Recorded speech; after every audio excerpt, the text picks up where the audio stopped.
Rugby Union on Estuary TV. Brought to you by Heron Foods.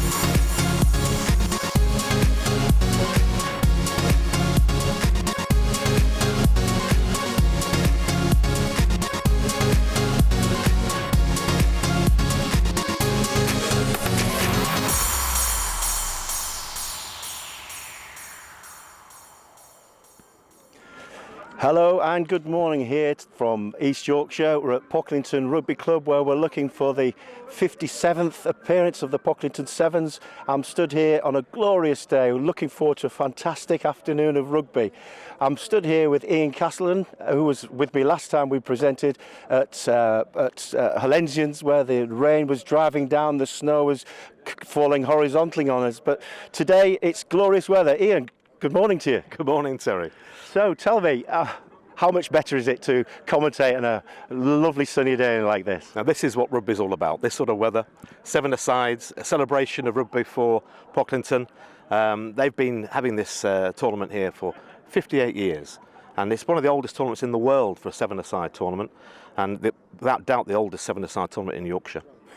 So tell me, what is the difference between the 15-a-side and the 7-a-side? What are the differences? Just talk me through it. I mean, clearly you look like a 7-a-side component yourself. You're asking someone who's never played sevens, apart from once with you. There's the same game, more or less the same game. There's a few rules which are slightly different, which we'll explain during the day. But essentially it's a much faster game, more skills on show in terms of ball handling. And I think it's a great game for young people to play, especially the forwards who lack that sort of pace. It's more of a faster game. This year, of all years, it's the bow of the 7-a-side tournament in the Olympics. So there's a lot of expectation on all the nations entering the Olympics, and there'll be a lot of people watching it. I mean, the draw was taken by Hugo Monnier and Lawrence Delagio. I mean, clearly they've followed the same theme by inviting us down here to talk about the rugby. But it is quite an important thing, in the world rugby to have one of the oldest 7-a-side tournaments in the world here in East Yorkshire. But it has caused quite a bit of interest, hasn't it, around the area? Without a doubt. I mean, Pocklington itself is a very old village in East Yorkshire, and the Pocklington School has been here for over 500 years, and its famous pupil was William Wilberforce from Hull, and he came here, and ever since then they've been playing rugby here since 1879. So it's a long tradition with rugby in the town itself. So you're not telling me that William Wilberforce had a run out here, are you? Possibly. You never know, do you? I think that's more likely rather than us two running out here. I mean, I've actually played here myself a couple of times. I've actually lost in the final and won in a final, and actually refereed here. Sevens is all about speed, agility, which is perhaps why we were chosen to play. Especially today, a long time ago. No, it's a great game. As I said before, this year of all years being the Olympic year with Sevens making its debut, I think there's a lot of interest now, and we're seeing it a lot on television. Sky have all the tournaments around the world showed live, and these players who play Sevens at the top level, they're full-time professional Sevens players, and they travel the world, and they see great rugby now. I say England are putting a bit of time into the sevens scene. I mean, Simon Armour is now the rugby union sevens coach.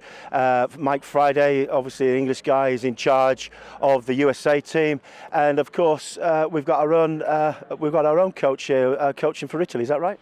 Yeah, Rob Vickerman, I understand is to be around sometime today. Rob's been an England player at sevens for a number of years.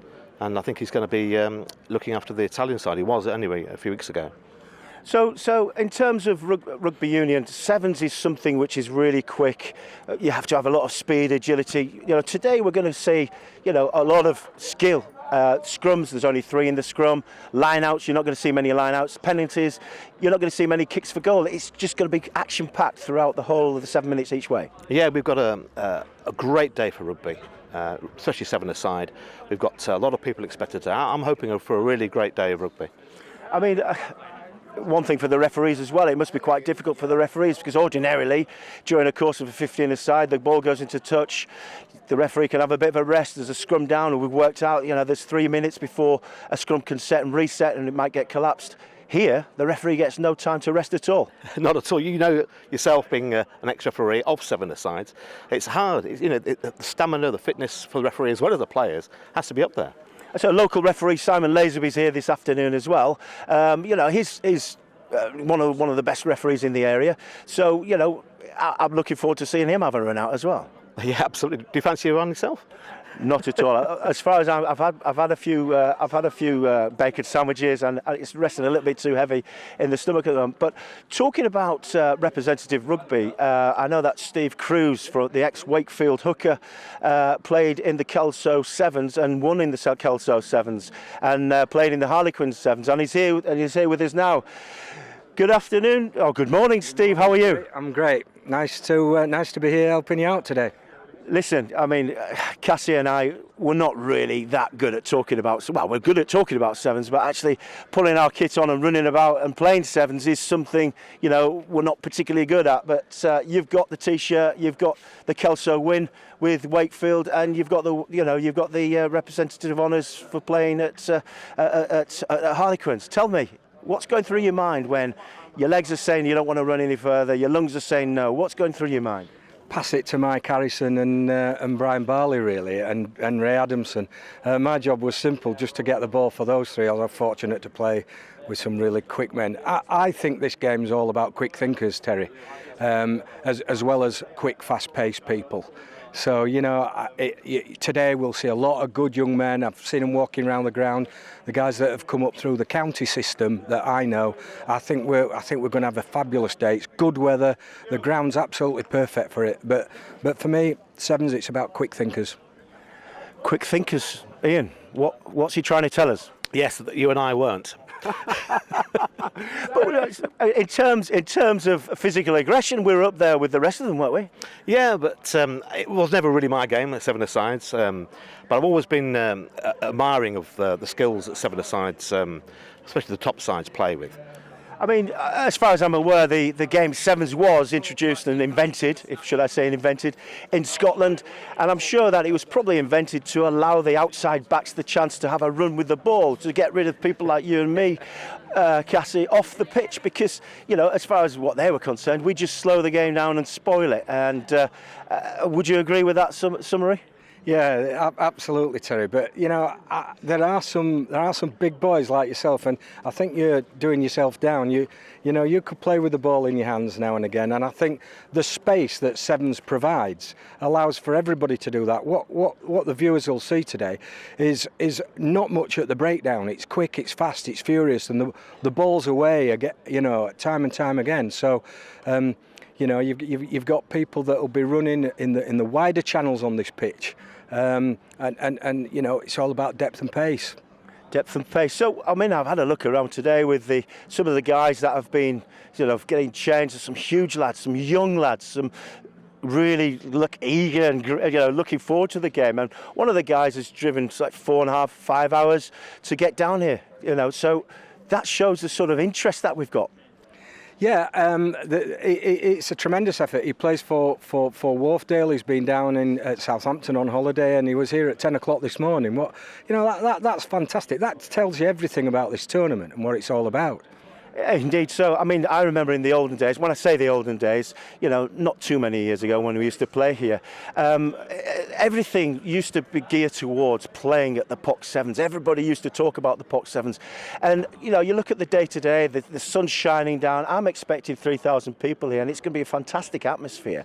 But what is your thoughts in terms of the interventions of the leagues? I think some of the teams who are looking at fighting off relegation, some of the teams who are looking to get promoted, perhaps don't send the strongest sides here. They're looking after the players. Would you agree with that, Stephen? Yeah, I would, Terry, and it's a shame, really. I know of a few boys who play at clubs today that have been told not to play, not because they've got a game tomorrow, because they've got a game the following Saturday.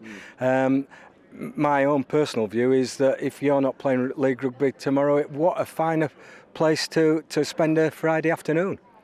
Indeed, that. I mean, I must say thanks to Heron Foods this afternoon for sponsoring this event. I mean, without that, obviously the people at home wouldn't be able to sit and watch it with their cup of tea and enjoy the whole atmosphere that we're watching here. And sponsoring the coverage of the event.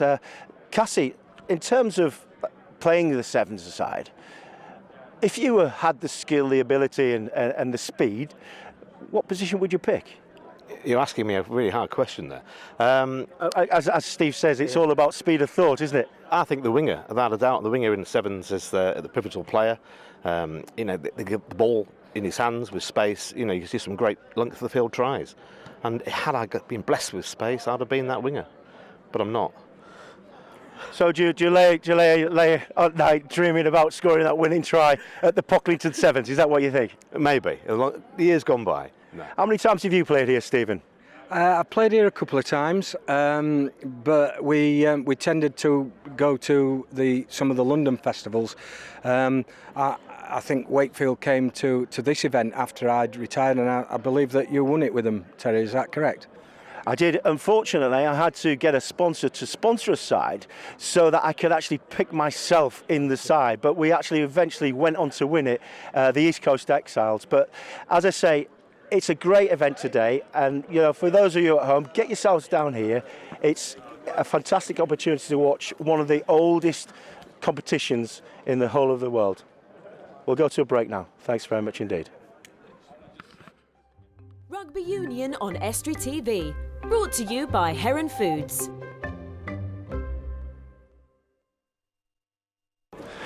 Welcome back to Pocklington, the home of the Seven-a-side tournament. Ian, I'm hoping you've got a bit of sun cream for the top of your head today, because it's going to be a bit dangerous for you. I'm glad you noticed. Last time we did this, Terry, I didn't. I had a woolly hat and it still didn't work. Well, for those viewers at home who don't know, when we were last commentating, we were on the top of a tower. We had 4 seasons in 40 minutes, and unfortunately, Ian didn't come prepared. He didn't have a woolly hat, and he got and I think now I'm hoping that age will help you, and you've got fully prepared this time. Fully experienced. Well, look at the weather today, and the club expecting a big bumper crowd today, maybe 2,000 or 3,000 people here, and they really get behind the rugby, and the beer will be flowing, and thanks to John Smith, who's the major sponsor here. We did a bit of working out, didn't we, before? We did work it out. We worked out that there's going to be 15,000 pints drunk. Circa. Which is thereabouts. Yeah, that's some going, and that's what this day is all about: community, having fun, watching some good rugby. Exactly. I mean, it is a community thing. I mean, the whole of East Yorkshire come together. A lot of people outside the area come. They travel. We talked about the guy that's travelled from Southampton today, which is a 5-hour journey for him. But I'm joined here by Richard Wilson, who used to play at Hull Rugby Club with me. Welcome. Hi Terry, all right? I'm very good. Richard is the director of rugby here at Pocklington Sevens. Now, in terms of the calendar for you, I mean, financially, this is really important for you, isn't it? Yeah, it is, yeah. It keeps us going throughout the year. It's a big day for the club, and it's been going now for a long time.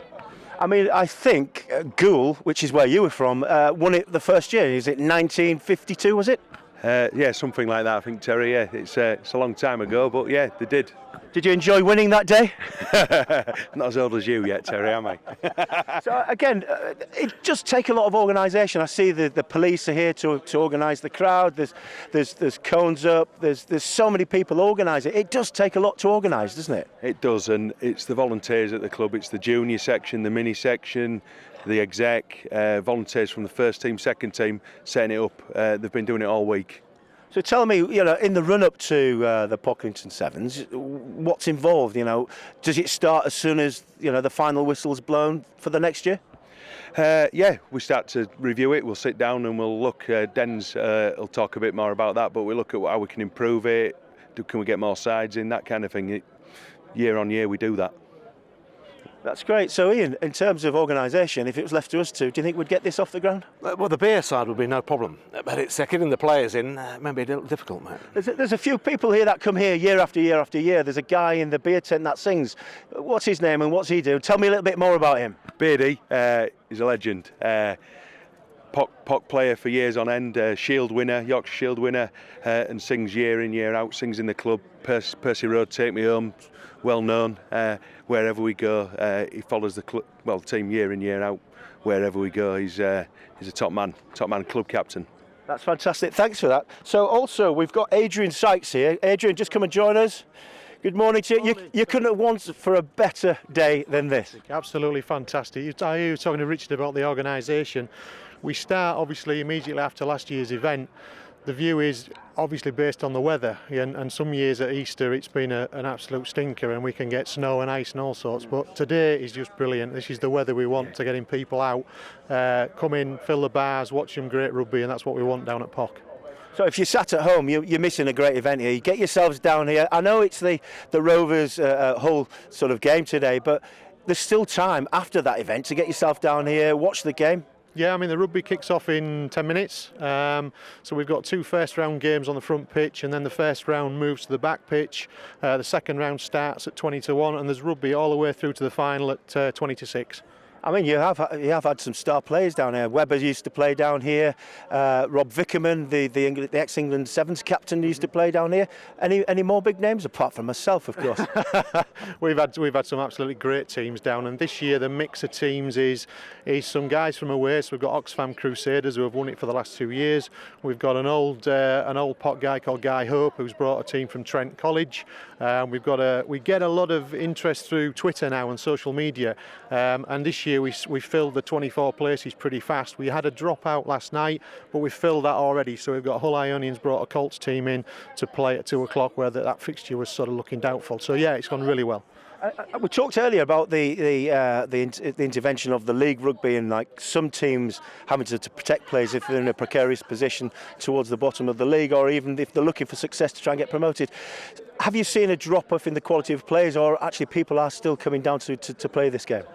Again, the weather, if we get a bad winter and we lose some league fixtures, then they're playing on Easter Saturday, and if they play Easter Saturday, they don't want to play today. Luckily this year, most of the fixtures have caught up, so I think we haven't had any dropouts for that reason, so we've been really lucky. But yeah, I think somebody like Doncaster Phoenix, who were riding high in our league, they were sort of looking at the fixtures thinking if we need to win a couple more games to get promotion, then they weren't going to bring a decent side. But as it's turned out, they've brought a decent side because they're virtually assured of promotion. So I understand that there are a number, 4 internationals that are playing today, junior internationals. Have you heard that? Yeah, there are some guys playing. I know we've got Lewis down. I think you've interviewed Lewis. I know there's 1 or 2 others. I couldn't tell you where they are. I'm still busy registering teams now. So when they come and we see the registration, then we can see who's playing. But until that point, we don't really know who's in the sides.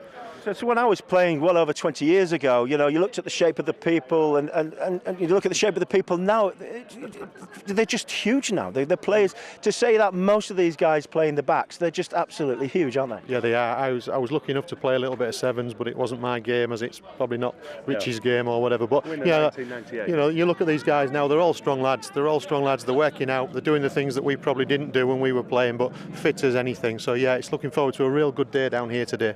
I say John Smith, our sponsor this event, there is a tent across there. In terms of other activities, you can actually get into the tent and have a few beers in there, can you not? I think you'll find that won't be a problem whatsoever. There's the John Smith's tent, and then there's a pure Guinness tent. If you want Guinness, go in the Guinness tent. If you want Guinness and a red wine, don't go in the Guinness tent, go in the John Smith's tent. The Guinness is for Guinness, and it'll be rocking in there later on. So in terms of people here, how many people are you expecting? We generally get sort of somewhere between, I think we have 2,500 to 3,000 programmes. Yeah. They will go by 2 or 3 o'clock, and people keep on coming in. Like we say, the rugby's on until 20-6, so people keep coming in until 4, half 4 all day long. So 3,500 people is what we normally expect. Yeah, I mean, it's nice to see that the most senior side in the area, Ionians, have got a side in here today, and then the last hour they've actually put another side in, which is fantastic. So in terms of rugby union, this is where it's all happening. This is where you should be. It's a fantastic day. The ground's lovely. I see a fantastic day ahead of us. Look forward to seeing you after the break. Rugby Union on Estuary TV. Brought to you by Heron Foods. And welcome back to Feathers Field, the home of Pocklington Rugby Club. I've managed to get one of the fittest, best-looking young men with me. Guy Hope of ex-Pocklington, Hull Ionians, played for me when I coached there. Welcome, Guy. Hi Steve, it's great to be here. Second year round for the boys. We've brought a team over from Trent College, a school over in Nottingham. Last year was a bit of a different picture to this. For those guys who were here, it was mud and lots of fun in the rain. So it's going to be great to get out here, sun on our backs, and an opportunity for these youngsters who are much fitter and better looking than we are, Steve, to go out there and play some rugby. And I know from your playing days, Guy, you were a top of the ground rugby player and had a little bit of speed. What does sevens mean to you? Oh, it's a fantastic game. In terms of just developing core skills, just the ability to beat players, attack space, it just works wonders for players and brings them on. So it's a great opportunity, particularly as we've done today, to bring a young side over, give them a chance to play against some of the experienced teams, a bit like Hull Ionians behind me playing at the minute, and just go out there and enjoy senior rugby. Yeah. And have you got some promising young players? Yeah, there's a number of guys coming through the ranks. There's a young chap called James Benstead at the minute who's playing for us today, and he's one of those characters who can play at prop or play on wing, but he's certainly one to keep your eye on, along with a number of the other guys who are about today. Guy, thanks very much. Terry, sorry about that. Over to you. Yeah, welcome everybody. We just missed the first try. A try there by Selby and converted. For those viewers at home, you won't see any place kicking for the conversions. It's just a drop goal. You'll know all about that, won't you, Ian? Not the drop goals, Terry, but it was a great try by Selby there. They really worked it well. Yeah, they worked the overlap well. I mean, what tends to happen, what they look for is probably contact, a little bit of contact, get the ball a little bit wider and look for the mismatches. That's what they're going to be looking for. Running straight, trying to explore all the different avenues, any little holes. We've already seen how the game's going to pan out already, Terry, with lots of quick ruck ball. It's a young Ionians side. Ionians is the most senior club, but here we go, going out to the winger. This is it. Take the ball in, looking for the contact. Just try and keep the ball alive all the time. But there is a difficulty. If you get isolated, you get turned over very, very quickly. As I thought that here, there's a 2-on-1 here. He's run out of space. He's going to take it well played through the legs. That sevens always shows you this little bit of A key skill there, playing back inside. excellent. That's nice break. Okay, he's put in touch. there. He's in touch. Referee's going to be on his toes here. He's got no assistant referees to help him. Yeah, I've just noticed that. There really should be some touches on the sides. The amount of people here today, you'd have thought they'd have got that organised. The referee's inaugural appearance at the Pocklington Sevens. It's a nice fetching colour that he's in. First line out. We'll see how this goes. Over the top, there should something happen here. Back inside. Good tackle. Knocked on there, playing an advantage to Selby. There's nothing on left. He's going to have to take contact, and he does. He's on his own. Three on two, and he chose to kick it. My option wouldn't be to kick it there, but my option wouldn't have been to kick it on a 3-on-1 there, Ian. Probably yours would have been. Well, the referee's given offside against Ionians. No, I'd have used the extra man. Of course I would have done. Of course. I say it's a beautiful day here, absolutely gorgeous. You'll see as the day goes by, more and more people are coming. I'm suspecting when it comes to the final, right at the end of the evening, this will be absolutely heaving. And the whole club will be rocking. Sub penalty. I say he's got no socks on there, Ian. Wouldn't happen in my day. It was a good deep kick.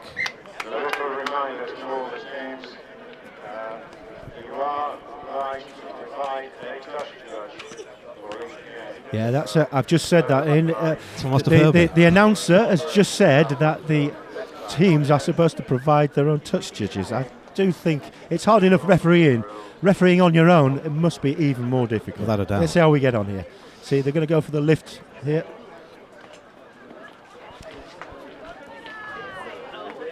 Got to use a man. He's created the gap. This is a scorer. There's a poor tackle there, going too high. Good recycling. The ball's moving. Aggressive tackling there. Good Aggressive tackling. Touch call.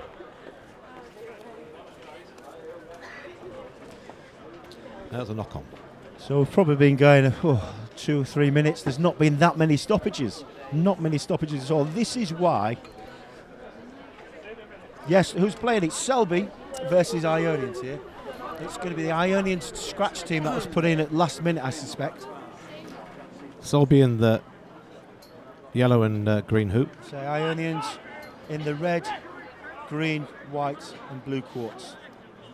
Very similar to the old Harlequins setup there. Oh, poor pass. He did have one inside. Ball still in play. Outside.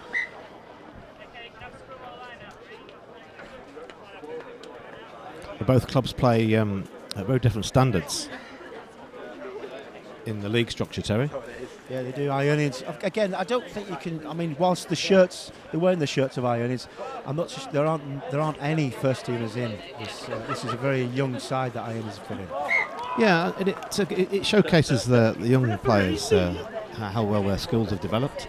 Sevens is a very quick, skillful game. Oh, what's he got on the ship there? Indeed, it is. It is. I mean, this is interesting. The scrum. You know, basically, it's just 6 guys together to get the game restarted, just to create a bit of space. Here we go. Let's have a look. It's quick ball. It has to go there. Oh, he's done well. That's it. He's done really well there. Are they going to catch? He's going to get caught. He's going to bide some time. He's isolated now. Support's going to be there. He's going over the top. That's holding on, I think. No, the referees let it play. So there must be an overlap here. Numbers. Somebody has to straighten it up and just distribute the ball. Nice bit of skill there. That's a good try there by Carty. Well done. Is that the same Carty as the director of rugby's son? And he took that round to the back of the sticks, making the kick a bit easier. In 7-a-sides, you can't kick from the ground. You have to drop kick for the conversions. And he made that one look pretty easily. Okay, I think that's time. Half time. That's how quickly the games go. 7 minutes each way. So 5 points to 7. I make it. 5 points to 7. Ionians lead. They have quite a quick turnaround at 7-a-sides from the half. Scoreboard still to tick over, yeah? We're still showing 0-0. Well, the thing is, we know the score, don't we? Well, I'm hoping so, because I have in the past quite clearly got the score wrong, and my arithmetic, unfortunately, doesn't leave much to be desired. Having said that, if they can't organise the touch judge at the moment, so I'm not so sure whether they can get the scoreboards right. But the score at the moment is 5 to Selby, 7 to Ionians. So the should I say the senior side in the area is leading by 2 points. But listen, that a try is nothing in sevens. You can score 2 tries within 35 seconds. What would they be saying to the teams in the huddle there, Terry, in the 7-a-sides? Listen, let me tell you now, Cassie, I don't think much is said. I don't think that you're in a fit state. You're running, your lungs are burning, your head's saying you don't want to play the second half. But, I say there's some big tall lads in there.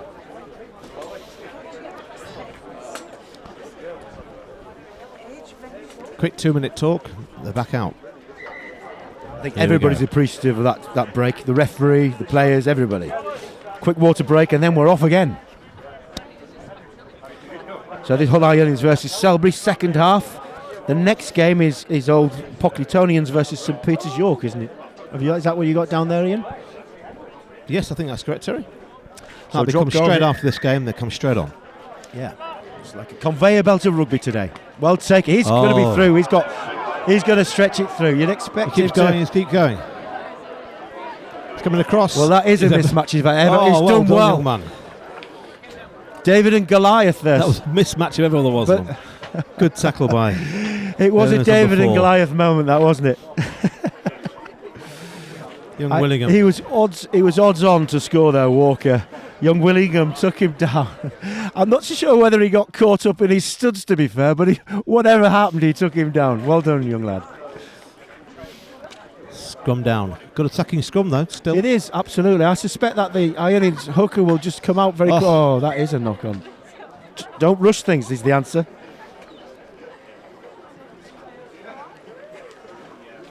That's frustrating. Had a good attacking platform there. They did, absolutely. Knock on.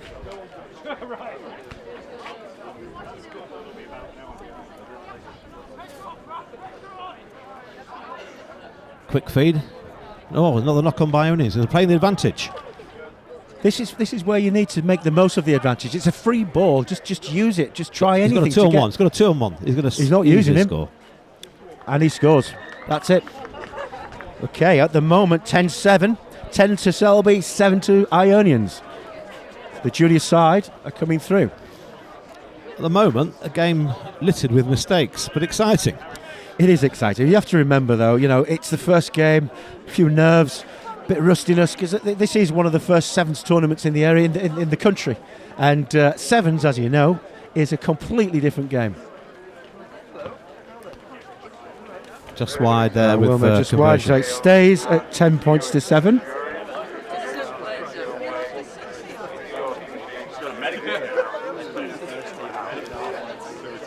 The score now, 10-7 to Selby.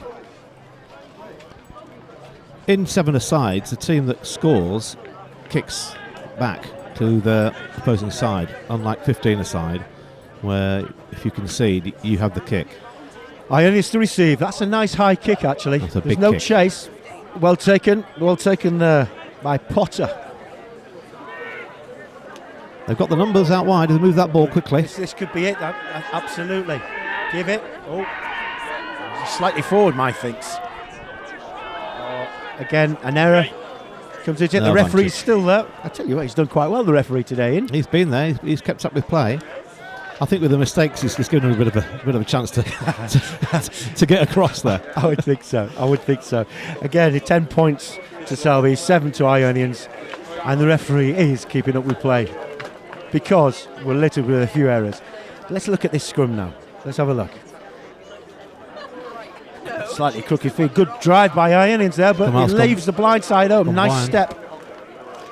I think that could be a penalty.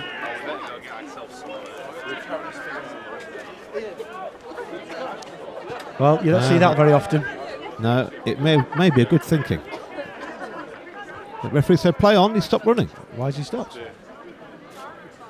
I think he's just had enough. The referee said play on. Absolutely. You see that? Everyone my stopped goodness. there. Ionians did absolutely the right thing. Hold on to the ball. Again, with 15 aside, you generally look to take contact, looked at the hold, distribute the ball. What he did then, exceptionally good play. Held back, waited for his place to get behind him. Gave a great pass, and unfortunately, it was dropped by William. This is another good attacking platform for Selby.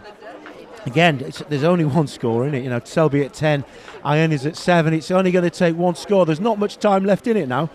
Could be one against the head. It does. Uses that ball. Welcome White drives it in. Good well ball. Done. So foot race now. Well played. Oh, he must hang on to those.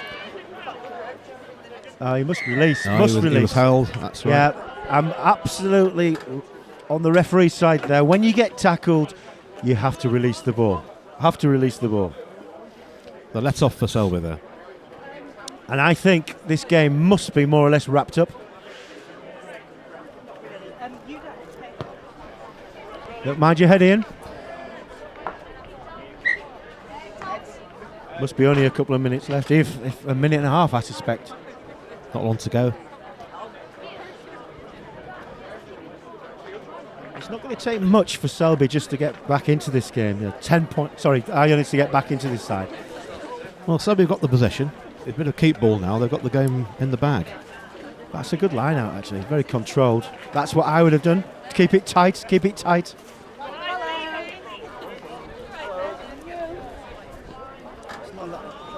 Not deep enough. Knock on, play on. They've got the numbers here again. Yeah. He's got to move that ball.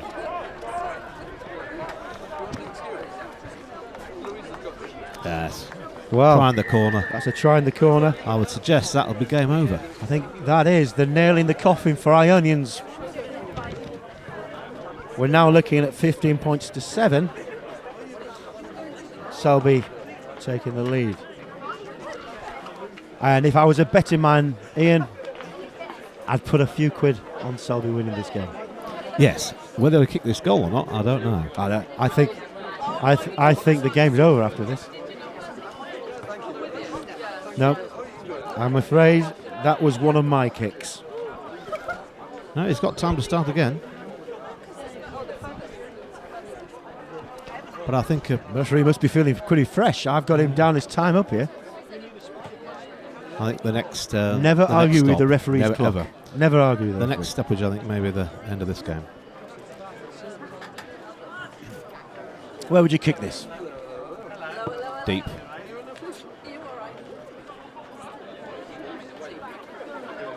Oh, That's it's a a good ball. play by Stoker. Nobody support there, though.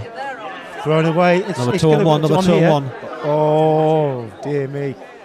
He tried to do it all himself, and he's ended up in a bit of trouble. And he's been robbed. Boschers takes it on. You see, that's the thing about sevens. You can throw it long and wide, There's always and space to be something found, like this isn't can there? happen. Got a support player. Score by Fox, going down. Oh, I He's think done really well. No, referee But has given that a try. he's still there, the referee, isn't he? He's there, all up with play. Not when I was refereeing, but I couldn't get anywhere near the ball.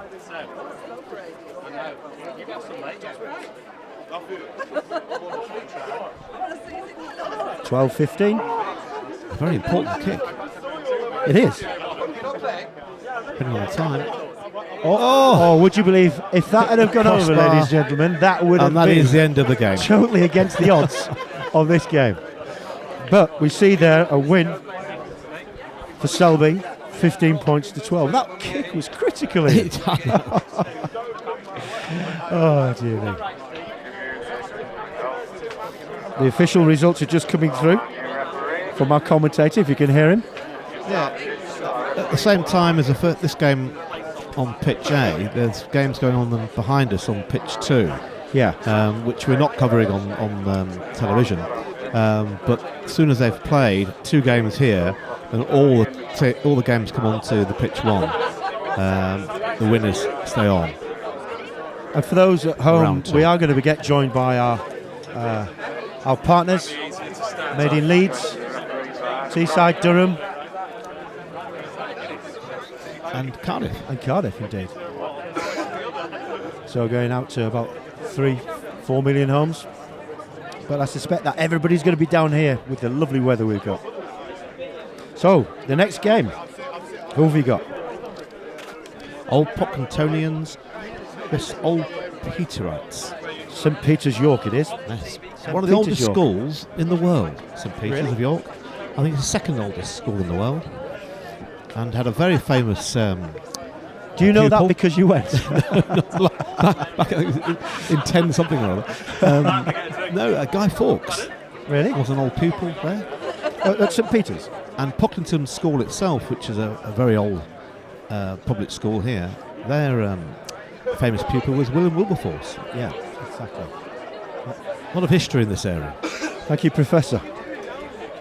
So we've got Old Pocklingtonians versus St Peter's York, and Ian informs me that is one of the oldest schools in the whole of the world. Coupled with the oldest sevens competition in the world, we're making history.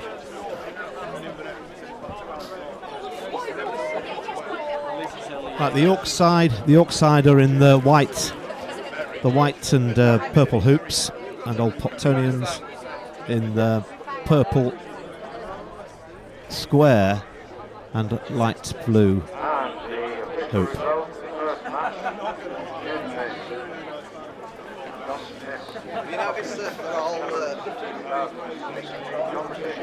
The difficulty about commentating here, Ian, is that it's so difficult to get all the names because everybody's wearing different numbers. So we're going to have to go with the flow here. Yeah. We're ready to go. Match number 2 on the A pitch, first round.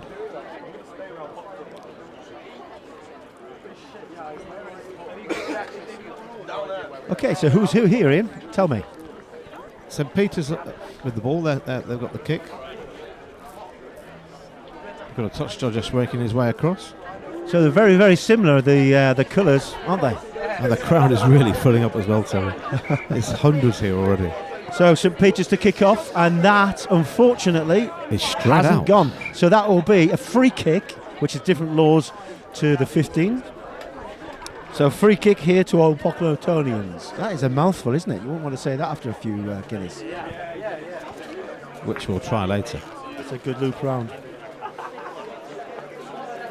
See, there seems to be a bit more control with this Old Pockletonian side, a little bit more knowledge about the game. Hill. Well kept in there. Yeah, there's no rushing there. Howard got Committing. absolutely unceremoniously done there, but did quite well. Kept hold of He the ball. kept on his feet really well there. It's a big chappy. Looking for support. That's a good ball. In See, touch. looking at the number 23, you see there is time. There is chance for the bigger lads to play this game. Yeah, there's a really quick line out taken there by St Peter's. They want to move the ball very quickly. Okay, so there's a 2-on-1 here. He has to straighten it up. He must have pace because he gave it straight away. But unfortunately, he has to catch the ball. That's where we suffered, Ian. You have to catch the ball. If you want to score a try, you need to keep hold of the ball. The most precious thing on the pitch, Terry. Absolutely. Apart from the referee, of course. So first scrum. Advantage knock on. Scrum to Old Pockletonians. Ball's out quickly. Lots of knock-ons there. I don't know which one went Keystone where. Cops, that, Ian. Good refereeing. He's playing on. Absolutely. He must be French. Play on. That's a good clean ruck. That's a good clean ruck. There is open defensive line by space. There is St. open Peter's there. space. He's looking for a mismatch. Oh, That's a I think try. he's through That there. is a try. Yes. So Old Pockletonians take the lead at 5 points. And if I was a betting man, the drop goal will follow for the further 2 points. That was a good try. We've got Joe Holborough. Take the drop goal here. Good try by Papa.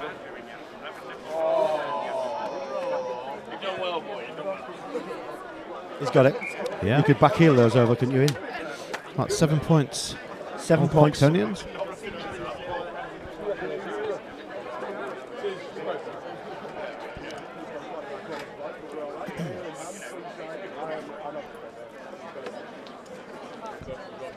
I say it's a gorgeous day. It's actually filling up round the area, isn't it? Yeah, it's going to be a bumper crowd this afternoon. He did well there. He caught it, It went backwards. sideways. No, his Well, referee's giving it a knock on. Well, I thought it went backwards. But there again, I'm not going to argue with the referee.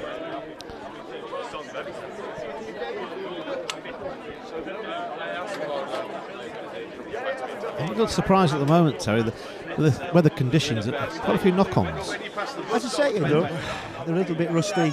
As the game progresses, as the better sides get through, you know, the standard of the game will get better and better and better. And I think we'll see some quite entertaining rugby. But again, this is still quite entertaining. Referee's playing advantage, letting it flow. No, penalty. Let go. This is the difference. In sevens, it's quick tap. There's no penalty. That's a good hit. A deliberate knockdown. He's playing advantage again. Has he got the pace? One pace. Is he going to skin him? No, good tackle. He'll come back. No, play Well on. played. Well played. Kept in well. Well, that's a dark alley. You don't want to be going down dark alleys in sevens. You always get turned over.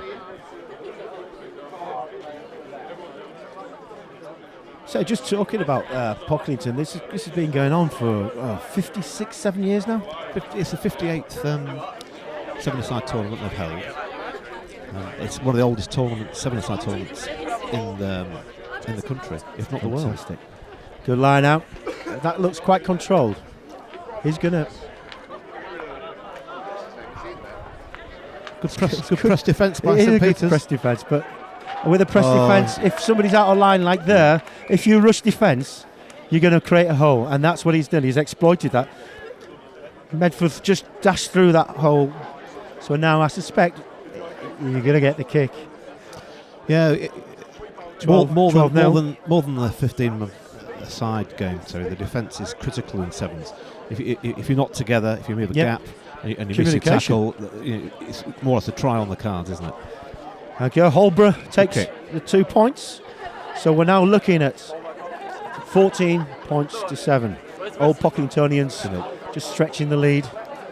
14 points to 2 full scores out the way. Zip to yeah, just going back to the defence, you're absolutely right. I mean, if it only takes one slip up, whereas rugby union, you've got your flankers who can cover and just try and eliminate those mistakes. But you make a mistake in sevens, it's curtains. It's a try. You're exposed so brutally. This is one of the reasons why it's so entertaining. Yeah, it's entertaining.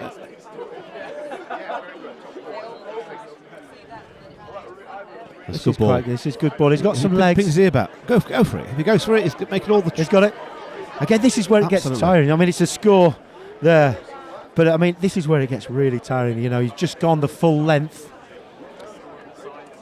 It's just gone the full length, and now he may have to defend. This is where your lungs start burning.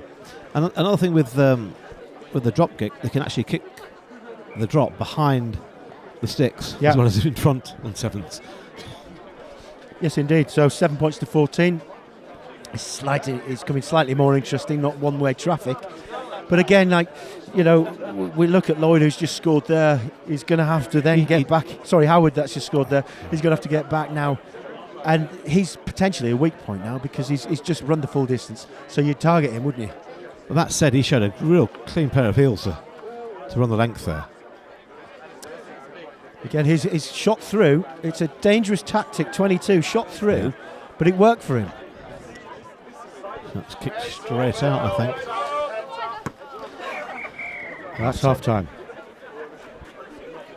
Yeah, I was saying about 7-a-sides.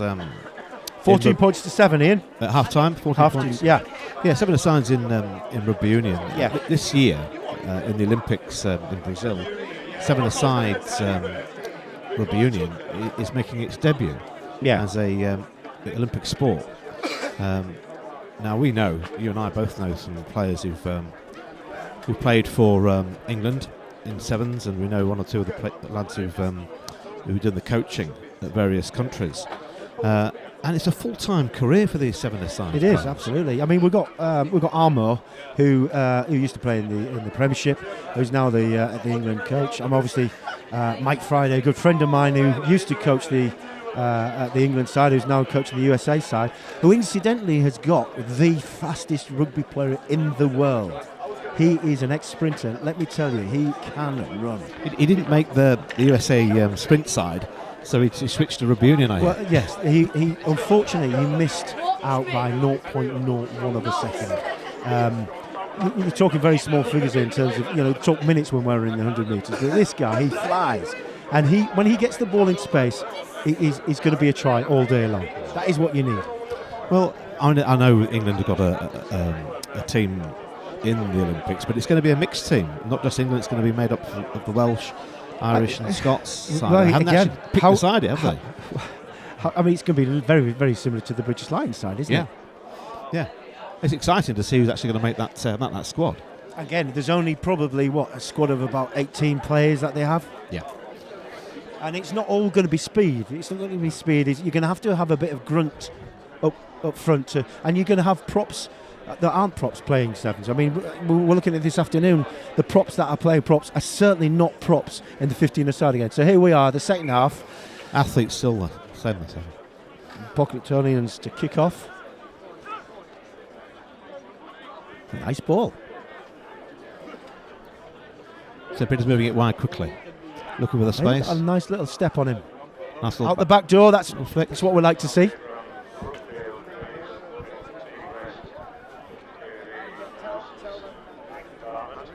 Where's he going? He's not quite sure what he's going to do with the ball. He's come back short. Now open. They've got the numbers if they move the ball. No. I'm not sure whether that's the correct kick. No. Do you know what? I wouldn't be surprised if he did play in the front row.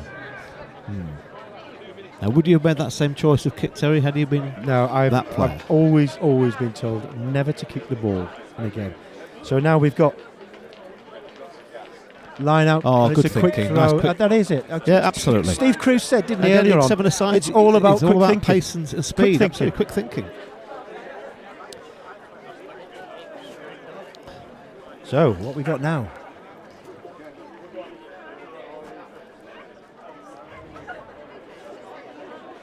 £19 points to 7. With the kick to come. He's done pretty well with his kicks, as Holborough. Let's see how he gets on now. No, it's a good strike, but So it quite stays at right 19 points to 7. Old Pocklingtonians doing very well. I think fatigue's probably setting in, which is why we saw that. It's a very strange kick across the field. I think the actual kick put them under pressure. And again, mistakes are leading the parade at the moment. I say with Sevens, the scoring side Had kick it it go. back. It's gone to 5. He's done really well there. Oh, I would say that's a knock-on. It is a It play is a advantage. knock-on. Young Adam, the referee, is just coming up the ranks. I think he's a level 6 referee now. He's doing particularly well. I remember when he was quite young. He's been refereeing now for 3 or 4 years. He's doing really well. Hazel guy. Somebody to straighten the line. That's better.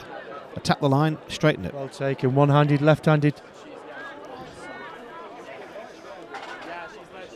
You see, brute force doesn't always work, Ian. Snagged.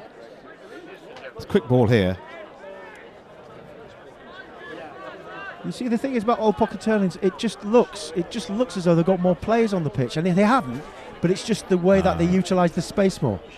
That is a good tackle. He's But given the try. again, with Rugby Union, for those viewers at home, you'd have noticed that he didn't get it over the line.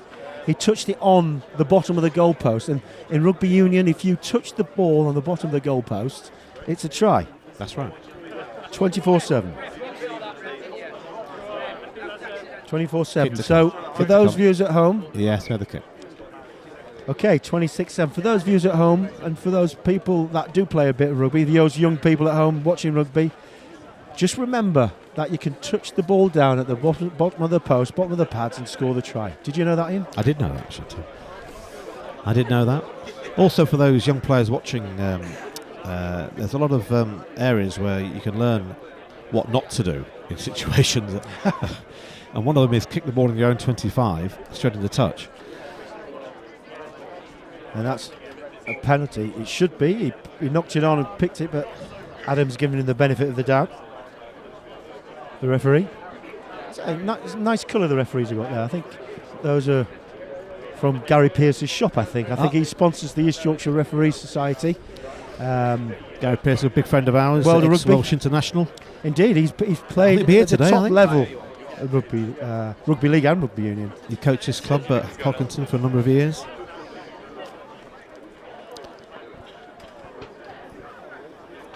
£26 points to 7. Are they going to extend the lead? That's a good ball. I would say maybe. I was going to say definitely then. Quick ball up.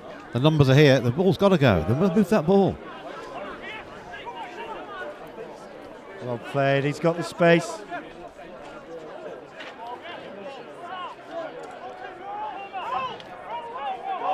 Okay, they're going to take a quick tap. Off you go. Come on, mate. Go. Come on. Play it out your hands. That's what you need to. There we go. Move the ball. Lewis Papa knows what he's doing. There's no way this way. See, that is when you see panic-stricken. Red descends and you just get rid of the ball. Possession is so important in this game. Most important in sevens of all sports. Yeah, exactly. Just if you go towards it. I think we've not long to go in this game, Terry. We're going to go to commercial break very shortly. Yeah. And we'll come back.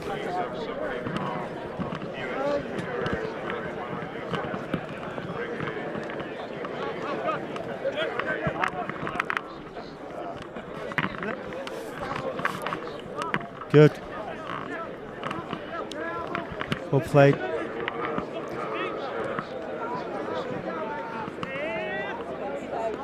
Pockingtonians clearing their lines again. I think they just want to try and clear the lines, really. But I say Good you break. can't knock He's on his own. their inventiveness. Has he got the pace? I think he has. There's support with him. He looks back inside. See, it's all about conserving energy now, Ian. You know, Pockingtonians are going to go through to the next round. There are going to be more games. They need to start trying to. They've done the hard work. You know, save a bit of fuel for the games in the future. Yeah, I think number 23 realised that. He stopped the game completely there. Wait for the players to get behind him. Yeah. That's good thinking. Great play. Nice play. rugby. That is great play. Great, a little bit of skill. That is great play. Little dink through. The crowd really appreciated that one. I think the first real bit of skill we've seen. Well, we're going to see plenty more of that, I promise you. And the numbers keep coming. The crowds are growing. Do you know what? It's going to be a lovely day today. And the beer is flowing already. It's very early. 33-7. That's a great result for all Pockingtonians. I wouldn't say that they're probably going to win, but I suspect that they're going to be up there, aren't they? Had a good game there, referee Adam. Yeah, I think so. And let the game flow, didn't he? I don't think he had much choice. I think it was quite an open game. Indeed. Right, the next game on. What's the next game in? This game just before we go to Leeds our break. Becketts versus Hull Ionians on at 12:40. 12:40. We'll go for a break so now. We're going to go come back and we'll see that game.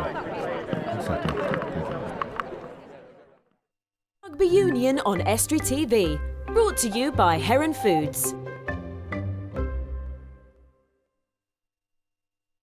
Welcome back to the Pocklington 7s.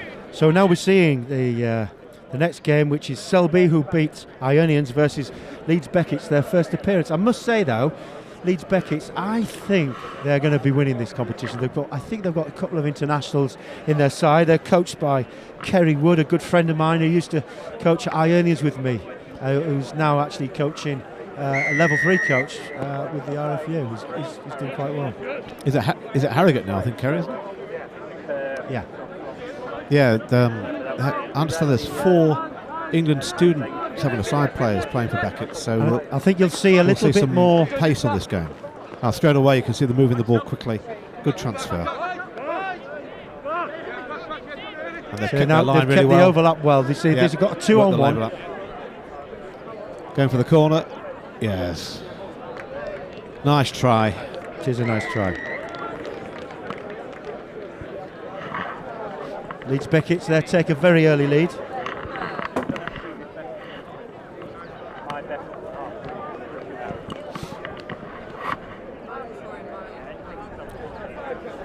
So let's see how they are at the kick-in. I say drop goals again. Wind's picking up a little bit in. It is. It's not as calm as you might think. I didn't get that. You can feel it a little bit on this gantry. Yeah, it is. Sun's shining, but it's a bit bit chilly still.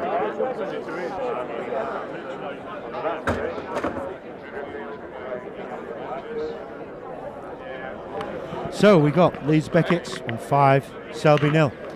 I don't think Selby are going to score here. I don't know. I think hit some ball, but I think this Leeds team look a sound side, Terry, if I'm honest with you. They look quick, they look strong, they know what they're doing, they're keeping the spin, the pace is much quicker than Selby can handle. And again, for the viewers at home, this is the sort of difference you see with the sides. You know, Selby, they beat Ionians, scratch side, and now I think they're going to be put to the sword against the Leeds Beckett side. For me, I think they're one of the favourites to win this competition.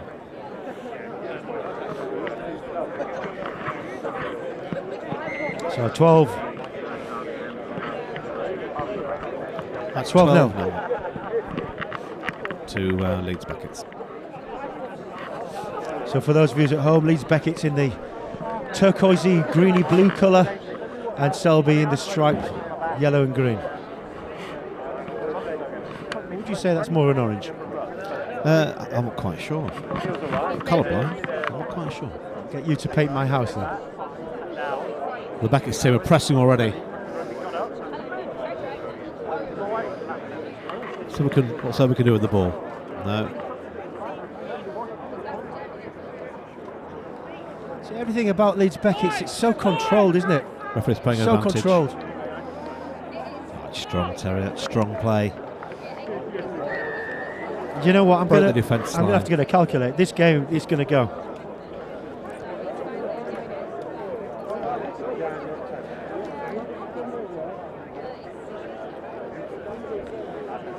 So we've got Leeds Beckett's put in Selby to the sword, 17 points to nil. We'll be going to a short commercial break very shortly, and then we'll come back. But he misses the kick. And we'll see you in just a short moment. Rugby Union on Estuary TV. Brought to you by Heron Foods.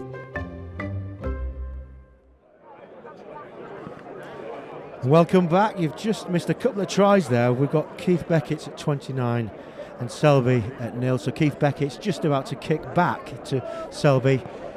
Again, Ian, Leeds Beckett's just looks just a completely different league. Yeah, different class altogether, Terry. Yeah, the pace, the power, the understanding of positional play in sevens.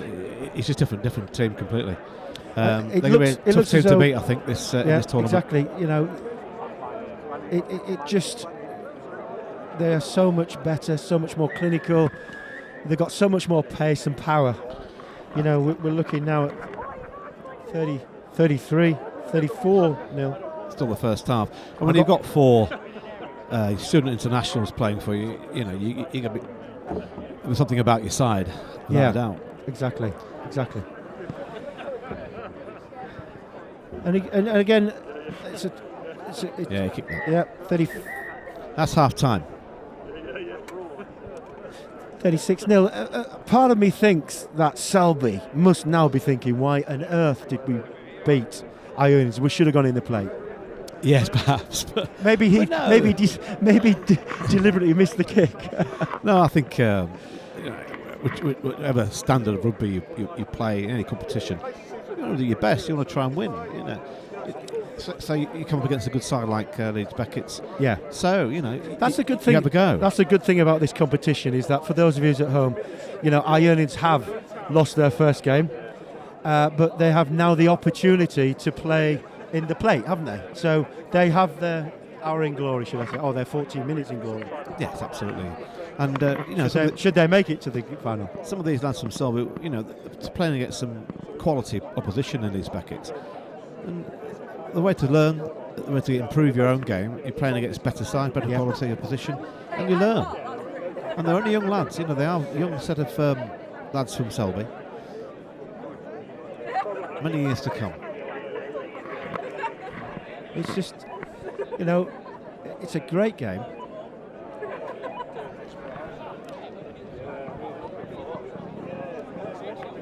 So how many minutes are we looking at? We're looking at 7 minutes each way, isn't it? 7 minutes each way in the preliminary rounds, and 10 minutes each way for the final. Okay, we'll be going in and out of commercial breaks. It may overlap with half time or full time, or equally it may sort of just interrupt the play, but we will be back. So it's Leeds Beckett's to kick second half with a healthy margin. I don't think Selby are going to. They look a little bit dejected, but maybe there might be a cunning plan. They may be going into the beer tent. What can Selby do with the ball? I'd like them to score, though. I'd like them to score. It's at times like this where you think the referee must give them a helping hand, but they can't, clearly. They've made a quick tap from the penalty. They've got the numbers, they've moved the ball. He's cutting their space out, running across field. So they've got a sweeper here. That's the thing about this side, Leeds Beckett's. They had a sweeper. As soon as they win the ball, they all get behind the ball. There's people to pass to. Yeah, it's a work rate off the ball in sevens, which is absolutely critical. Getting there, supporting the player who's made the initial move. It's advantage. Knock on. A free play, more or less. They have the numbers again. Keeping their shape really well.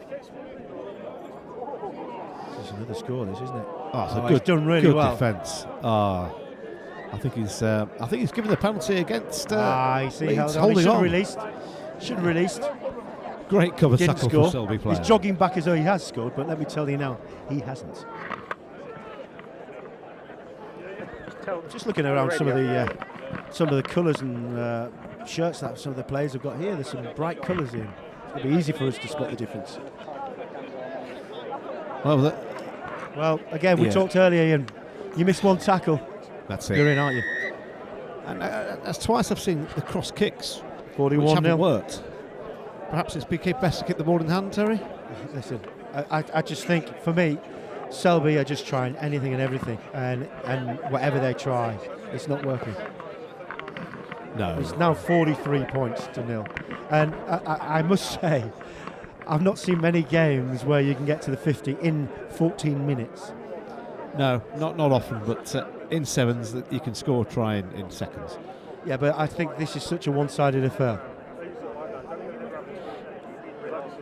But hey, listen, the guys are still trying.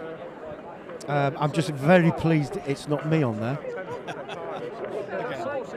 I'm quite comfortable stood here in the sunshine. You get some suntan cream on your head, Ian. It's very warm up here. Well taken. The power. That leg speed is it's a different class completely. Yeah, good try. Nice finish. Without decrying knocking the Selby guys, they are playing against some elite athletes, aren't they? Yeah, I mean, some of these young lads who are playing for Beckett's University, they're going to go on and play top level rugby union. I spoke to 15s. So that is 50. But I spoke to Kerry Wood, the coach, last night, and I mentioned to him, I said, look, give me the side. And he mentioned that he had a few internationals in his side. He wants to win this, doesn't he? It's good for his coaching career, of course. Well, every team, every coach are into it. But again, I do think that Anthony Poser, his side, Doncaster Phoenix, they're going to be good. Well, you've got a very canny coach in Anthony Poser. He was coached at good level, good standard of helping out at Doncaster, doing Doncaster Phoenix, which is one of the feeder clubs for Doncaster, who are in the championship at the moment. Doncaster themselves, the highest placed Yorkshire 15 side. Yeah, indeed. I mean, I remember in the old days, Doncaster were in Yorkshire Division 2, North East 2, many years ago. Same as Rotherham. Well, they'll definitely be in the playoffs this year. We hope Leeds Carnegie will make that playoff as well. It'd be good to get some Yorkshire sides in the Premiership. Yeah, for those of us who love Yorkshire Rugby Union, we're crying out for a senior side in the Premiership from the Yorkshire region. So put in by Leeds Beckett's again. They look strong, don't they? Yeah, they do. See a double switch. Created the overlap. Are 2 and 1. Good tackle. Well tackled. Straight at his feet. On the ball. Come on, Selby, let's have a try. Perhaps we'd better pick that ball up, Terry. No advantage. The soft side in me just wants Selby just to score a try. And I think, to be fair, most of the crowd start hunting for the underdogs, don't they? They do. They just want to score a try. We'll give them a lift up into the plate. Indeed. So we've been for, just coming to 5 minutes now. Still got a couple of minutes to go.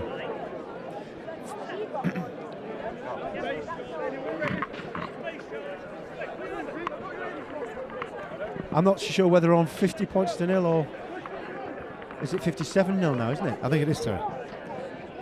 You know me with numbers. Oh, nice break. You've got 2 and 1 there. You see, as the game progresses, these guys are not going to have this much space, are they? No. The more they progress, the tougher the teams. When I say when the game progresses, let me say when the competition progresses. When they come against Doncaster Phoenix, shall we say, and I think that could, depending on the draws, right, we could see Leeds Beckett's versus Doncaster Phoenix in the final, maybe. Oh, good rugby. Nice offload. Good tackle, though. That's a good hit. But they haven't stopped trying, Selby's lad. No, they haven't. But again, there's another score here. Yeah. I must say now, has the referee just constantly stood on the try line because he's always there? He's kept up with play really, really well. 64-0.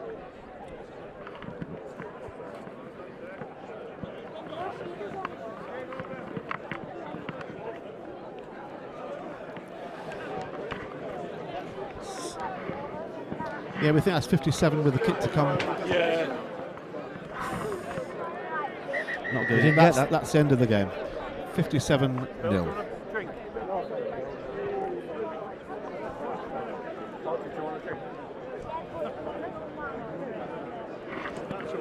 So, the next game, who have we got in?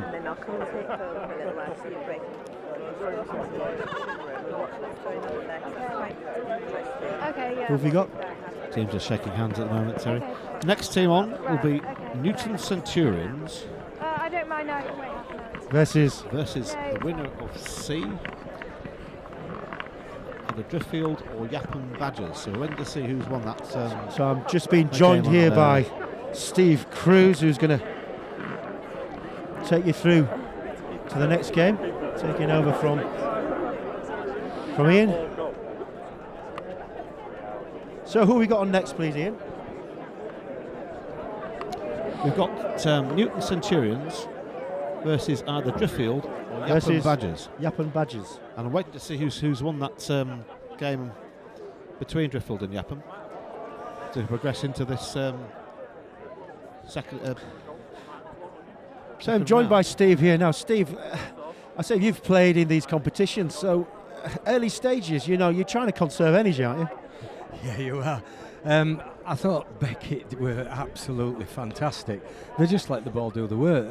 Simple, hard, aggressive sevens, and just let the ball do the work. You're just finding your feet, really, Terry. You're sussing the opposition's strengths and weaknesses, and you've just got to let it. They did have a lot. They do look a side that I think may reach the latter stages of this competition. So who's in who here then? Because we've got the pink side.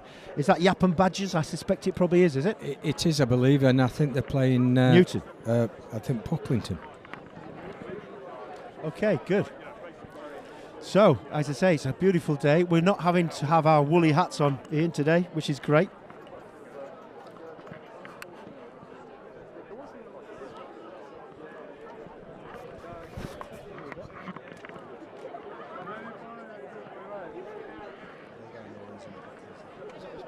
Yeah, I think we've got Old Almerians and Pocklington, Terry. Thank you for my information. In Castleton, you can tell me about who's played where and which is the oldest school in the world, but you can't tell me who's playing. Thank you, Harry. Thank you very much. So, who have we got then here? Stephen, you tell me, because you're more reliable. In the maroon and sky blue, we've got Pocklington, and in the pink and white, we've got Old Almerians. Old Almerians, for those viewers at home, Hymers College, one of the oldest schools in Hull. It's a school that I used to go to. But let me tell you now, they never invited me to play in the sevens. Sacrilege at sevens, Terry, that. Sacrilege. So kick off not going 10. But anyway, we've got here a free kick. It went straight out there, Steve. Free kick to Pocklington. So the home side, Pocklington.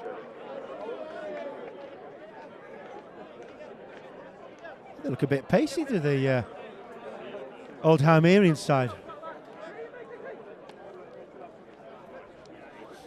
Oh, he's got through. He's got some legs, hasn't he? He's got some gas. Is he going to get him? Didn't back him, so he has now. No, well done. Oh, I tell you what, a little bit of a trip there. It's a bit strange.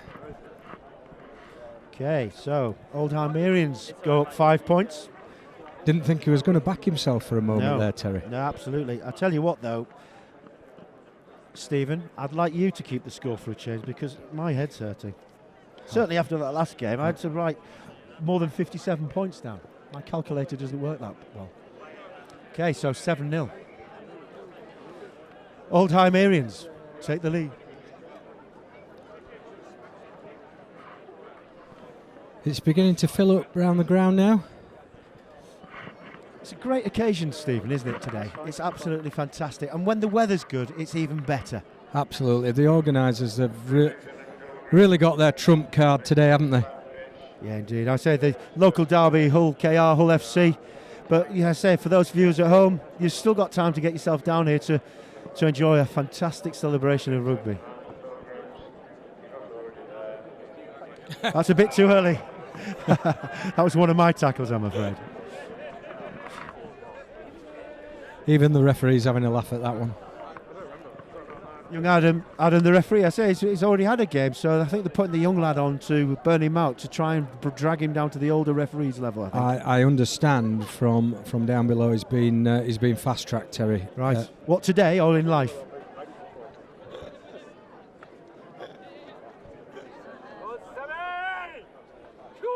Oh, that's a bit high. Thank you, Adam. I could see why he's being fast-tracked. He's got it right.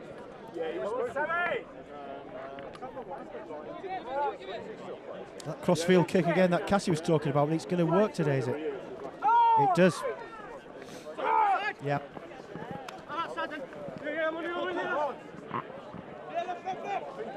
There's a lot of interchanging. Balls passed around. They're keeping the ball possession really well here. That's a great try. Super try. That is a great. Is it? Yeah. He's held up. He's held up. Do you know what? That is absolutely fantastic defence from Old Almerians. Never say die. Never say die. Just keep haranguing them, harassing them. And Pocklington really should have scored there, Steve. Yeah, the ball out, the ball into and out of contact skills were absolutely superb. I think that's one of the things at this game over the years that's significantly improved. In the fact that the minute the ball is going into contact, they're looking to offload. Put in by Pocklington here. Oh, do you know? So many times we see people trying to run without actually carrying the ball. I know it sounds strange and it's so easy to do. Get hold of the ball first before you take off.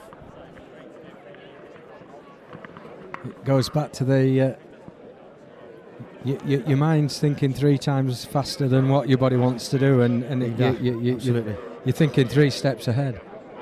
Exactly.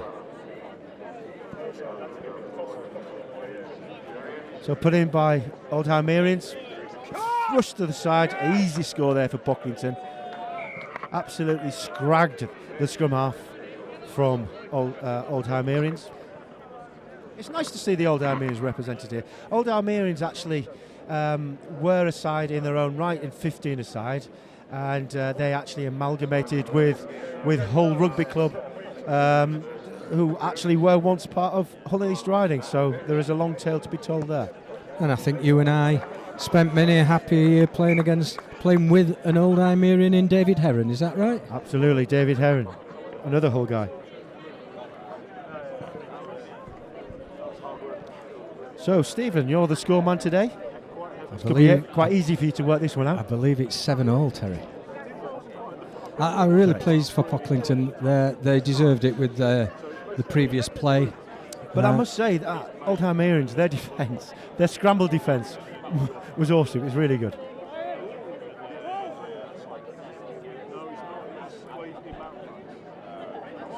So there's more people in the ruck there than what you probably need.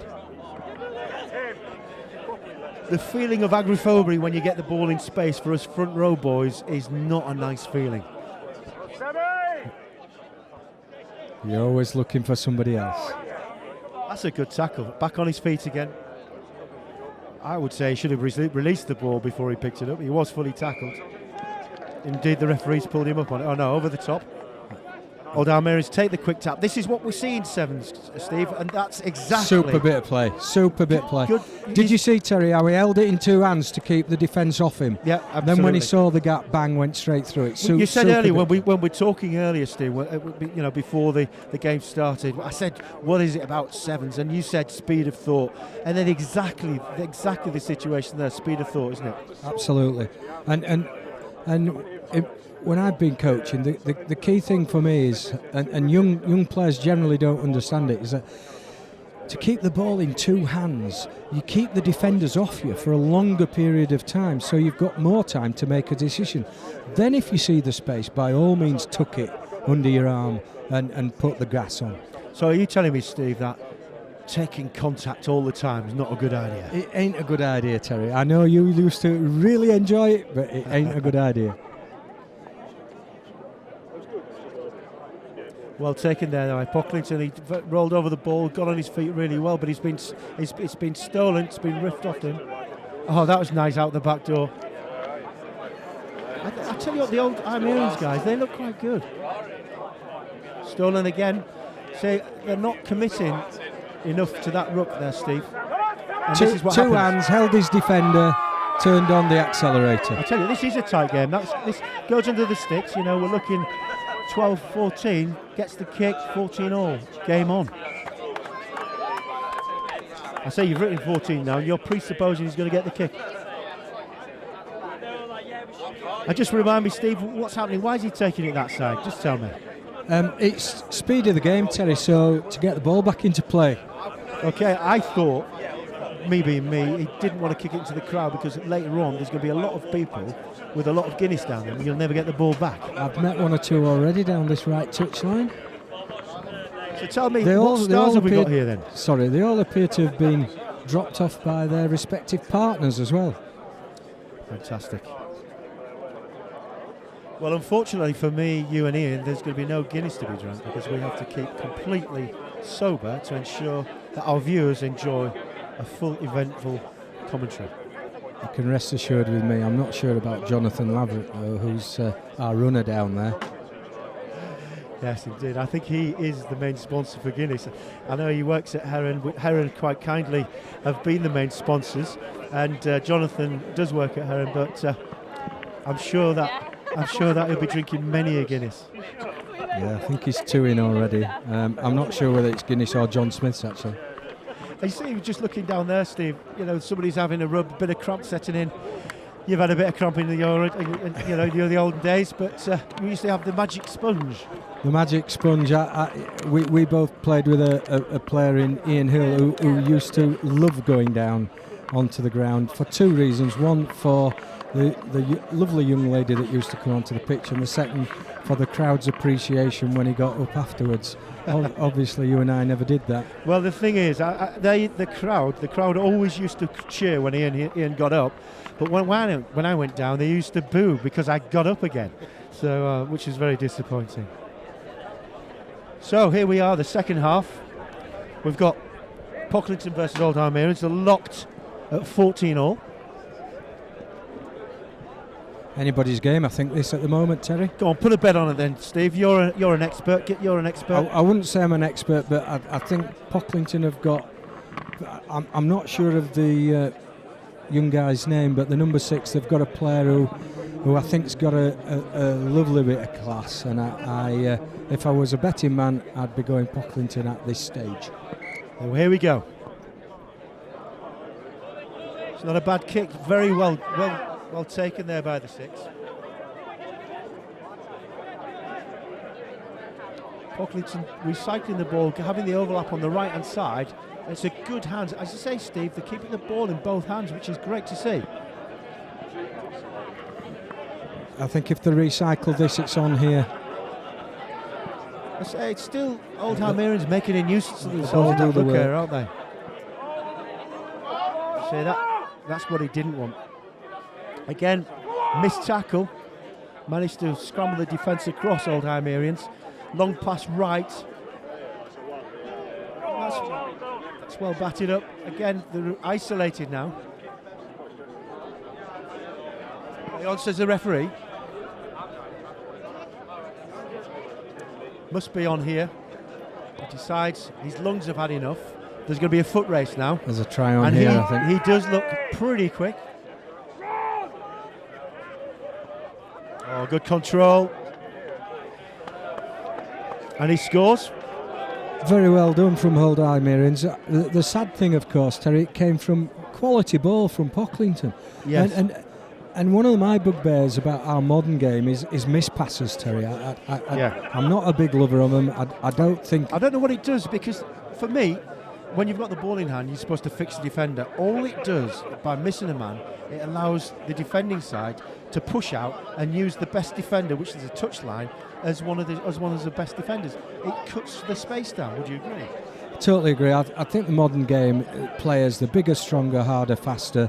I think one of the areas where I think rugby was better a few years ago is that their ability to make that decision and attack the inside shoulder. Okay, so he misses that kick. So the points are 19-14. So Steve is supposed to be taking the score, but he keeps forgetting. I think it's too many knocks on the head in the front row, Steve. So the difference here with Sevens, just going back for our viewers at home, although Old Hymeans have scored, ordinarily in the 15er side, they would receive the ball. But because the game, is so quick, we've got Old Hymeans kicking to Pocklington. So Pocklington now receive the ball, have the opportunity to attack.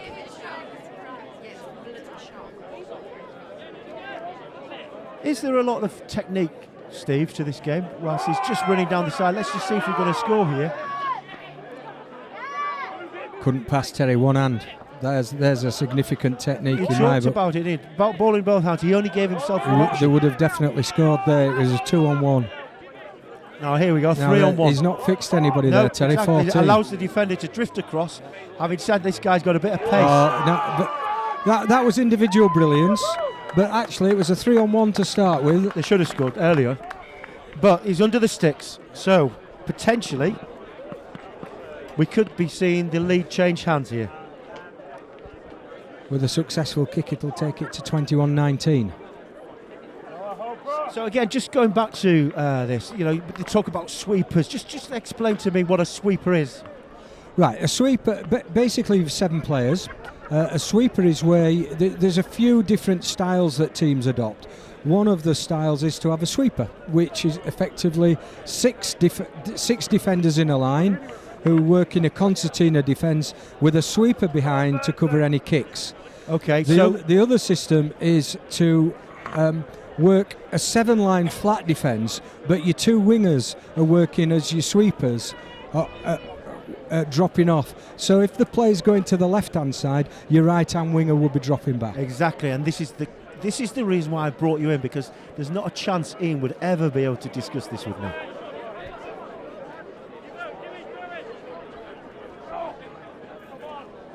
It's a bit loose there. Do you know what? Sometimes whacking the ball on the floor sometimes is the right option. Nearly a try there. Scrum 5. I'm just thinking, if there is some disagreement in terms of a try, Stephen, do we go to the fourth official? Do we have the opportunity this afternoon? I don't think so. Do we go upstairs? I think we're struggling to get 2 touched just now. I don't mind if they ask me. They may be coming for a television replay, Tim. Exactly. Well, if I'm as good at doing the replay as what I was at keeping the score, I think I'd leave it to the proper officials.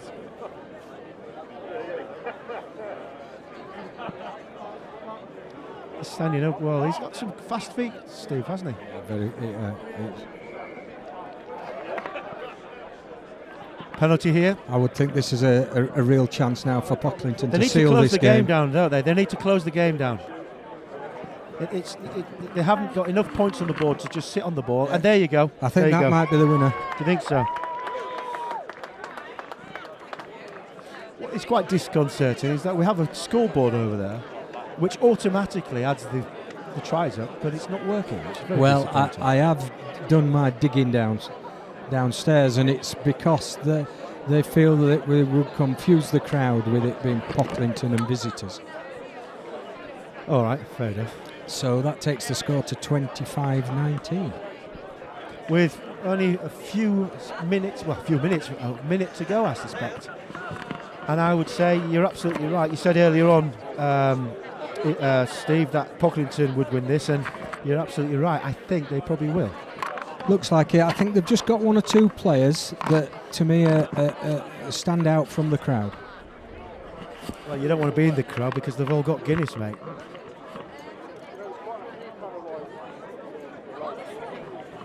Do you know what? I could smell the barbecue as well. Fantastic atmosphere here. Well taken. Oldham Earings. I tell you what, if Oldham Earings lose this game, they'll be in the play. I think they'd stand a good chance. I agree. I think they've been very tenacious.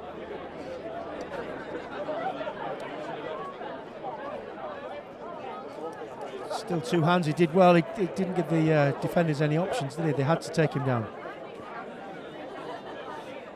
Cycle kick into the corner works out really well for him. Works out really well. That is it. 25-19. So we'll go to the commercial break. We'll see you very shortly.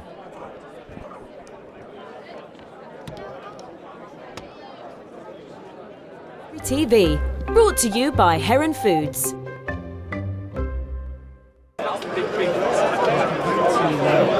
Sevens, where we see Newington Centurions from Darlington taking on Driffield from the Wolves.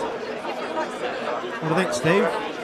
Who just got there to this one? Well, it's very difficult to make any assumptions, Ian, but basically looking at the body shapes of some of the people on the pitch, I think my money would be on the side from the northeast at this stage. I would say a good call on that one. But you never know in these funny games. But that was a good game we watched last. The last match was a great game. Enjoyed that game. Very, very good, high quality. It looks. Yeah, in the coloured, the multicoloured top is the Newington. Newit Centurions from Darlington. And in the blue and white hooped shirts are the Driffield side from Yorkshire Wolves, famous old club. So going back to the last game, Ian, that gives us a quarter final of Leeds Beckett, who look very good against Old Pocklingtonians. So that looks like a good quarter final. Yeah, I'm looking forward to watching that game. Too hard to call, but I think Leeds Beckett's looking very strong. Very strong. Here we go. And that wasn't what he wanted. As I said last game, Ian, sacrilege.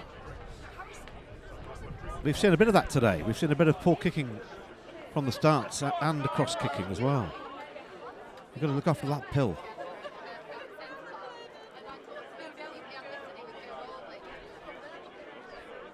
Oh, first break.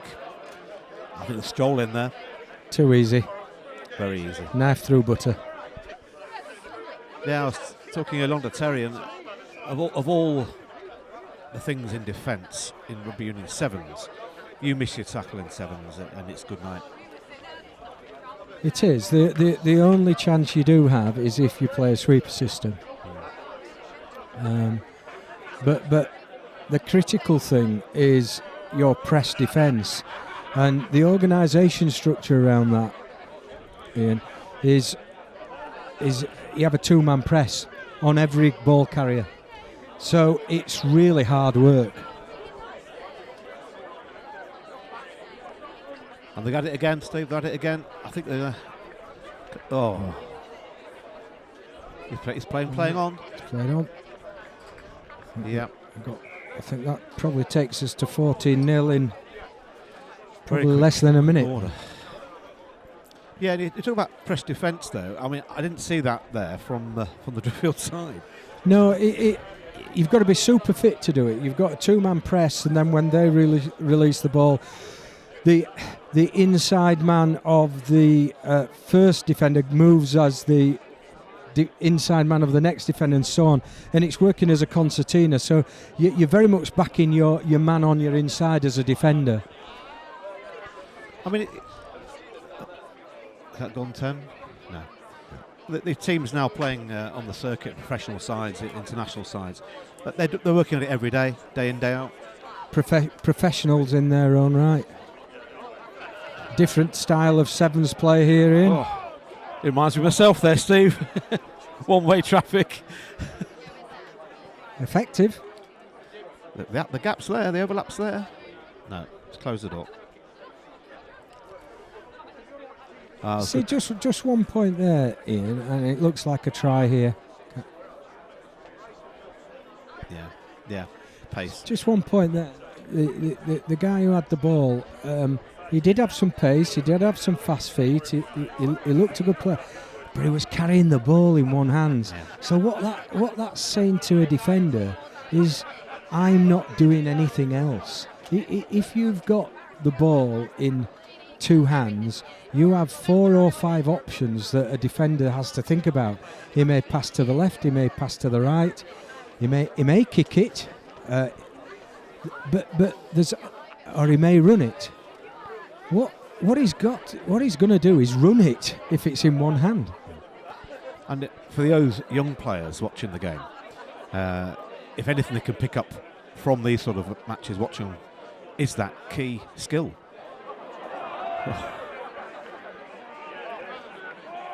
I talk to my under 11s all the time about holding the ball with 2 hands, running with 2 hands, attacking the line with 2 hands. And I as you know, like you, I've coached a lot of years, and if it's any consolation, that's all I've done. The knock on. Yeah. A number of years ago, we were very fortunate at Selby Rugby Club to have David Campese come and coach over a course of a weekend. And I was the coach at the time, Ian, and I thought I was going to learn something revolutionary from him. And all his coaching sessions were about the position of your hands where to receive the ball and the position of your hands where to pass the ball. And for 2 hours solid, that's all he coached. And he was going back to the Natal Sharks the following week. And he says, and that's all I coached there. So even if you're doing it at under 11s, be rest assured that that's what the top coaches are doing as well. And I'm a firm believer, massive believer in the fact that the key skills at 7 through to 15 have to be practiced over and over. And it's not about winning every game that they play at that young age, but doing the things correctly. So when they're making the passes under pressure, 9 times out of 10 those passes are correct. And this is where you see so many players who've progressed to a much older age, senior age, who haven't got those key skills. And you think, well, what have they been doing at 6, 7, 8 years old? And that's where the key coaching comes in. I've got many stories from seeing young men come through the system and being big, nice lovely step. Almost jogging. Yeah, well chased back there on the drift lab, but that was always had too much pace. Yes, Steve, you were saying? Yeah, I've got many stories of boys having come through the system and were probably a little bit bigger than some of the people that they were playing with and against. Found it easy, were able to put on a little bit of power and use their physique, and didn't concentrate on the basic principles and core skills like you're talking about of the game, only to be found out when they got to 16, 17, 18 and never come through as a top rugby player, and they should have done. Yeah, that's Newington 28, Driffield 0. I think the Newington lads have got some good pace out wide here. They're showing it well. Another penalty, holding on. Without wanting to be too critical, I don't think they've been challenged too much yet. They've got a couple of pacey boys.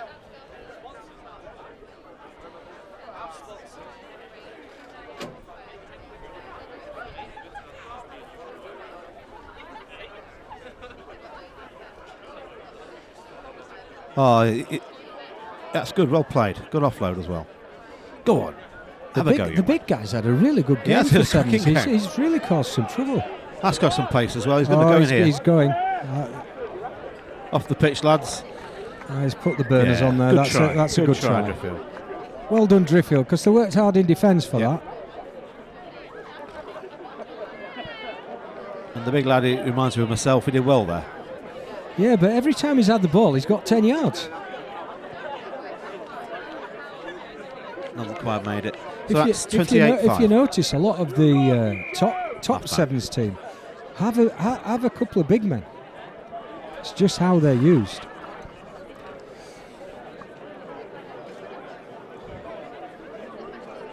Yeah, we go back to the coaching style, something very dear to my heart.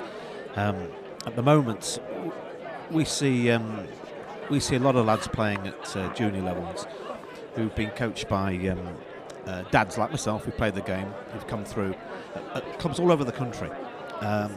However, there's a stark difference between those who've been coached themselves and those who haven't, and who believe their way of rugby is the correct way.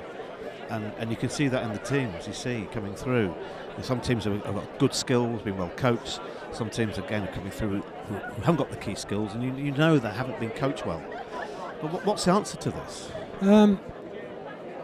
It's very difficult. I don't think there is an answer. My view is it's coach education. It's no coincidence that better teams are the ones that are better coached, and you've got to be consistent with your views and principles. And then the other thing is what comes with better coaching is better decision making. Yeah, absolutely critical, and you've seen that here today. You've seen 2 or 3 sides. You've got decision makers, and lads who know what they're doing on the pitch, against other lads, similar ages, probably some experience in playing, but who haven't got those key skills awareness. It's hours and hours and hours on the training ground of doing 3-on-2s, 2-on-1s, 4-on-2s, and executing them. And I'm not so sure a lot of teams still do that this day and age.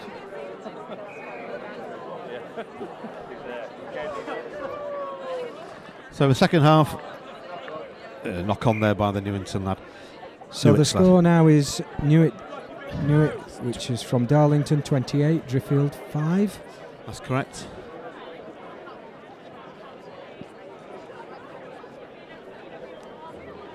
Be nice to Driffield to put on a little bit of a show this half. Well, they're nothing to lose, everything to gain here. It's slowed a bit.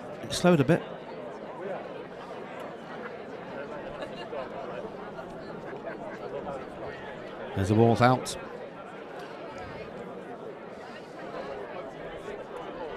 Whether that's the best kick, I'm not sure, Steve. Not bad, but it was the right thing, but 20, 30 yards further deeper. They didn't have a sweeper, and the blindside winger couldn't defend because they had a scrum. That's a nice little bit of play. Good tackle. It's only if they let the ball do the work. Yeah, it's a penalty there. Not 10. No. Yellow card. It could be. No. We haven't seen any yellow cards at all today, as yet. No, we haven't. I have to say, I thought the referee was quite lenient there. I would have. Yeah. Broke the line there. It was deliberate, Ian. It was stopping a try.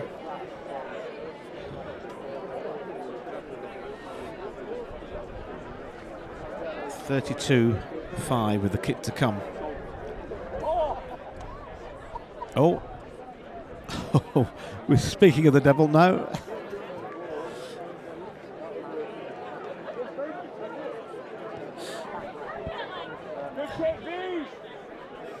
(35-5). And the crowds are still coming in. It's really filling up. Yeah, it's going to be a cracking afternoon. They're really they're marching through the turnstiles now. This will be a really great revenue boost for Pocklington Rugby Club today. So. They're a super club. You know, they run 3 or 4 senior sides and a great youth section. Oh, well taken, young man. The sort of everything that's good about rugby. They don't pay their players. Everything I admire, really. Yeah, I know the club well from my own lads' team, and we come here a lot. We play their juniors a lot. That's good rugby. Nice angle, nice line. Yeah, nice 2 good angles there, Ian. Yeah, and we have some great games against the Pock juniors. Yeah, good set of lads. So that's 42-5. I think these guys from Darlington are just warming up now. They're beginning to support the runner, throw some good angles, and are beginning to look quite an effective team. Yeah. Also, we've seen Leeds, Beckett's, we've seen Old Pocks, And now seeing Newitts, and there's some good sides coming into the quarter-finals so far. I'm really looking forward to the quarter-finals already. A mistake from the cook. I've seen a few of those mistakes made today. Kicks on the full. It's breezy. It's more breezy than you actually think. Yeah. Well, stood up here, we can. I noticed you started off commentary in a shirt, and you've got your coat on now. So. Believe me, it's better than the last time, Steve. There's a good drive by the prop again. He's having a good game. Pressure.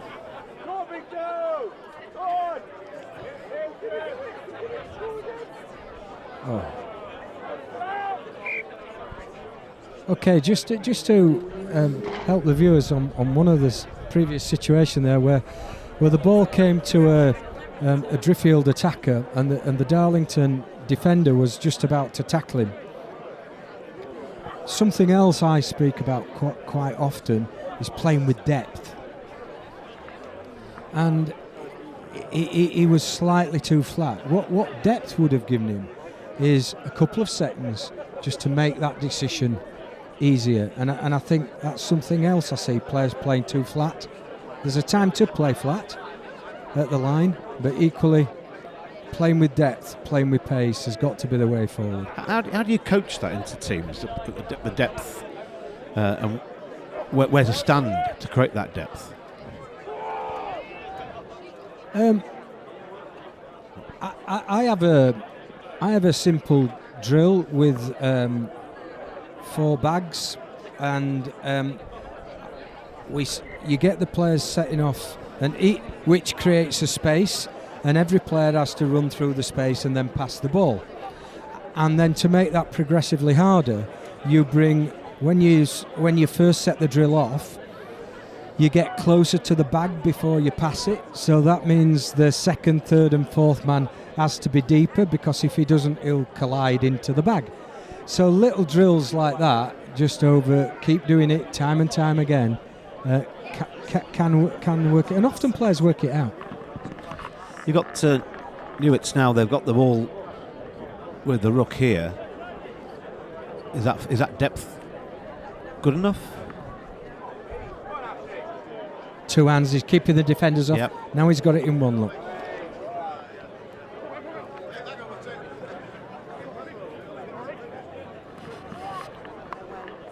Good support play Could there. be good clear out. Yep.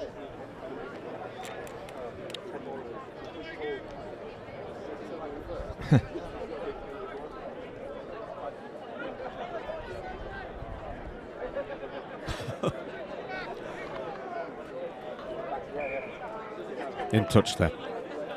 You see, a couple of times there, Ian, the attacker did great. He got ball in 2 hands. He kept the defender off him, and then right at the last minute, he hadn't got the space, and he put it into 1 hand. So that allowed the defender just to clobber him effectively. He knew what was going to happen. But all in all, that was a good. All in all, it was game a good game. Yep. Great to see Newitts Centurions. They look half a reasonable side. What score did that end up? They go through 42 points to 42 points to 5. Who else have you collared before me? No, this is the first one. Yep. We're waiting to see who's come through from the. Well, I can tell one of the teams coming out here, Ian. It's the unmistakable colours of Bridlington. Yes. And I would suspect that the others are the home team. They are playing in Pocklington colours. Don't know whether they're named as that they are. Yes, Pocklington. And I recognise 1 or 2 of the players, young men in the Pocklington side.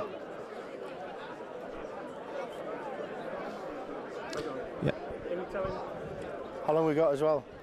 We'll just go for a quick interview with Terry, who's got the referee down on pitch side. She's there. Hello and welcome back. I'm stood on pitch side now. I've managed to get myself down from the scaffolding and got away from Ian and Steve for a few minutes. So I'm stood here with Neil Reedman, the referee who's in charge of organising all the referees. Neil, is it quite difficult to organise the referees? I mean, there's such a high turnover. clearly you're going to need someone with a bit of age on their side, a bit of speed. So I can clearly see why they've picked you to be in charge of all the referees. Terry, I modelled myself on you, you know that, local legend that you are. Getting people to referee at this tournament is actually really easy because it's such a well thought of and high profile event for the Yorkshire area that whenever they get asked, they say yes, definitely, and once they do it once, they tend to turn up. We do occasionally have the odd guest. We've had Robin Goodliff and Tim Wigglesworth in the past. I think even Terry's refereed when he was having a go at the job, but today we've got two young referees who are destined for good things at the level 5 development guys, Adam Robson and Dan Woods, and then Phil Gord, Simon Lazenby and myself if required later in the day. So respect for a referee is so important in rugby union, certainly rugby league. And you look at what's happening in football and players running up to referees, and it's not something that's tolerated in rugby union at all, is it? Absolutely right. There is still respect for the referee, and if there is any people that speak out of turn, there is a system in place that makes sure that it can be dealt with properly. So I do feel that rugby union sets the example, and if they brought things like sin bins and things into other sports, I think it would improve things greatly.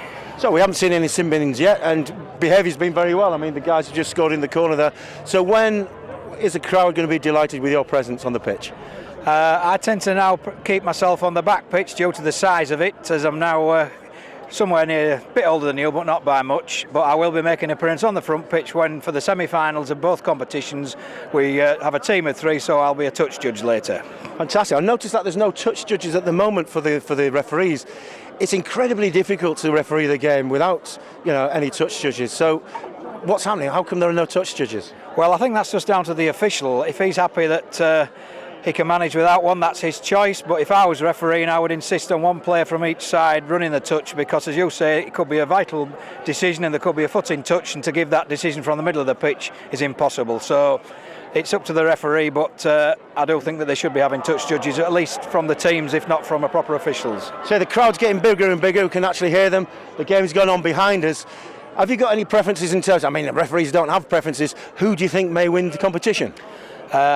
I've just turned up, Terry, so it's a bit like walking into the parade ring at Beverley. I haven't had a chance to look at the runners and riders, but if you want to come back to me in 20 minutes, I'll give you my considered thoughts. But it's not your first time on TV. Eggheads, I saw you on the other week, didn't I? That's correct. My local quiz team at Barnby Moor, a little village near Pocklington, we appeared on Eggheads on BBC Two, and although we didn't win, we did very well, and we thoroughly enjoyed the experience. Well, thanks very much, Neil. Listen in, guys. It's been a fantastic day there. I'll let you get back to the commentary team up in the scaffolding, and I'll take some coffee to them.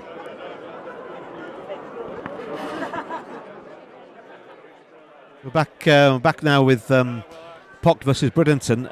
Just seen a great try by Brid, and they're leading the game 7 points to 5.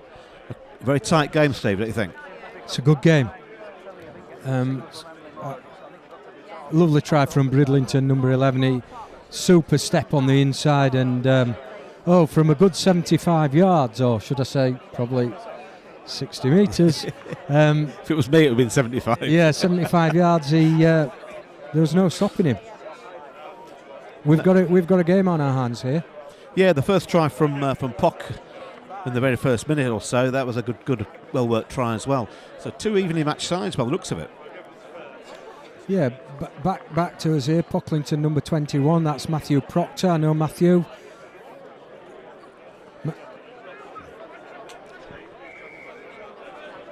Matthew's ex-Durham schoolboy, Yorkshire 16s and 18s player, product of this club. That was good thinking, good little kick through, well picked up.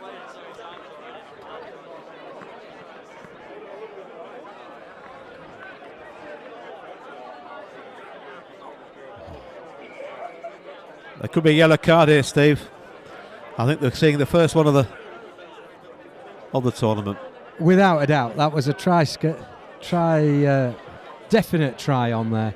And actually, I was just about to say, if he'd have caught that and scored, maybe try of the tournament. Yeah, it would have been a great little individual try.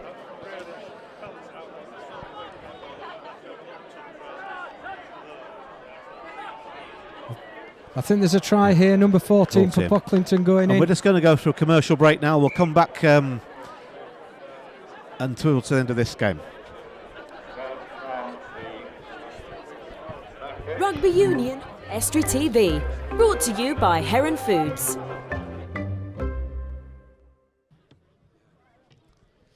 Half time with Pocklington leading 17-14 at half time. A really close game, this one, Terry. It is. I've been otherwise engaged getting you two guys a cup of coffee. Thank you very much.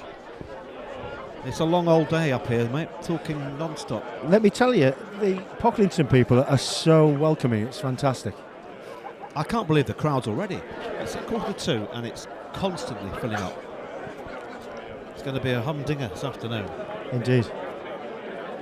So the Bridge side, I don't know whether it's the shirts or whether it's the actual physical size. They do look big, don't they? Is it because they've got that stripe like the old Hulk AR shirt? Or is it because they are just big? A bit of both, I think, Terry. It's optical illusion, they call it. Okay, I should get my glasses, really. I'm not so sure about the stripes. Hurting my eyes a bit for Pock. It's the second time we've seen Pocklington. It's not obviously not the same side. Pocklington first squad. Right. An really old rivalry between these two sides. So I've been down to Bridlington a couple of times this season, just helping their forwards out. They've got some really good players. It's a knock on. We're playing advantage. He's through. He has to go for the step, go for the corner. Oh, nice spin. You know, it's just he's taking the wrong tackle. option. He had a man outside him. Yes, again, he did everything wrong.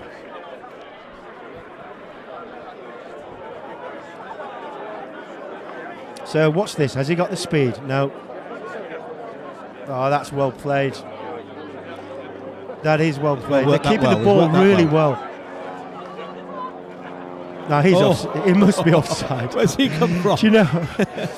The referee's playing on. Is the referee not? Okay, he must have been open play. The referee's always right, Ian. You know that. Always. They've worked that well to the wing. What's wrong with the corner? Why don't they go for the corner? I know he scored in that situation. The last time they were there, he stepped inside, didn't use his outside man.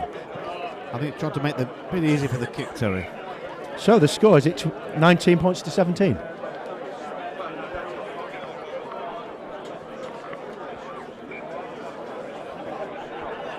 Okay, who's your money on here, Ian? Too close to call. No, well, that's why I'm asking you. Yeah, if I was going to bet, I'd probably say Brid, but you never know now. It's very close. Do you know what? I bet in a casino, you're just always wondering which number to put your chips on. Yeah, the score is now Pocklington 17, Bridlington 21. Pocklington in the stripes, Bridlington in the yellow and blue. Oh, that's a good step. He's got some nice. Good ball. He's got a long gait, hasn't he? A long stride. That's a good tackle though. Well. Into touch as well. He's into touch. There he is, the touch man, the touch judge, in the same shirt, which is very confusing for everybody. Everybody here. I would get him if I was a referee. I'd get ask him to get another shirt on. But I think he's just happy he's got somebody to run touch for him. Yeah, the hoops is Pocklington. I did say stripes, didn't I? That's completely wrong. Just got to pick up on that, Terry. Steve, thank you. Out that one. Thank you, Steve. Hoops, stripes, you know what I mean. That was a big tackle. Well played. They did really well there. We're back into traffic there. The ball's available. The ball's available. Out, picked up. Good ball. That's good. He's going for it. It's a good tackle. I heard a bit of. This is a really tight skin on game. skin there. It's one of those things when it's cold weather and you get your legs slapped in. That is one of the worst things ever, isn't it? And you end up with a big red hand down your thigh. Or an imprint of the hand anyway. You're in trouble if you've got somebody's hand left on your thigh. It's like a summer's day here.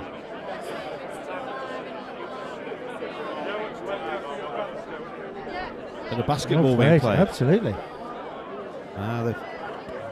Seems to be this fashion of not wearing socks. Don't really like it. Do I sound a bit of an old fuddy duddy? Is that a crossfield kick again, Ian? You don't like it, do you? This time it might work. I'm not sure what's happening there. And backwards. Went back, absolutely. Pocklington really pressing the defence home here. I think we're going to be forcing pressure, forcing the mistakes by Brid. We're going to be joined in. I'm going to be joined here at 2 o'clock by our friends from Leeds, Cardiff, and Tyne and Wear. So we'll be welcoming them in about 10 minutes' time. Good player holding on. A great attacking position for Pocklington here.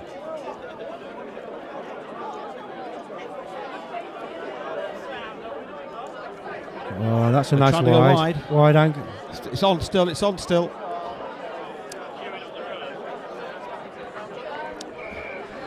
Another try there Pocklington. for Pocklington. This game's changing leadership every Well, that makes it every minute or so. With the kick to come.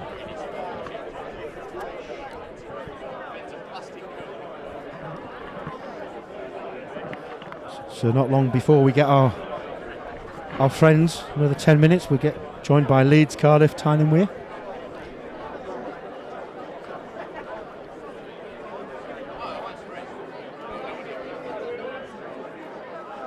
Yeah,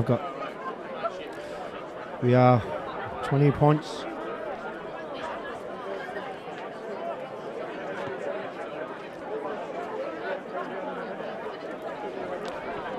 Just for those viewers sat at home, if they want to give any of their friends a ring abroad, we're actually streaming this live on estuary.tv. So if you do have relations and you want to show them that it does actually shine, the sun does shine in East Yorkshire, now is the time to get in touch with them. They can see it on TV, live streaming on Estuary TV. It's great, isn't it? Yeah, there was a real error there by Bridlington. They kicked the ball away after a penalty. Referee's giving him a sin bin. So they're down, a player down. That's the first time we've seen the sin bin. I was talking to Neil down on pitch side a couple of minutes ago, and I was just saying that the behaviour's been fantastic. There's no sin binings, and there's the first one, and I think it'll show now. Yeah, inevitable outcome from that. A try for Pocklington. It takes them to 26-21 with the kick to come. I think Bridlington were kicking themselves there with that. They had a great opportunity. Gave the ball back to them. He missed that, so it's still sitting at 26-21. It's not 10 minutes though, is it, to the sin bin, Ian? No, it's I think it's a couple of minutes in sevens, but it's still with that 2 one minutes. player off with 6 Yeah. on a full-size pitch to defend against 7. It's very hard. Indeed. Again, the ball, this team with the ball in hand are always looking for their weak points, looking for the areas of weakness, and clearly being one man down, there is always going to be a weakness somewhere. I suspect that that's a poor kick, that, isn't it? From the start, you just score. Again, free kick. You get the ball back. Yeah, ordinarily in a game, you would probably go down to a kick again or a scrum. When I say ordinary game, I'm talking about the 15 aside.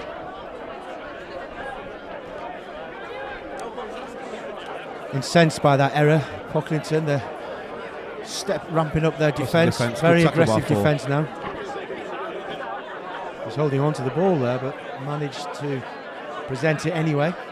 But they've got to use this ball now. They've got to use the ball. See, for me, that's what sevens is about, taking the ball into contact. Or maybe not. And there's the final whistle with a win to Pocklington. 26. It was quite tight, that one, wasn't it? 26-21.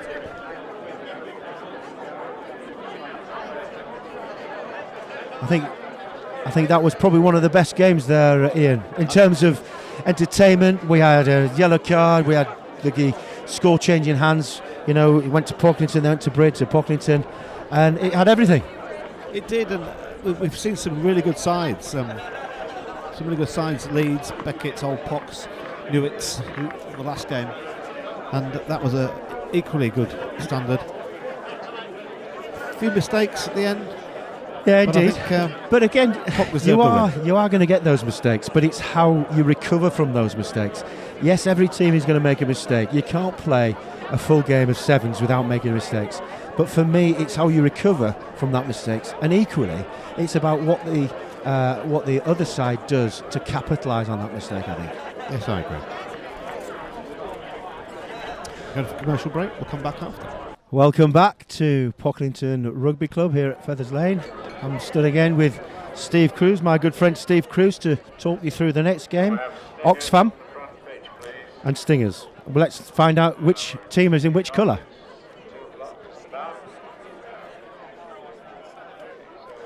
I think the Stingers are in the greeny colour.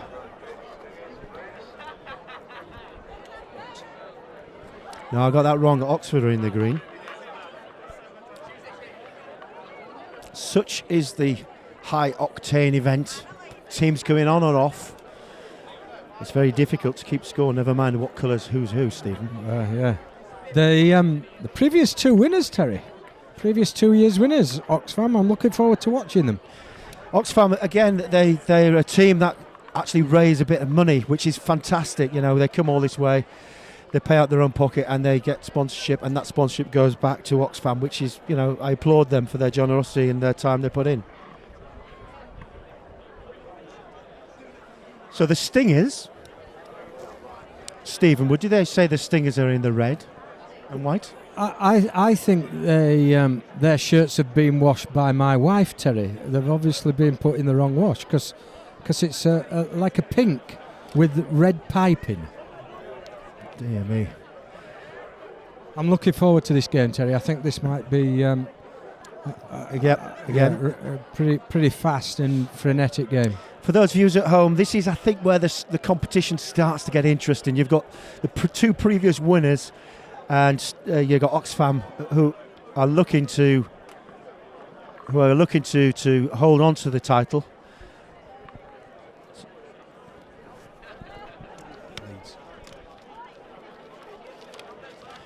And welcome to our friends in Leeds who have just come to join us. We're here at Pocklington 7s, Tyne Wear and Cardiff. Welcome, guys. We're here in a sunny afternoon at Pocklington 7s in East Yorkshire, one of the oldest sevens competitions in the world. We're blessed by the weather today, guys. The crowd is expected to be up to 3,000 people, and those who've just joined, I'm here commentating with Steve Cruz. My name's Terry Garnett, and we've got Oxfam, the previous winners, the holders of the competition, versus the Stingers. Stingers being in the red and the white with the piping.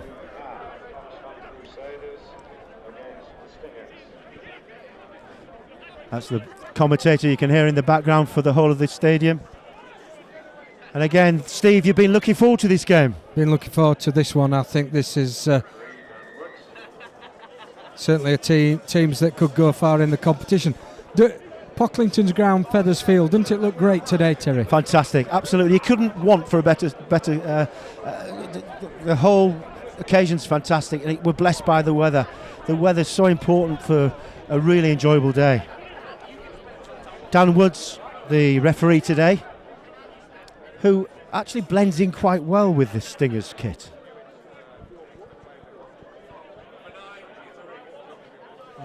There's slight panic in my eyes for the Stingers, but they need to be a little bit more controlled with the ball in hand.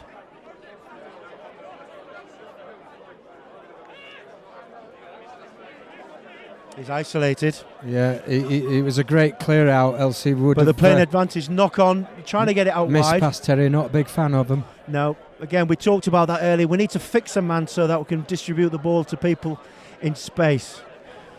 Again, just that miss pass allows the defence just to drift across and push them into touch. Seems to be a lot of ball movement, but not a lot of progression in terms of territory here, Steve. Yeah, I think defence just on top at the moment. Oxfam are the defending side in green, but again, if you notice there, Terry, that was the beauty of having a sweeper. Yeah, we talked about that earlier on. For those viewers who's just joined us, we talked about the benefits of having a sweeper, the guy that hangs back, doesn't get into the defensive line. For that very reason, the ball kicks through, and he's there to be able to gather the ball, to hold on, to allow his players to get behind him. First scrum of the game. Again, there's not much to scrum, Steve, in 7-a-side, is there? It's effectively a situation to get the ball back into play, really, Terry. That's well down. That's a bit of commitment there. I said this is the first time Oxfam have had the ball. Let's see what they can do with it. They do look quite controlled, don't they? He looks as though he's got a bit of gas. He has got a bit of gas. We have we've some gas on this right wing. Was that a case of a bad tackle, or was that just a case of someone with a lot of pace? Well, I think if you look at it, was a bit of a mismatch, really. 6'3" lightning fast winger against a guy who's obviously a good rugby player, but he's just physically not of the same stature. Yeah, you're always going to get that, and I think certainly in every game, 15 aside, but more sevens as well. You look for the mismatch, and I think we saw exactly what a mismatch was there. And I also think, you look at it, the Stingers there have had the ball for about three minutes, didn't do anything. First time Oxfam got the ball, try. I'll agree with you there, Stephen. I say they seem to be quite controlled in defence, do Oxfam, don't they? They don't rush in, they're quite happy, confident in their ability to tackle the man, to allow them to come in and, recycle the ball. What they're doing very well, what I was talking to Ian earlier about, was their double tackling, and then once that tackle's made, the inside tackler goes to the next play, so they've always got two on one. It takes a lot of work and a lot of effort, but they've always got two men on one tackler. On a double tackle though, Steve, if you get it wrong, you're 5 versus 7, aren't you? Yeah.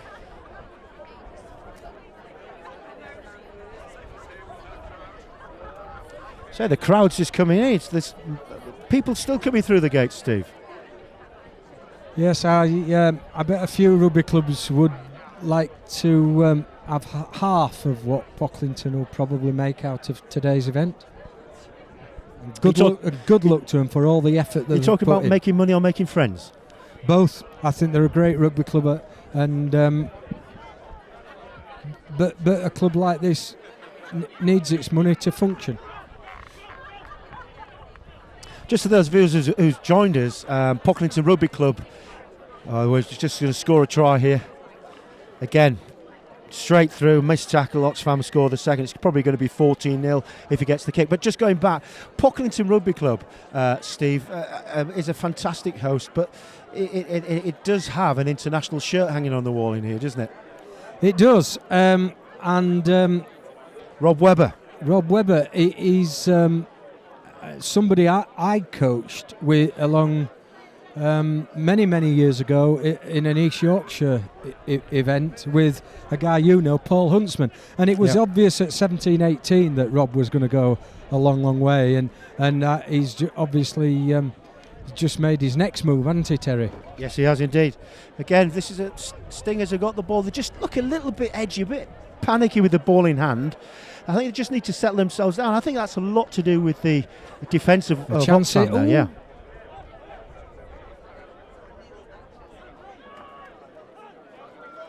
Just look at the defence here of Oxfam work, how they're working across the pitch. Yeah, that's right. Look, they're going to isolate him. So they made him. They forced. There was no option. Absolutely, there's no option. He was either going to get caught with ball in hand, and again, that is exactly what happens. Good defence. They pigeonholed him into the corner. They got 3-on-1, 3 defenders to 1 tackler. The error was made. Forced the error, and they maximised the ball when they got it. 19-0. Stingers, I'm afraid, are really getting walloped here. Talking about Rob Webber, Terry, have you been to see Mrs. Webber and her? No, unfortunately, her lovely delicacies yet? No, unfortunately, from what I understand, Mrs. Webber only operates during normal match days. This is not a normal match day, so my pork and crackle sandwich is not available this afternoon, which I'm very disappointed about. Having said that, the bacon sandwiches are very good indeed.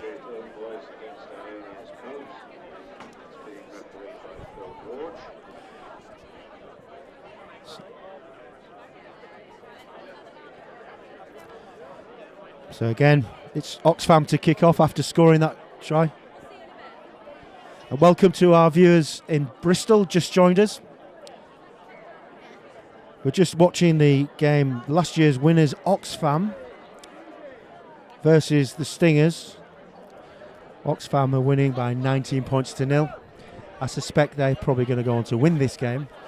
And again, there's some pretty good players out there, Steve. The competition's starting to warm up, as well as the temperature of the sun. The food, the crowd's great. The food's great. There's a crowd down by the beer tent. I'm sure there, and the rugby's of a high standard. And you know, I think we could probably look now and sort of say, Leeds Beckett's looking good. Pocklington in there. Newitts, Pocklington themselves. Beckett's, to me, I've seen Beckett's playing. Very good, I've seen Beckett's playing. They are coached by Kerry Wood, who's a good friend of mine. I'm not just saying that because he's a mate, but I just think, you know, having 4 internationals into your side, you stand a very good chance of winning. You've got half a chance. Oxfam probably, for me, so far, look the side that are probably second behind them. Would you agree? Yeah, I think we haven't seen Beckett's in a defensive role. We've seen Oxfam defend exceptionally well. So we really need to test Beckett's in terms of their defensive skills. So we've seen them in the attack. They look absolutely so impressive, dynamite with the ball in hand. But Steve, you're absolutely right. You know, one missed tackle and you're through. So Beckett's, whilst they look good, they were playing a pretty poor side. They need to be tested defensively. They do, and that you really find what an opposition's like when you put them under pressure defensively. Because some Terry capitulate under that pressure. Absolutely. So again, it's a nice kick, nice high kick, gathered really well there by Oxfam. It looks as though he's got a bit of pace on him. Could he go all the way? I think he probably won't. I say a man on overlap. He should have gone a bit earlier, that, Stephen. Definitely, they've done all the work, really. It's on it. You say you hear the 4 on 2. You hear the expressions, Steve. Let the ball do the work. What do people mean? Tell our viewers what that exactly means. Ian was asking me earlier about how do you create decision making, but it's a numbers game. Again, so tell me, you had a 2-man on 1 there. He should have given it. Or he's taken the contact. Oh, they've got the penalty. Was that the wrong decision? Not in this occasion, but. Why loop there, Terry? All it's allowed is the defenders to get in a better push out. Yeah. But again, possession in sevens is so important. As long as you got the ball in the hand, the clock's ticking. If you're in the lead, it ain't a problem.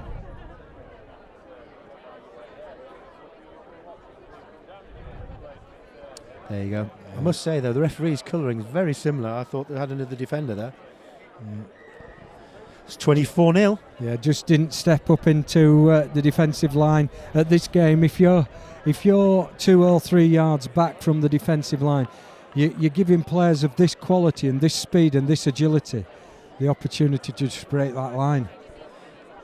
Again, 24 points to Oxfam. The Stingers are yet to score, but for those viewers sat in the luxury of their armchair at home, sevens is obviously different to the 15-a-side because of the numbers, but we're only playing 7 minutes each way. A yellow card's 2 minutes off, and basically the scrum only has 3 players in. And you're going to see quite a bit of skill and agility in this game. Not that I'm saying the 15-a-side game doesn't have that, but there's more opportunities here. It's one of the fastest growing sports in the world, Terry. Sevens, as we were saying earlier, it's now an Olympic sport. Yeah, it's got its inaugural appearance in the next Olympics. Obviously, slightly late for me to appear there, and yourself, Steve. But I'm looking forward to seeing what I would say the British Lions, Great Britain, which is all the home nations together, come together and represent. Represent Great Britain in the Olympics. It's going to be great. But again, Simon Armour, the coach for England, has been left with some difficulties in terms of picking players. Again, a score again for Oxfam. So superb try. I forgot once again the defence line wasn't quite in line. He took his opportunity and actually He's got some serious gas. So I think we're 31-0 now. Oxfam are 31. The Stingers yet to get on the score sheet. Just going back to Simon Elmore in coaching the England Sevens, it's going to be quite difficult for him to actually get the best players in England, because they are contracted to the some are contracted to the RFU, some are contracted to the Premiership rugby scene. So it's difficult to get the best players representing the country, which is a great shame. That's very true, Telly. It's an extremely good point. And you know, when we sat at home watching the Olympics, some people won't appreciate that. The other difficulty, of course, is Simon's. Oh, was that a charge down or was that a pat down? I think that was a legitimate charge down. Oh, good tackle. That's good tackle.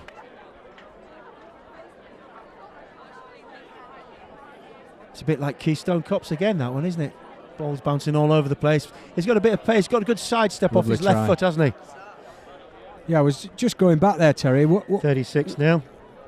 Yeah, sorry, Steve. Going back to England. What Simon's also got to do is develop teams from 4 nations into one style of play, and the teams from those nations will be used to playing different ways. So it's not just only about getting the best players; it's about adapting a style to effectually get a gold medal.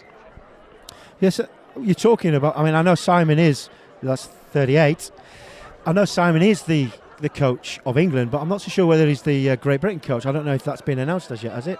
I'm not quite sure at this stage. What I do know is Oxfam have certainly got some players that know their way to the try line, and they've got some serious pace, and they're leading this game now 38 points to 0.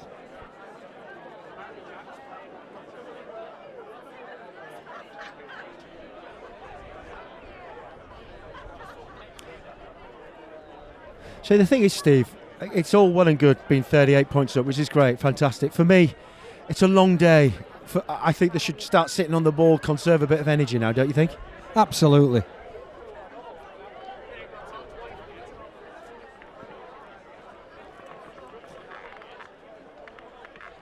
This is a time to stop, get the ball, retreat if you need to retreat, and just conserve energy. So it's about the first time for the viewers at home. He's going to score again. This guy, he's great off his left foot, steps off his left, goes right. Got a lot of pace.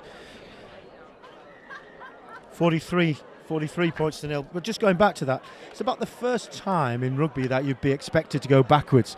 Ordinarily, rugby is, keep going forwards, don't go backwards. But in sevens, sometimes you have to go backwards in order to allow your players to get behind you. Because if you're in front of your player, you're no good, so you need to get behind the ball carrier. Yeah, you often get situations where, particularly where there's kick-throughs, where you're just buying some time and allowing your colleagues to get back onside and realigned. Well, there you go. That's 43. Did they get a kick? 45. So that's a big win for Oxfam, who, for me, look quite comprehensive. It's nice to see a side look so organised, so skilled, not only in attack, Steve, but also in defence. Yeah, I was very impressed with Oxfam's defensive outfit. They pressed hard. They had not just 2 men, but they had 3 men on it. So after that game, Oxfam won at 43-45 against the Stingers, and we'll go to a short commercial break, and we'll see you very shortly. Rugby Union on Estuary TV, brought to you by Heron Foods. Welcome back to the Pock7s. We have Moulton and Norton playing Brookfield, who just kicked off, with Moulton on the attack. Nothing much happened since the start, Steve, has there? Not much in the game so far. Moulton and Norton in their traditional red, black and white hoops. Early stages at this stage, but there's the error. Will that come to anything? Making amends for it. Nice settle back. Ball's available. into touch. And you just look at those sort of little errors, and to capitalise on those errors, you've got to be quicker than that. They're frustrating. Without wanting to put too fine a point on it, it's often the difference between the player that plays at a local rugby club and a player who has the skills and ability to progress his career. You know, it's not all about size and physicality. It's about having the skills and the ability to make the right decision at the right time. Yeah, I totally agree. So that was a knock on at the scrum.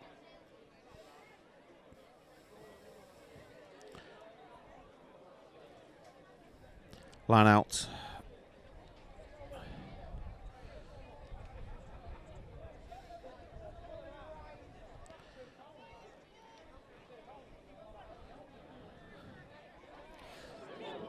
They've got no sweeper.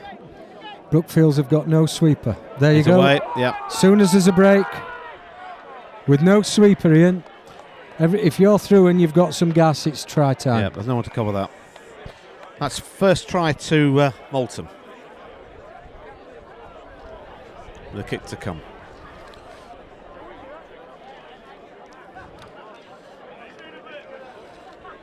Bit of an angle here. Bit of an angle to kick this.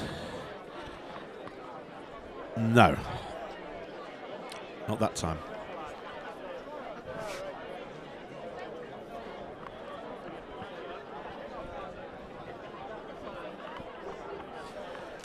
So Moulton Norton to kick the ball back at Brookfield. Yes, for the viewers, it's one of the differences between 7s and 15s. When you score a try, you kick the ball off, so the people that have just conceded receive the ball. Laterally right across the field, closed himself out there. There could be a turnover here. Oh, bit high tackle the referee gave there. And Moulton are playing with a fullback. Yeah, they are. They're playing the sweeper system, which I have to say at the moment is nullifying. Now, let's see what happens. It's a 2-on-1 situation. Oh, he's fed him well. Oh, he's made the tackles. That is classic play, well executed, 2-on-1, and a good score.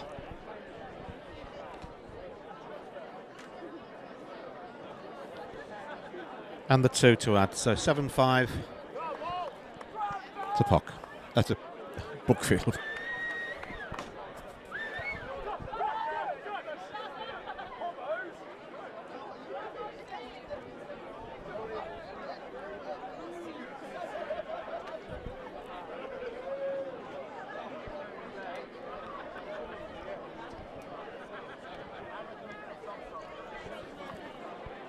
Here we go. Okay, Moulton in possession. Right, what the referee is signalling there is two knock forwards. First forward by Moulton, second forward by Brookfield. You come back to the first offence, so that will be a scrum down with a put into Brookfield.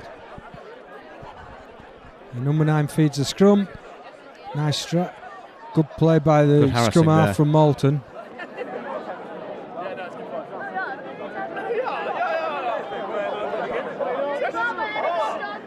Good strength there.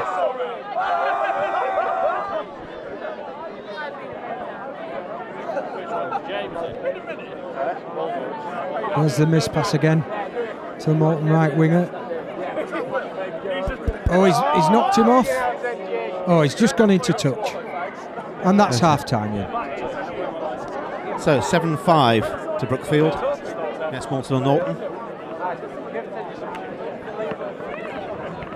Evenly matched. Where's your money going on this one? I think Brookfield, they look more likely at this stage. But again, it's a team that's going to make least mistakes at the moment. In many of these games we've seen, unless the team's really out and out, really good. The other teams, it's a bit of a mistake fest. I agree. It's not easy to call at this stage. I think the best defence will win this game from what I've seen so far. You know, two teams playing two different systems, one with a sweeper, one with a flatline 7. So all to play for. I'd like to see them use the ball a little bit better, both sides. I think they're panicking under pressure when they don't need to. Yeah, I agree. We've seen a few sides, haven't we, so far, not executing the 2s on 1s, where they should really be taking a little bit more time and nailing those sort of chances.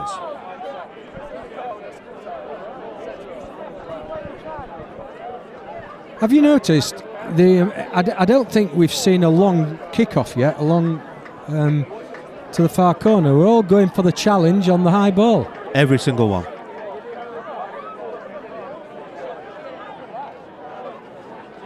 Let's go into the touch. Yes, so that's a throw into Brookfield. We've just got a 2-man line out. That's a good ball. No, it's gone to ground. The referee's played on, so he deems the ball to have gone backwards. Let's see if Moulton can get the ball away from contact here. No, holding on.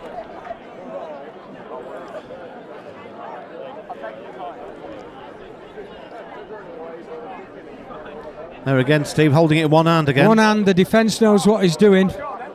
Easy to tackle. Well, having said that, he's used his strength. They've kept the line. Two hands, good.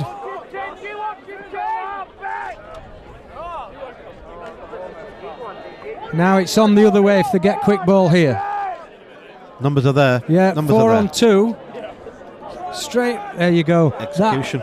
Too many players are trying that long pass these days. They're probably going to score, but... Good defence. The ball do the work. It doesn't need to really. Yeah. A good try, but they did make hard work of that.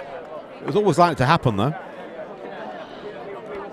You know, as the play came down this right-hand side, they actually had a 4 on 2. They did. And the long pass allowed the defenders to drift rather than, you know, if you were coaching, you'd be telling them to straighten up on what you call the inside shoulder of the defender.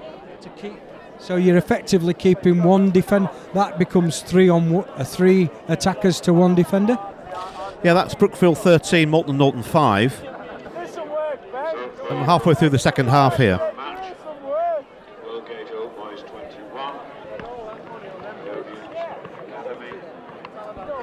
I think the difference in this game, Ian, is that Brookfields have made less errors. Absolutely, and that's been the case most of the games today so far. But we've seen some good sides come through to the second round, into the quarter-final. Oh, now we've a chance. Now we've a chance. Pingy is back, son, all the way. Oh, beautiful. Keep going, keep going. Yeah, it's a nice finish. A great chase as well. Yeah. A nice try by Moulton Norton. That brings it to 13-10. I always thought they'd got a couple of players in the Moulton side who, given the space, could utilise it, and that was a super bit of play from about 70-80 metres out. This kick's critical if there's time for a restart.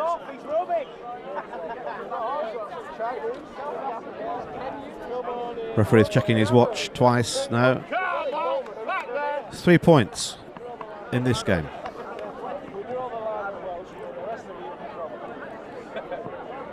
I think we need some of the boys and girls from the fantastic junior section here at Pocklington as ball boys. Absolutely. Get the ball going. Quicker we get back into play, the better. Really go long here, Steve, or short? Well, he's gone short and made the mistake, so... You know, the winning 13-10 Brookfields have got the ball and it's on, actually. But he's not fixed anybody. Straighten that line. Oh, he's got the pace there. Wow. Come back inside, and no way is going to stop him there. That's a really good I don't effort. know where he's been, but that young man is everything Sevens are about. Yeah, pace, power. Yeah. 18-10 I thought they'd made the mistake there because the first player in the line did do nothing other than pass the ball on. You know, always do something, always fix a man. But he just passed it on. But his colleague on the line just went brilliant bit of play. So, 18 Brookfield, 10 Moulton and Norton. That takes it a score and a point away from Moulton. They're going to score that's 3 times two now. scores difference. Yep. Even if Moulton and Norton score now, that would only bring them to 17. I'm getting a bit of heckling down below because 2 of my 3 sons have just arrived. Bless them. Now that's a good start. Well taken. Good knockback by Brookfield. Don't need to force it. That's good play. Just keep the ball now. See out time.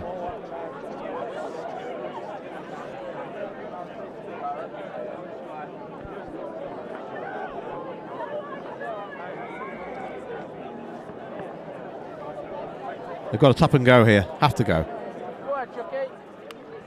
Waiting for the runner. That's a good nice line. It's a nice line.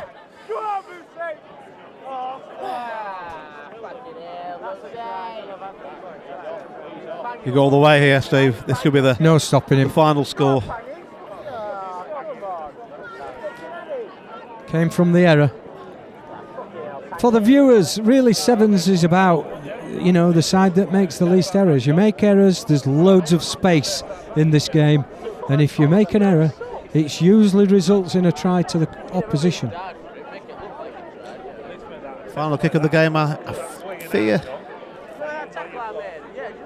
25-10. Brookfield. I think this game's gone away from Norton.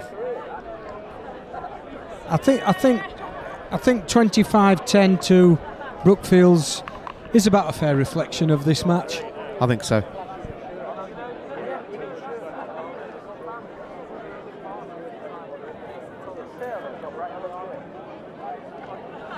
And now, Ian, at the crowd, whew. It's really filling up. The last game on the backfield is taking place now. To say that there's the whole KR derby's on at the same time, it's fantastic. It's fantastic. I hear that game was just finished with a win to Hull FC. Is that right? That's quite a surprising result. Yeah, after Hull KR won last week, I thought they were at home, could have the advantage there. At the end of that game, we see Brookfield progress at 25 points to 10. And the next game, we'll see Northern Exiles taking Walgate Old Boys.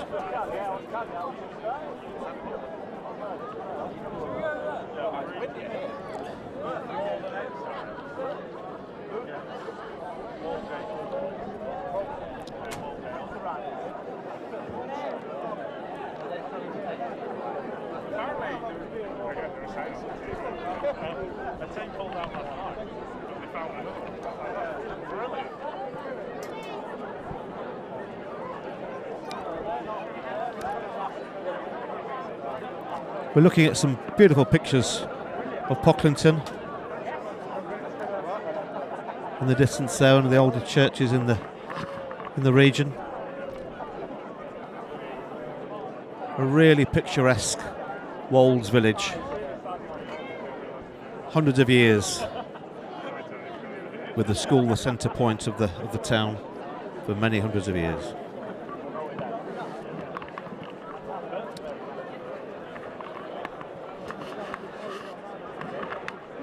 We've got a huge crowd gathered here today.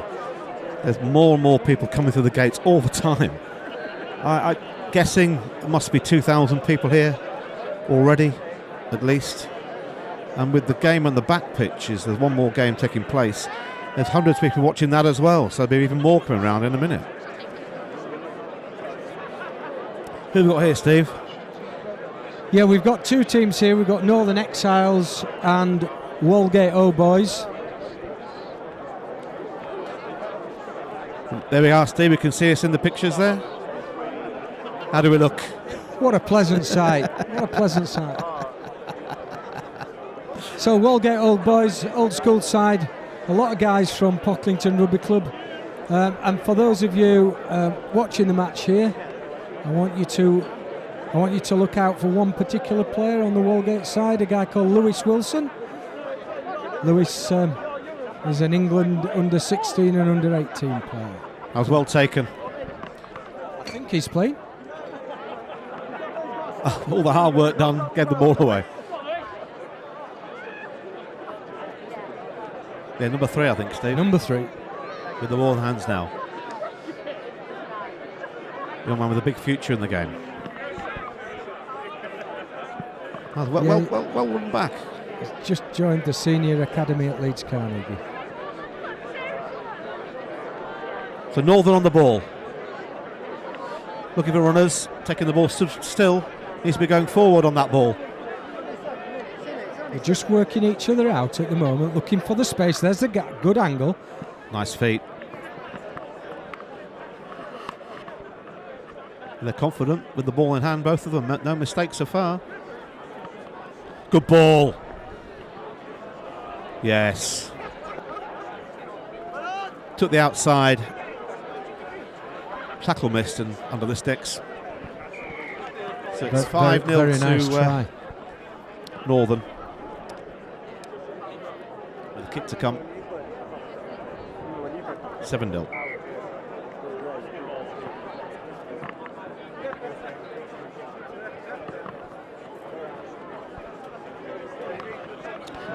To Northern.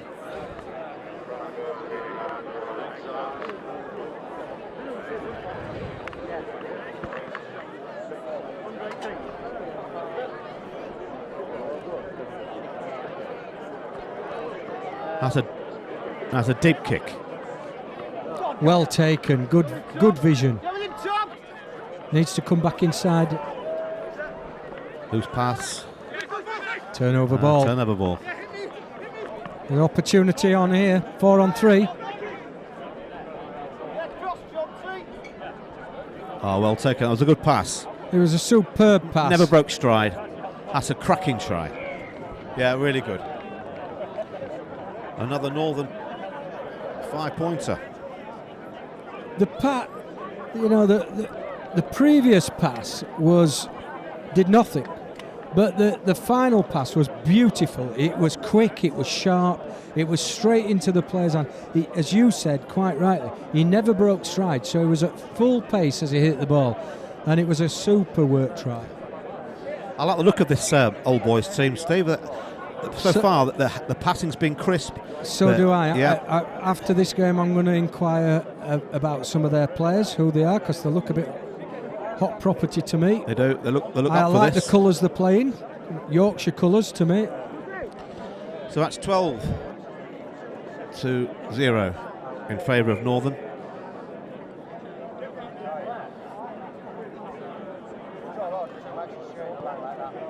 Another good high kick, giving the time for the players to get underneath it. There's Lewis. That's well taken by Lewis. A strong lad.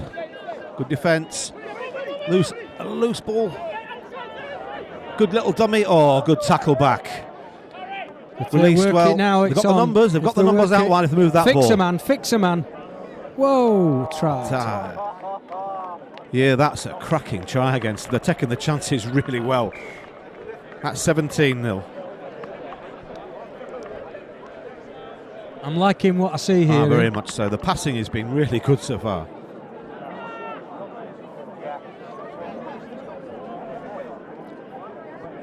If it's a standard that goes through to the quarter-finals, we're in for a treat this quarter-final. Some of these teams are going to be strong. Yeah, it's looking as though at this stage, with the score, I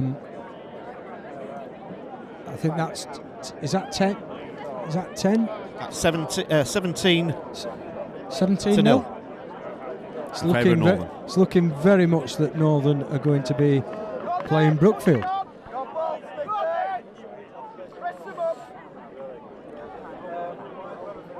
We've got a national break coming up in a minute. I don't want to leave this game. It's a shame, but we'll see how it goes for the next minute with Northern dominating. Another good tackle, nice offload. Walgate needs to get back into this game. Good rooking, the ball's available. Move that ball, he's got players with him. Wilson, there he goes. Strength. Where's the support? Where's the support? There it is. Good defence again, he's got the ball again. Looking for contact. He's got to go. No, he's found the gap. Not sure that was the right option. No, Ian. the players out wide, they're on the right, Steve. They should have moved that ball for me. Turnover ball, they've got the numbers. Really effective choke tackle there.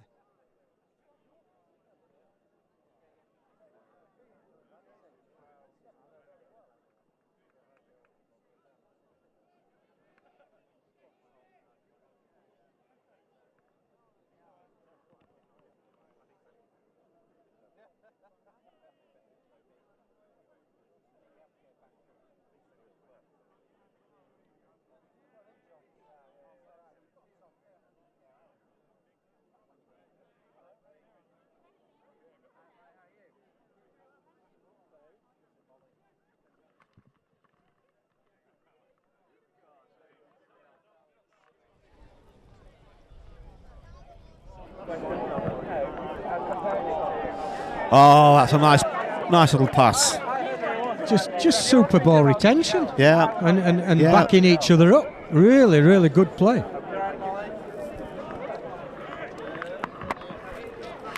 So that gives the Old Boys their first 5 points with the kick to come.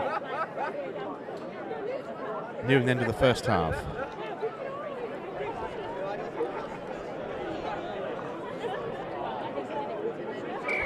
Yeah.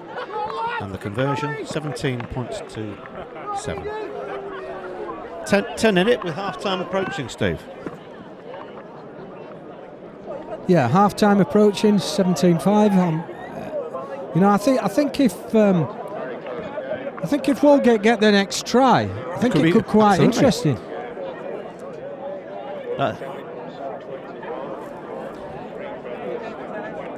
They look a bad side either. Walgate look a good side as well, Steve.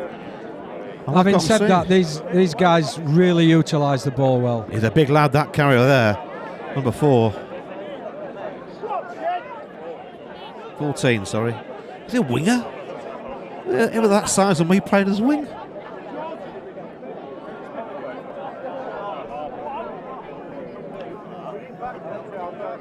Oh, deception. Has he got the gas? Has he got the gas? 4 travelling across. They're not going to stop him. They are. Great defence. Ball's 3, but and there's the error. So it's play on. Play on. He's on his own though. There's a massive gap there if he wants to they've go got the numbers. I don't think he realises he's on his own. I think he's tired, Steve. Bit high, yeah. High tackle, yes. Afraid it was.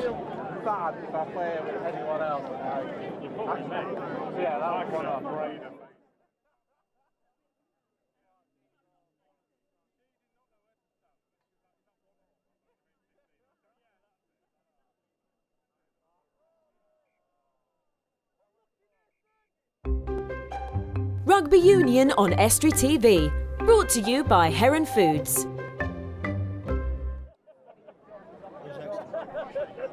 That's half time. That sees Northern 17, Old Boys. Walgate Old Boys 7. Good first half. Like the look of Northern.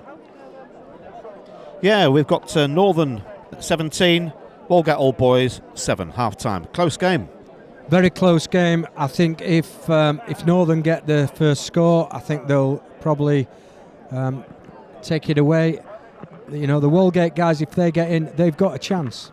They've got a chance. If they just can execute the chances that they've had, be an interesting second half. Looking forward to this. Yeah, it's nowhere near a done deal, this one. I like the look of the Northern side with the ball in hand. They made very few mistakes with the ball. Who's your money on, Steve?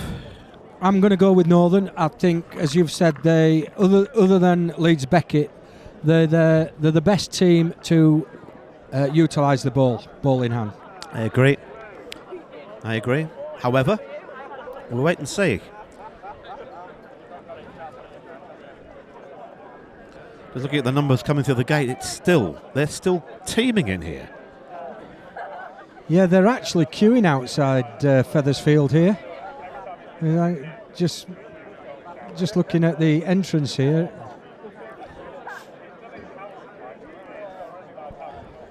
I think they've really got their trump card today with the weather. I've been here when it's been gorgeous. I've been here when it's been pretty atrocious, but today is fantastic. We've certainly drawn the big straw this time.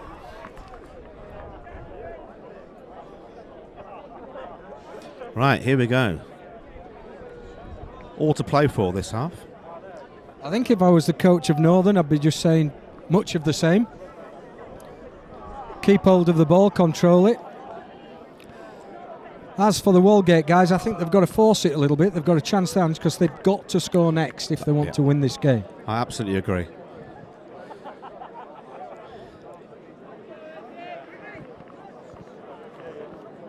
Here we go.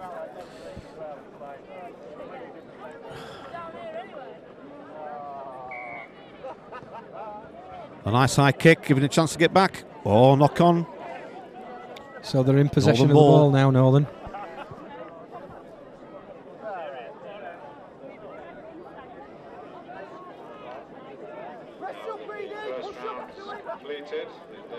Yeah, nice turn.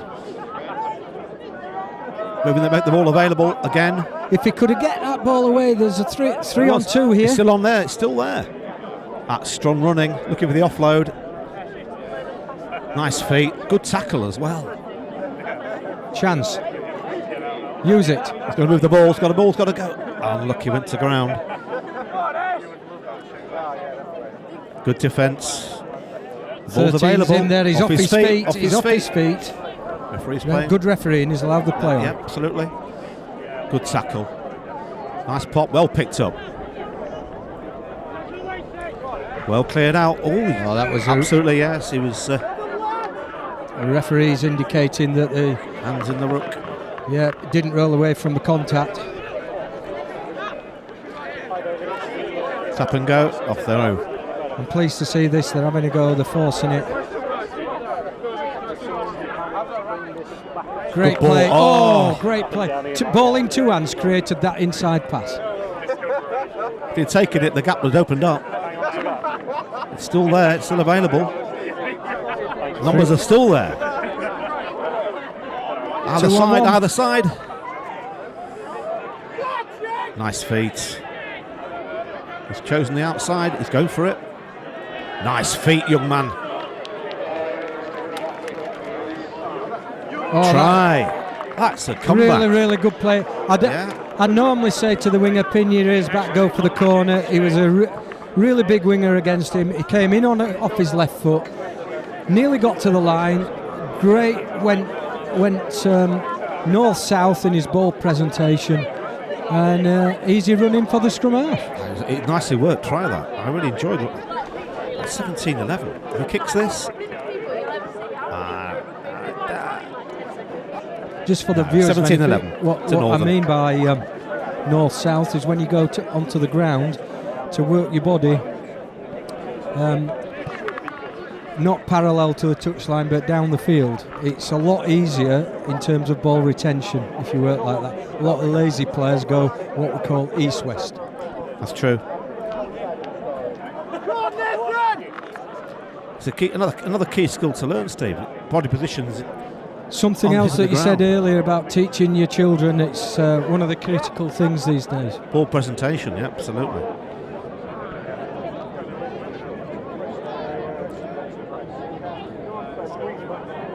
It's a good game. I like the look of both these sides. Be a shame one's got to go out. They have the numbers now, again. He's just passed. He's actually not committed anything, which allowed Lewis Wilson there to concertina out. Good tackle. There should be a turnover here. Yeah. Two hands. The gap. 2 hands, and now he's tucked it. He's got the legs.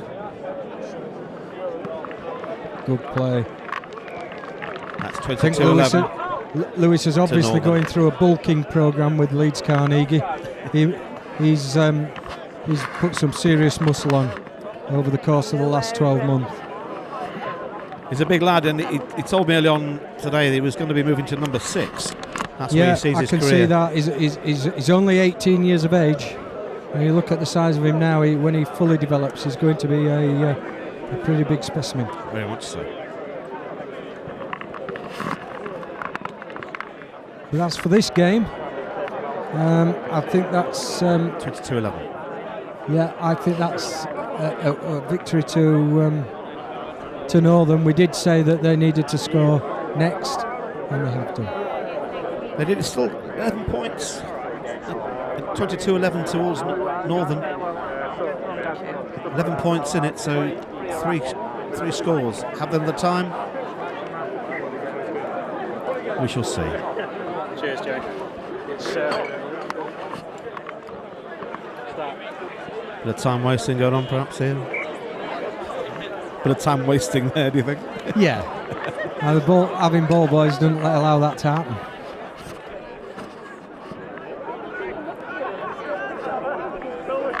Looking for some support.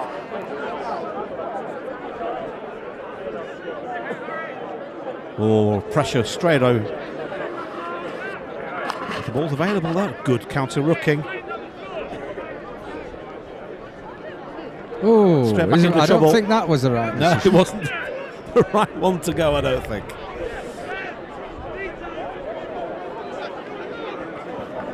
The numbers are here. No, he's taking it back inside.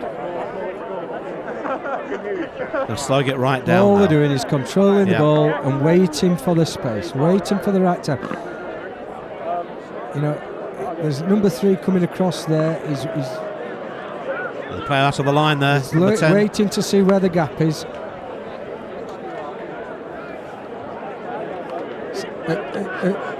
22-11 up, that doesn't matter. You can buy the time. Give you a knock on. I don't think there's long to go now. I can't see the old boys coming back from this. How many scrums have we had this game? Not many, not many. Been very few knock-ons.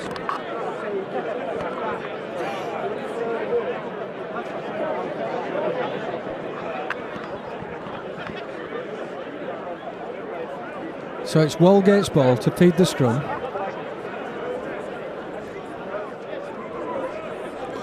Strength in the scrum. Oh, nice offload. Bit high, I think, there. Yes, the referee's seen it. Playing advantage.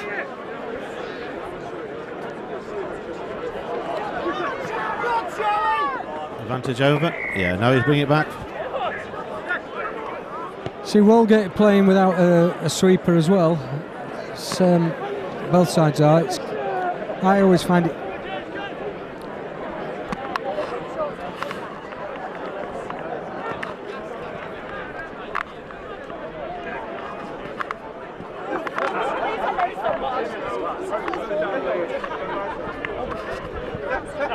Go on, move the ball. You've got hesitation there. I've been impressed with the Northern defence, Steve. They're pressured all the time. They're a very good side. They're very well drilled.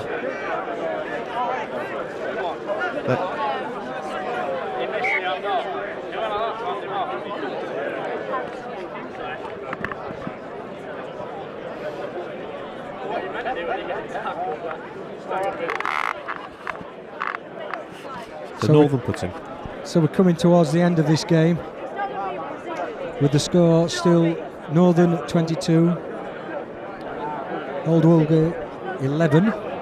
Nobody's taking any quick decisions here. It's very slow to the scrum down. I think Northern have managed this game well in the second half. They've not really exerted themselves too much at all, and they'll wait and battle for further on in the tournament. There's the gap. Nice feet. 2 hands.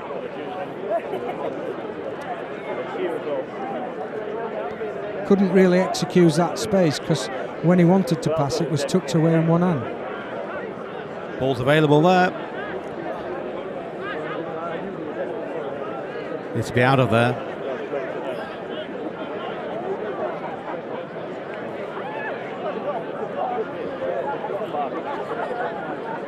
That's good defence. Ball's available.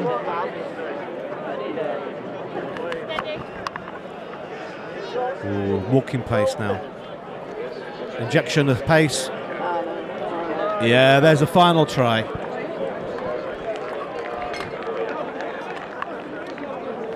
That's a 25 with the conversion to come for Northern. 6-7, 28, 11. Final score, Northern 28, Old Boys 11. Ian, I'm going to leave you for a few minutes now and I'm going to welcome back Terry. Good afternoon. Yes, I've just been wandering around the park. What an occasion this is. The beer tent is absolutely rammed.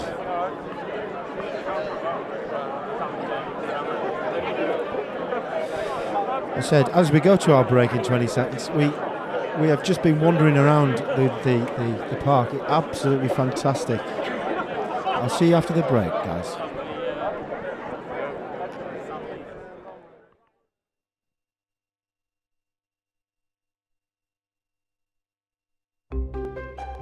Rugby Union on Estuary TV. Brought to you by Heron Foods.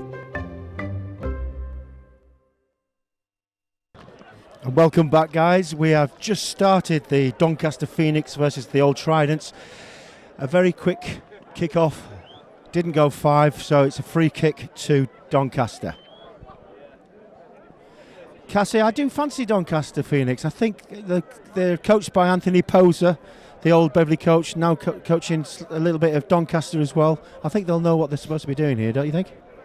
Well, if it's just size, Terry, I think the Trident lads look a big set of lads.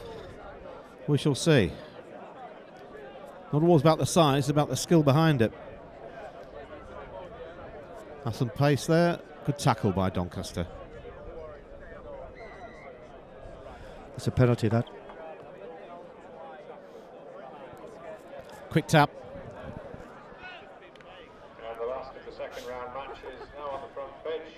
So they seem to be going route 1, Cassie, but it seems to be working.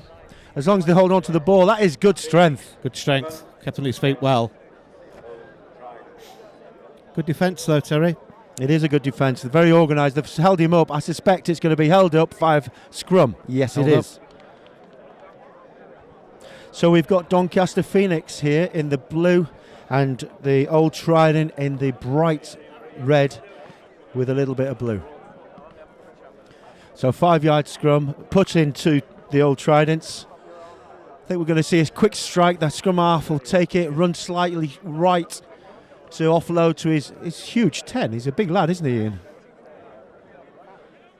Good pressure by Doncaster. Oh, here we go. There. Again, he misses his man, but he must have a lot of gas. He does have a lot of gas. He has got a lot of gas. Look at that. He's going for the corner all the way there. Number 4's not going to get anywhere near him. Gray, that's a good score by Gray. Cracking try. Excellent. He has a good pair of heels, showed a good clean pair of heels to the Old Tridents. Again, it came down to a mistake from just inside the, just 5 yards out from the try line. 80-metre, yeah, try there, Absolutely, Terry. Yeah. Well, I tell you now, they are going to be blowing. They are going to be blowing. Their lungs will be burning.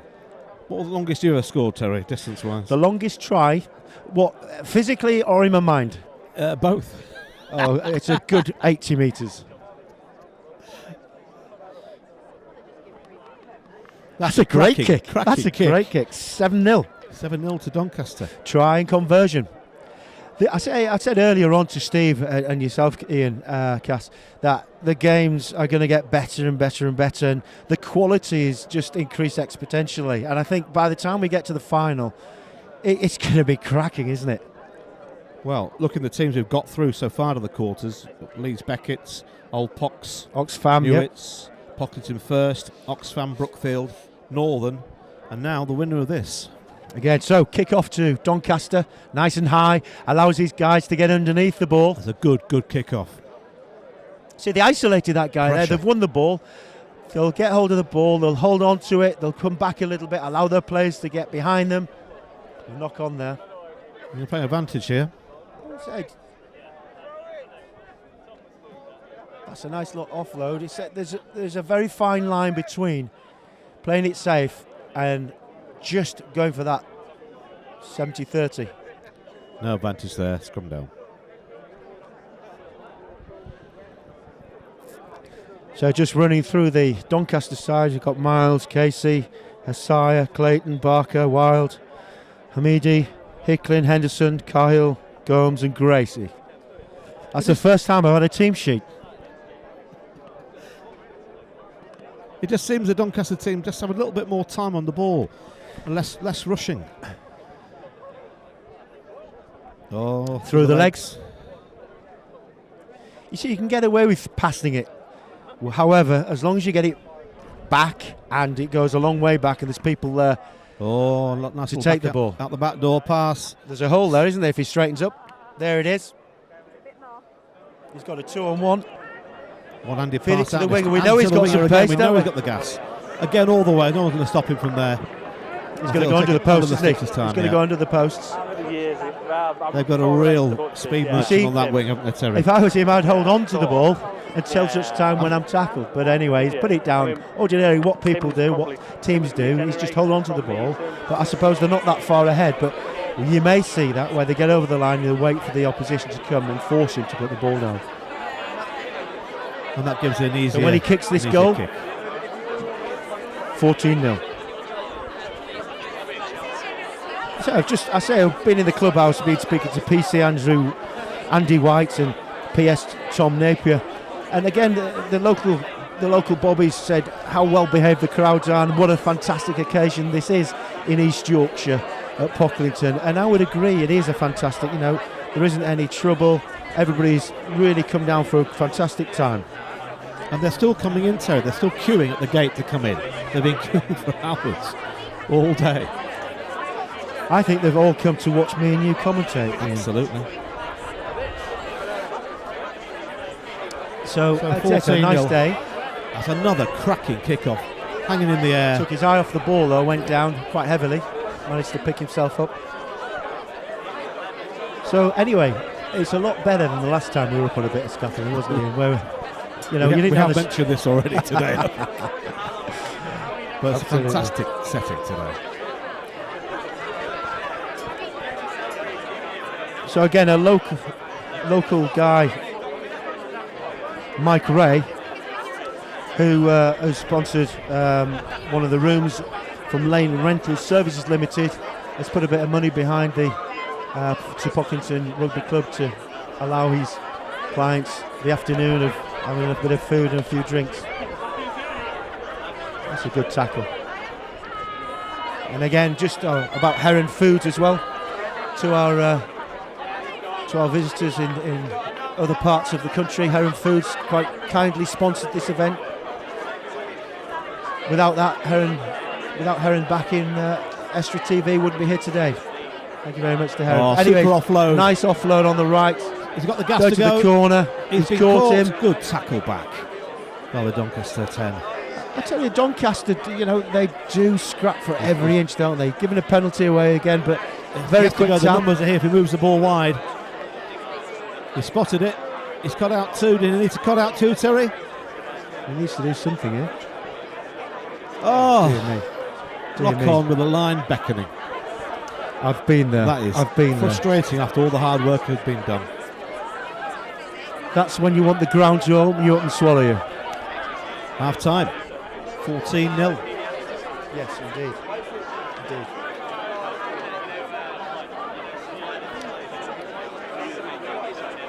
So, and what do we see on the screen there, Terence? A picture of yourself with the cup? No, it's not. It's not those. No. There it is. There we are. That's me in the middle. Garnet. That was when I was looking a lot. And who's that sitting beside you? To your left? Oh dear, to my left. If you go back a bit smaller, we missed it there. Oh dear me, that's embarrassing. So We have there Simon Cowling, Mike Harrison, the England captain, as was the first England captain to captain England in the first World Cup. That was the side that I had to get sponsorship, guys, because I never got picked for a side, so I managed to get my own team, and we managed to win it twice in a row, East Coast Exiles. So a fantastic team. Yeah. This was back in 1985. So, sorry, 1995, my apologies, 1995. Time travels fast. Mike Cawthorne there, Thompson, Simon Cowling. There's a lot of players there that are incredibly talented, but the guy holding on to the cup is less talented, I must admit. And a bit slimmer then. What a day, I do like what a that day. picture. What a great Sponsored by Ouchard and Harrison, a fantastic event. I really enjoyed it, I'm sure Mike Ouchard will be here somewhere in the crowd. He will be, I'm sure. Good friend of mine, Michael. Anyway, back to the game. Back to the game. Back to reality. Doncaster. Back to the reality. Well worth memory lane. Memory lane.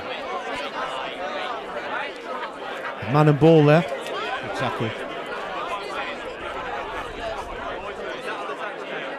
Is that high, Terry?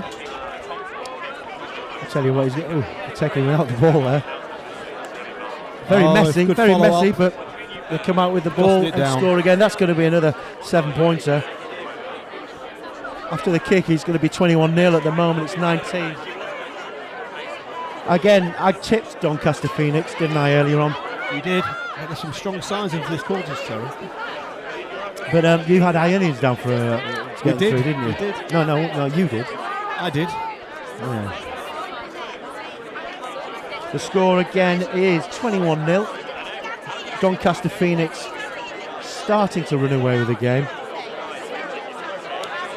The Old Tridents probably struggling. The Old Tridents are a team that have been thrown together, so I suspect that they've had a few drinks the night before as well, probably a few drinks beforehand. But free kick, the kick didn't go 10.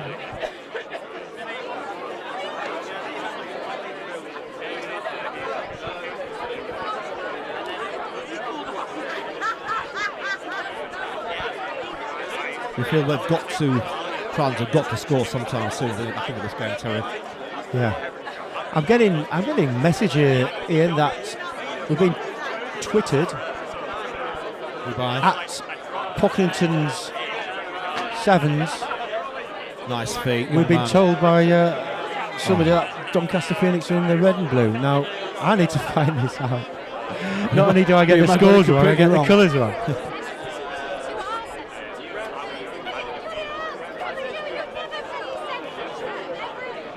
We'll have to get a runner to find out who is who in this game.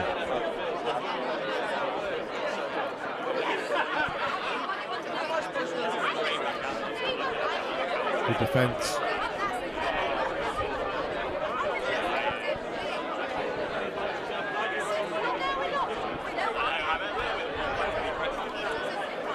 Offloading well. Is that the right kick? That's a nice kick. No, he had no choice there, did he?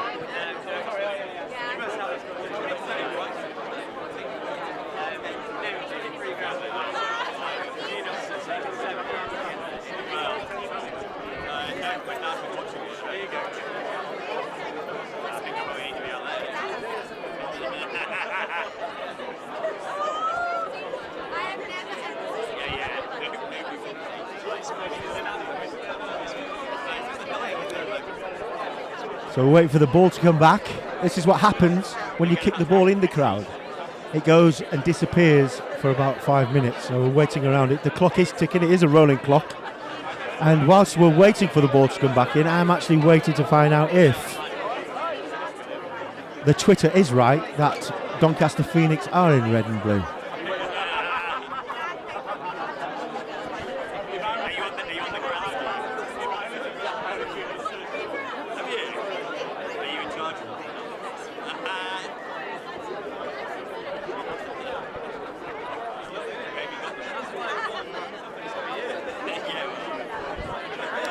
So I'm hoping that the Twitter is wrong and it's somebody that's upsetting us and winding us up. So the ball's back in play. Ball's here. Ball's arrived. I'm going to stick with Doncaster still being in blue until I'm told otherwise. Well competed at the line.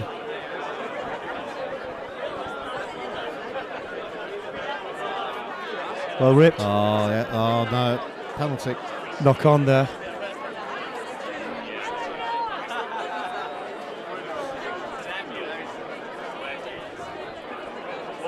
So scrum down. 5 yards out. From what I believe is the Doncaster try line.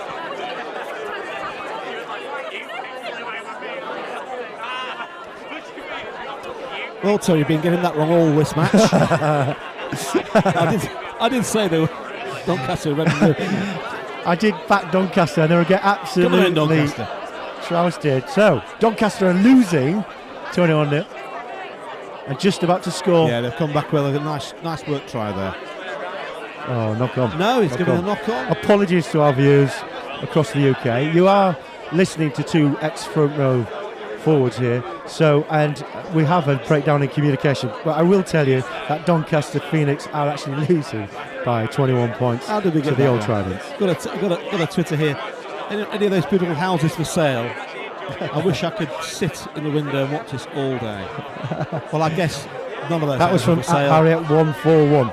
because it's such a good venue. Exactly. Again, if you want to Twitter anything, if you want to tweet, should I say, it's #Pock7s. That's nice. Anywhere rugby. across the world, we'll try and Good track read yours good out. It'll be on defence by screen. Doncaster there. So I'll just repeat that. It's #Pock7s. And thank you whoever that was who tweeted the right colours for the teams. You're obviously far more on the ball than what Ian and myself are. Well, Doncaster have a lot of the possession this second half, but they haven't done anything with it, Terry. Yeah. So again, Astrid TV, thank you very much indeed to Michael Castle. No relation to Ian Castleton. Okay, Doncaster are coming back. Backed himself to get that. Oh, well gathered. Well gathered. Good Old defence. Tridents. Do you know the history of Tridents? I don't. Neither do I. But the score is 21-0. Going to give me this 21-0.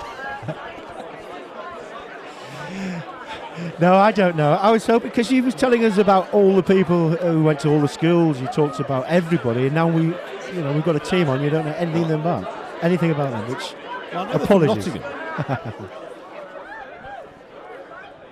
So Tridents with the ball.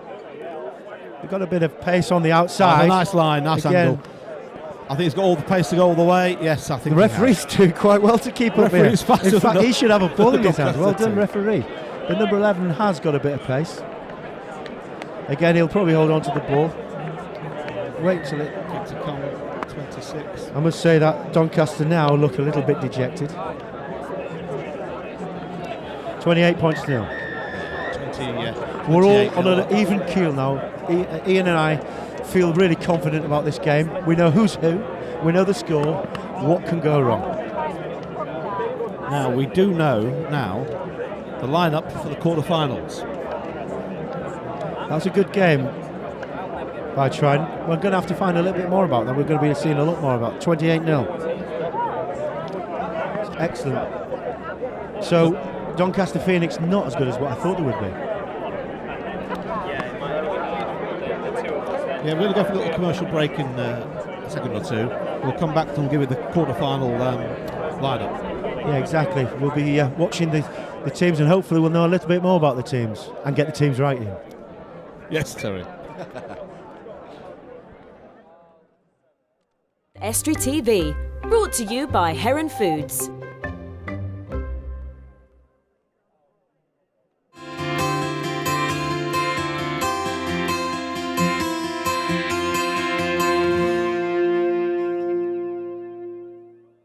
Cars for Less Yorkshire sell quality used cars at affordable prices. Located in Wincolmley Hull, we aim to beat competitors on price and quality. So, if you want a used car at a reasonable price, come see us on Wincolmley in Hull, HU5 1RL. Or call us on 01482 343 550 or visit. Welcome back. We've just witnessed a try there of Beckett's, who've just scored, waiting for the kick. So 5 points to 0 against Old Pocklington Old Boys. This is the first quarter-final. This is where the competition starts to heat up, Ian. Yeah, that was a well-worked try by Leeds Beckett's. There's Coach Kerry Wood walking down the side there, and they've just shaded the outside, so they didn't have the points there. So it's 5-0 to Leeds Beckett's, and to be fair, they worked that well from the kick-off. Been playing about a minute or so since kick-off of the first half, and I'm expecting a really tight contest here, because in the first round and second round, For those Pock7s look pretty good. For those who can tweet, just drop us a tweet at hashtag Pock7s, and provided it's clean, we'll put it on our screen and let everybody know what your thoughts are. What about us about the game, please? All about the game. That's a good kick-off again. Giving the well taken there. Well hit. Well.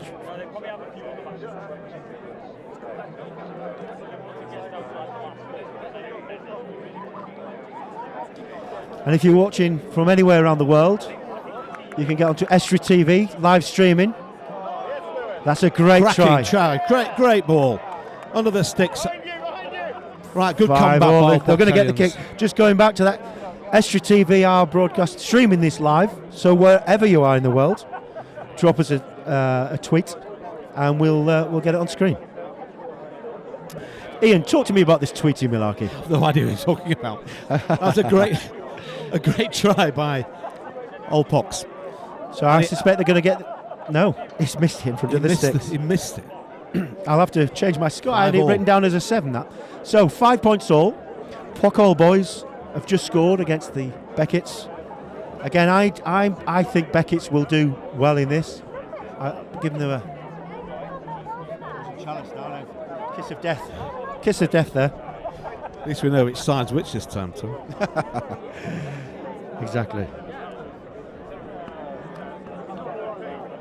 That's another good kick-off. So I've just had a tweet from Anthony Poser just telling me that he's in red. The gap he has. Super. I think he's going all the way there. They moved that ball quickly from right to left and found the gap with one inside step. That's a good try there by Beckett. Just going back to that, Anthony Poser did drop me a text saying, "We are in red, mate. It's our Colts playing mainly." So I did say they looked slightly young, didn't I, Ian?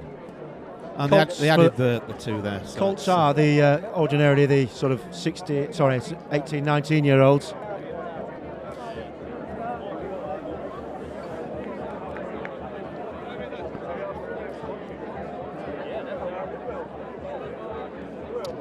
Yeah, Beckett's 12, Old Pox 5. Another cracking kick-off from the start there. And Leeds Beckett's retained possession. Strong on his feet. Sealed off. No, play on. Got the numbers again. Strong. Oh, super try. The floodlights are starting to open, aren't they? Threat from the kick-off. 17. They recycled that ball well. 17, Beckett's. Yeah, the 2-on-1 went for the gap.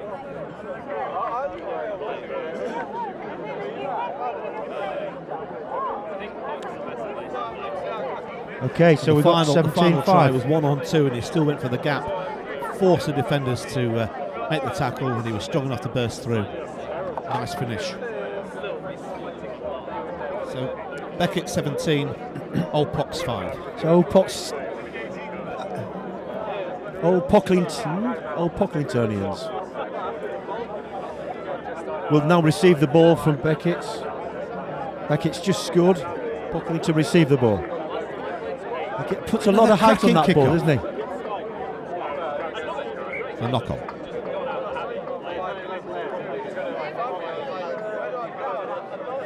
Thank you, Laura. Loving the commentary. Not related to you then, I take it, Ian. It's my mum. No, that's Laura. It is great to see rugby live, and thanks to Estuary TV for bringing it live. You know, we're trying to support local rugby. It's fantastic to have local rugby. He's playing on there. Was that a wheel there? It is great to see live rugby, Madeline. That was good thinking. Nice little kick through. Oh, do you know? Bounce. Some people, the ball just bounce into your hands, don't they? Again, the 1-on-2, little kick through. Yes, absolutely. Someone just give me a little note. The potential of the player of the tournament so far. We've seen him score 2 lovely little tries there. Very strong player. 21.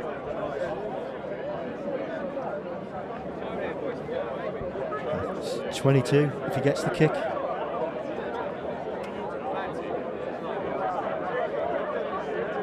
Maybe 24 if he gets the kick. No. Nice little tweak there. As you can see, 22-5. in Yorkshire we can even make beer look glamorous. Pock7s. Heron Fruits, John Smiths. Good on you, boys. Half time. Commanding lead, 22 Tell you what, points to 5. that half went quite very quickly, didn't it?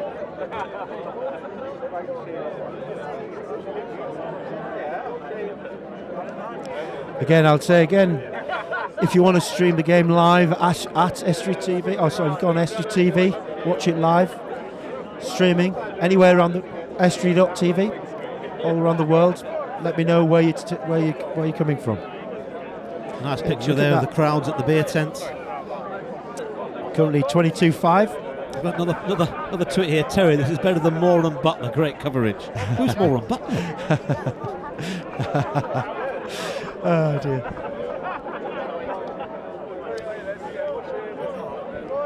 So my nephew is watching this in Bermuda. Oh, Dan Barnett. He's going to have a look at the beer tent. Let's see how many people are in the beer tent. Can we get around there? There it is. Look at that, Ian. It's absolutely rammed. Someone just tweeted, would love to know where Leeds Beckett's number 20 gets his haircut. Exactly. Short back and sides. Again, look at how many people there are. I'd say it must be one of the bumper years here for Pocklington. They must be looking at this and thinking this is going to make the club survive for a few more years to come, which is great. Local rugby is fantastic. And they're still coming through the gates. So again, here we go. We've got Pock, Old Boys to kick off. A good kick. Is that a glider in the air? Let's play on.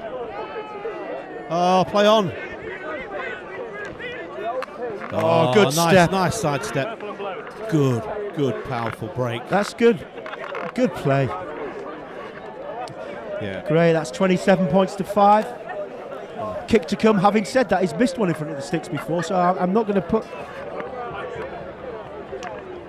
Okay, fair enough, that's a good... Not that one. You made that one. 29-5. They do look quite... They look quite strong, Beckett's, don't they, Ian?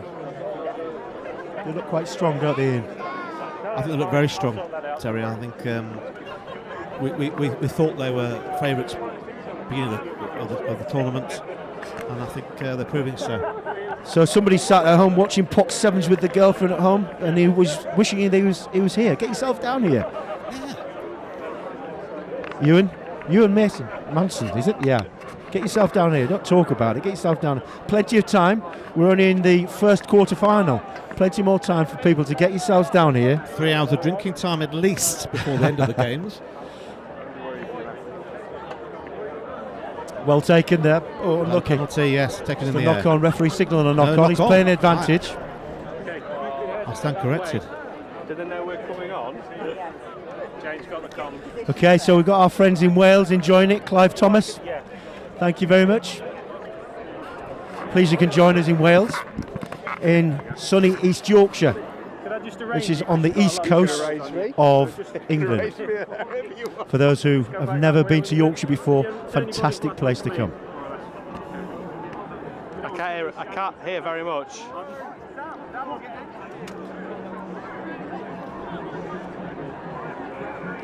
Oh, penalty. The sun's in your eyes. Don't never coach with the sun in your eyes. Just to mention our friends in Wales, how England did win the Six Nations Grand Slam. We don't do it very often, but... Ian, we're supposed to be winning friends. Taken out by Beckett's. Right, fine. Out. Right, come on. Our good friend Roland Phillips, who coaches down at London Welsh, I hope he's watching. We went to Bermuda with Roland Phillips, played the did. British Lions Classics over 33s many years ago, Ian. For those viewers at home, Ian ended up playing for Australia in the final against South Africa. He actually turned up as a water boy and ended up playing in the final. So there's a story for another day. So line out to Old Pock.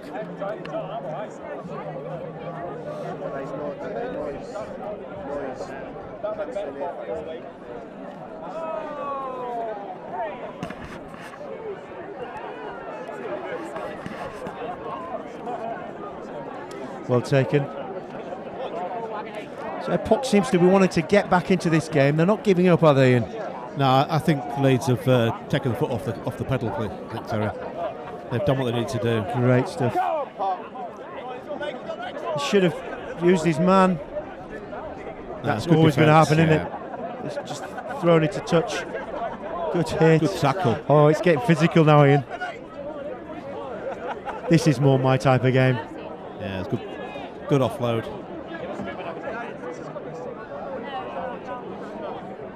Oh, well played.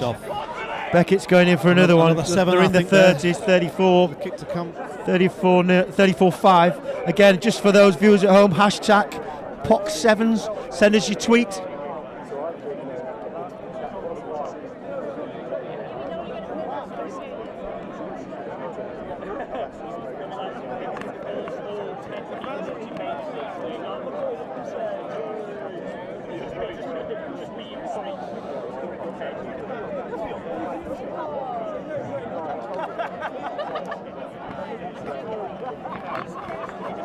They did get the kick there. 36. He put some height on that kick here. Lovely kick off. Well taken. Oh, super. Nice step. Come on. Come on, Pock. Support. He's going to have a go himself. He's backing Yeah, himself. what a great bit of pace. What a bit of pace. That's a well cracking played. try. Cracking try. Well played. They deserve that. They deserve that. He had no choice here, really. He backed himself. There was no one supporting him. So but he showed a clean pair of heels there. 36-10, I think that is now. 36-10 if he gets the goal kick. If he kicks this. I'm not so sure whether they got the first conversion. I don't think they did, Ian, did they? No, they didn't.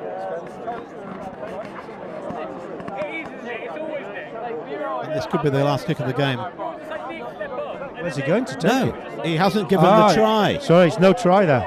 He's no given try. The foot in touch. What a shame. So we've still got 36-5. I'd like to see old Pock7s have a go. They've got the numbers now. Well done. Good. Oh, good tackle. That defence got back there quickly. Well done. Well organised. Back into trouble. Had to go. That ball had to go then.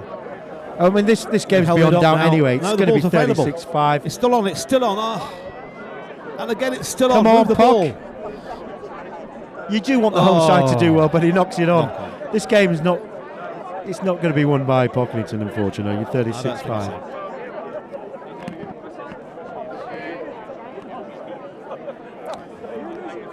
So the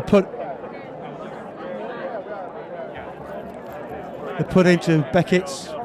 I wouldn't be surprised here if Beckett's score a full length here. Length of the field. Hey, how good would that be?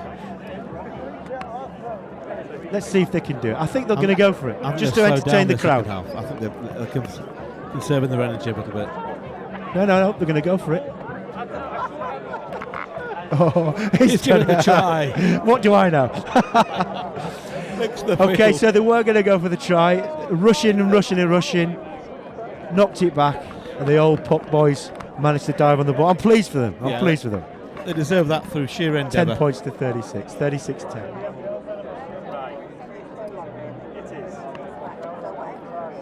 So they had a try disallowed. They were in touch on the far side, on the right-hand side. So they came back, had the scrum.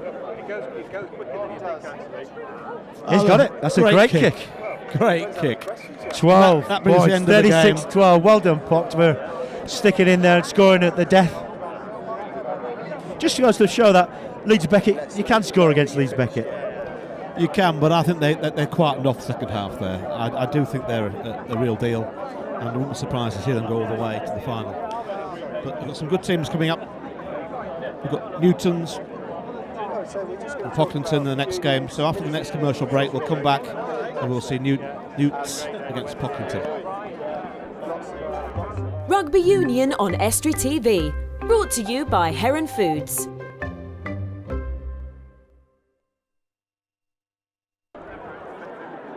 Hello, I'm here with Dan Boddy, who is the Vice Chairman of the Minis and Juniors at Pocklington.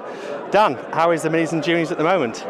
We're doing really well. We've got teams out from every age group between 7s right through to 19s. Loads of kids playing every Sunday. So yeah, we're in good health. We're doing well. Excellent. And have any of your ex-juniors been playing today? Yeah, there's a number of them playing in lots of different guises. Some playing for the first team here, actually on behind us at the moment. Others playing for Yapham. We've got a Walgate Old Boys out. So yeah, there's a good representation from our kids playing in the sevens today. Yeah, great. Excellent. And I understand you're helping out with the Kickstart Kill It campaign in terms of the training ground. Can you tell us slightly more about that? Yeah, so where all these games are being played at the moment in the middle of Pock, we're obviously quite limited to 2 fields. We've got 2 more pitches down at a place just on the outskirts of town called Killick Percy, and we are looking to build a new pavilion down there for changing rooms, a club room, kitchens and welfare facilities. So if we can get that off the ground, it'll be brilliant for our kids on Sundays. And how are you raising funds for that? Just good old contributions from people, the public. The county council have given us 150 grand. Good start. Thank you very much, Dan. Cheers. No worries. Thank you. Rugby Union on Estuary TV. Brought to you by Heron Foods.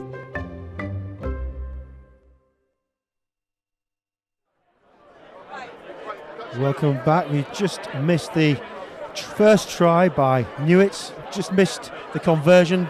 Live on Estuary TV. I'm here with Steve Cruz, Terry Garnett and Steve Cruz at Pocklington Sevens, watching the second quarter-final.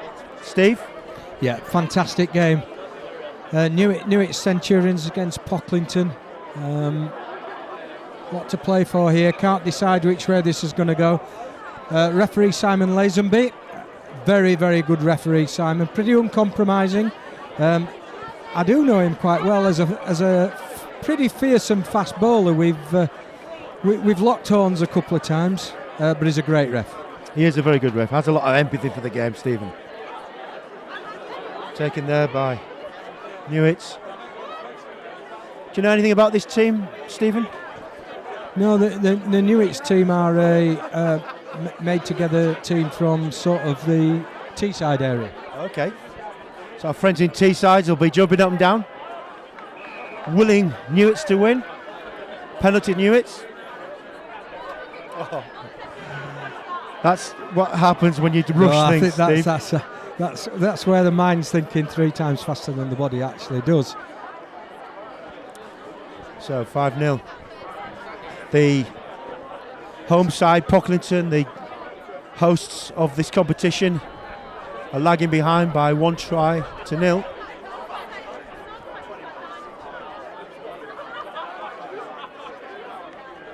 Pocklington won this tournament a few times, actually, haven't they? Yeah, they have, and I wouldn't say they're going to win it, but they've got some good, powerful players.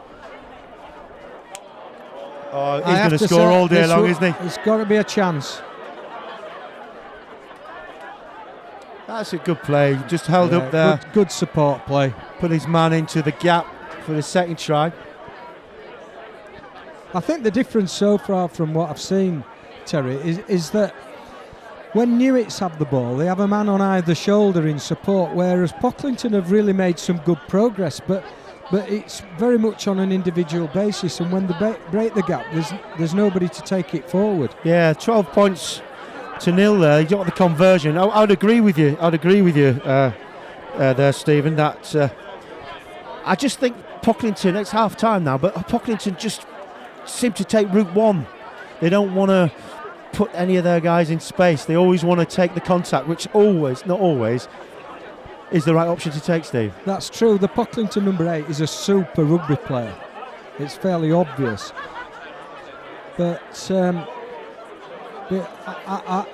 I concur with you that, you know, that they've got to having sucked the players into the breakdown situation, then got to release it quickly. Yeah, absolutely, absolutely.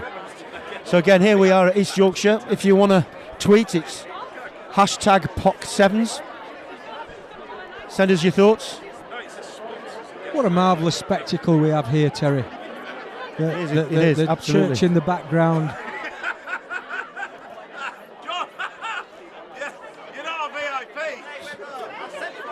Got the church in the background.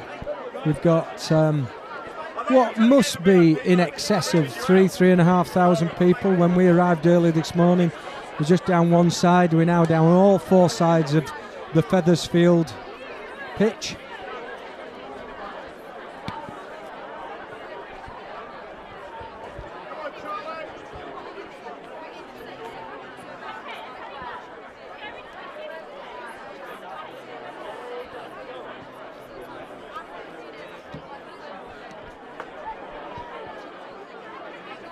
Here we are, second half.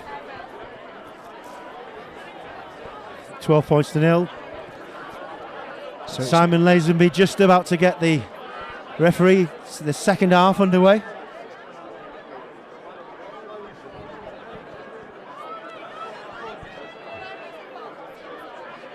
You'd like the home side to get a couple of tries. You'd like the home side to do quite well. I mean, we've got our friends in Teesside jumping up and down wanting these guys Newitts to win, but I know commentators are supposed to say completely impartial, but Pocklington, come on, guys. Yeah, they like most things, you know, 3/4 of the people around this ground will be home support. Yes, indeed. Here we go.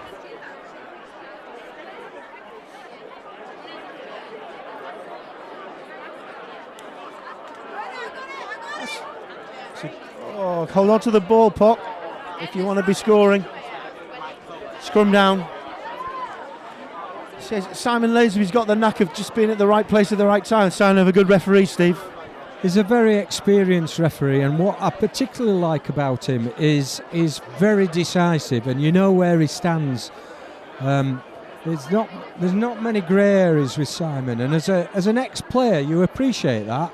Yeah, whether he's right or wrong, if he's saying whatever he's saying, he has to be right. Absolutely, it's him that decides who yes or no. That's a good scrum. It's a nice chip forward. If it bounces right, there's a try here. That is good play. His awareness of where the ball was going to be landing, the bounce up, the awareness of his support play. That was good. It was classic.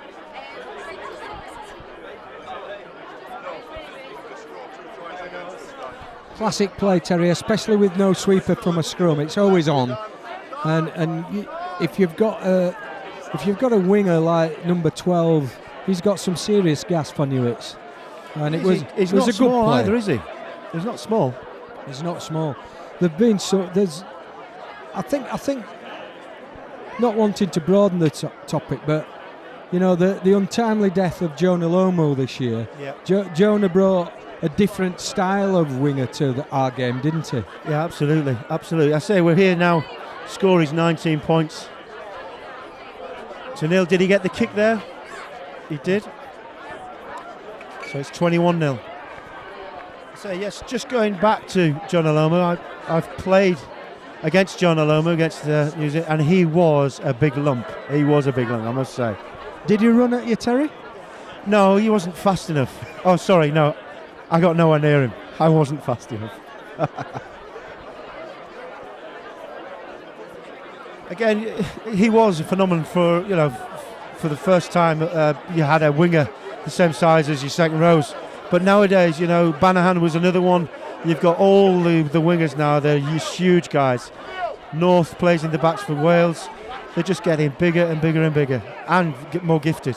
I remember when I started my coaching career at Selby, we had a guy, and I'm sure he won't mind me mentioning,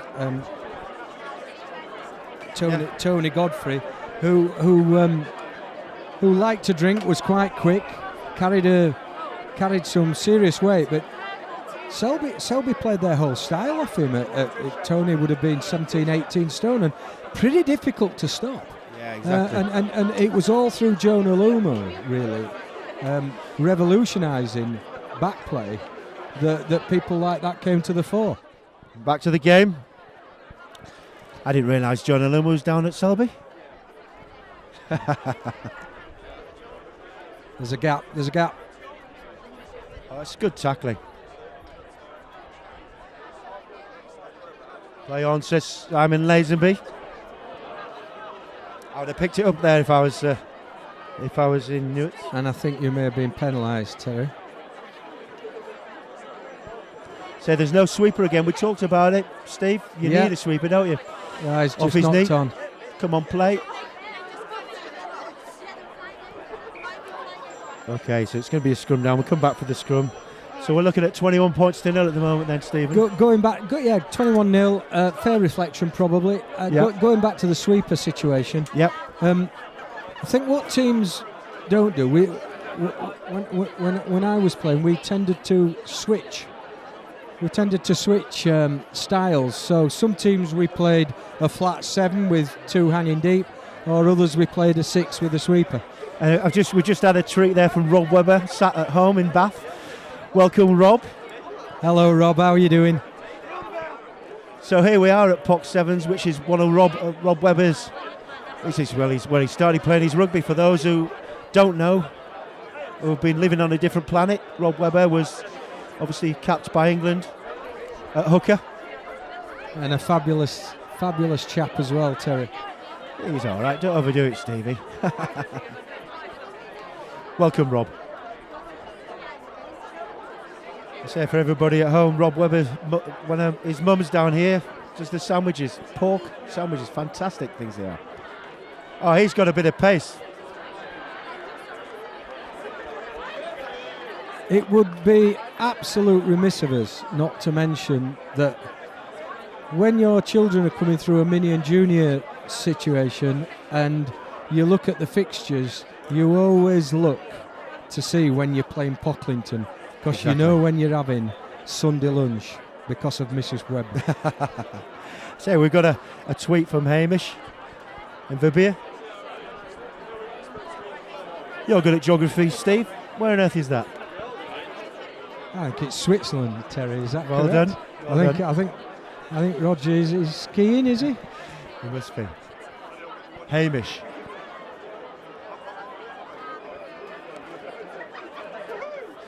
So we're still on 21 points to nil. We do want Pocklington to score. Rob Webber, if you could tweet any information you can, what they need to be doing, I'd appreciate it. I think that's the first long kick we've seen today, Terry. It's really penned them back. It's quite clever tactic. That was a nice pass, old-fashioned pass. His hips went the other way, absolutely gorgeous.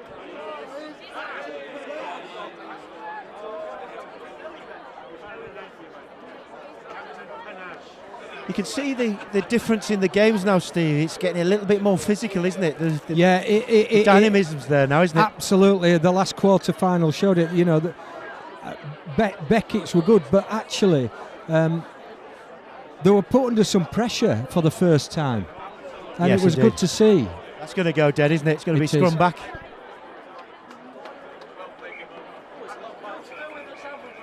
There we go.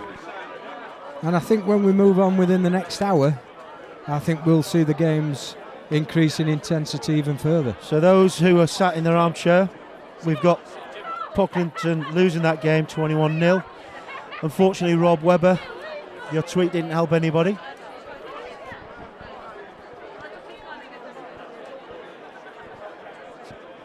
As I say, Steve, I'm just looking around. It's just absolutely packed. Fantastic day.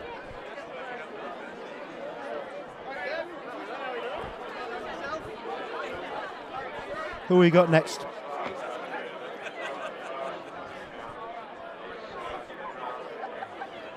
Got the Oxfam boys. So the next game, Terry, is Oxfam. The previous 2 years winners. Yeah, they've done well. And they're playing at Brooksfield. Both these sides looked very effective in the first game. I'm looking forward to it. Yeah, they are. I think Oxfam are, from what I've seen, Oxfam probably slight favourites to start. Exactly. Well, we're going to a short commercial break, but we'll see you very shortly.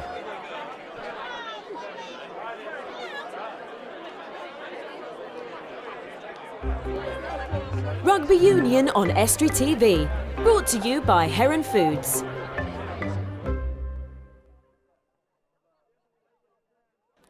Welcome back to our viewers. We're actually now watching the Oxfam versus Brookfield in the third quarter final. We've got two scores you've missed. It's 7 points apiece. Oxfam versus Brookfield. It's a good game this, Steve. Yeah, I thought it would be. Nothing in it yet. Just seen the Oxfam number 8 go. He had some pace, didn't he? 65 yards. He got half a gap and really went through it on an arc. Beautiful. I can't call this at this stage, Terry. That hasn't gone though, has it? But he's played it.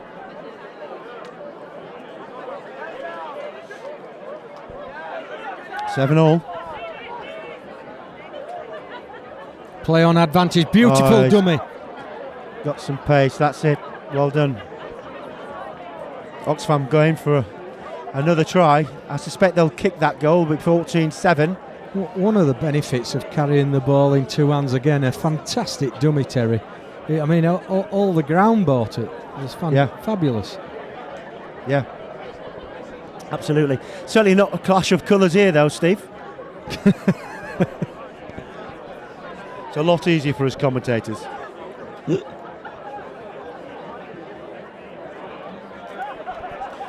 He is indeed skiing in Scotland, Hamish. I think rugby strips have changed somewhat, and of course Clive Woodward changed the design of rugby shirts to make them skin tight, but the colour schemes now are horrendous. Yes, well, I wouldn't say horrendous. It's good for us. Yeah, that makes Oxfam 12, Brookfield 7. Hasn't gone 5. The free kick now to Brookfield. He isn't 10. He's going to have to let him run. Good strength.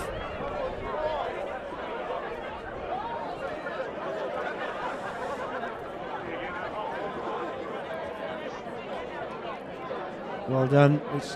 He's a bit of a handful, that boy. He is. So it must be on here. If they just draw the men. But they're not attacking the line, so it's easy to defend. Exactly.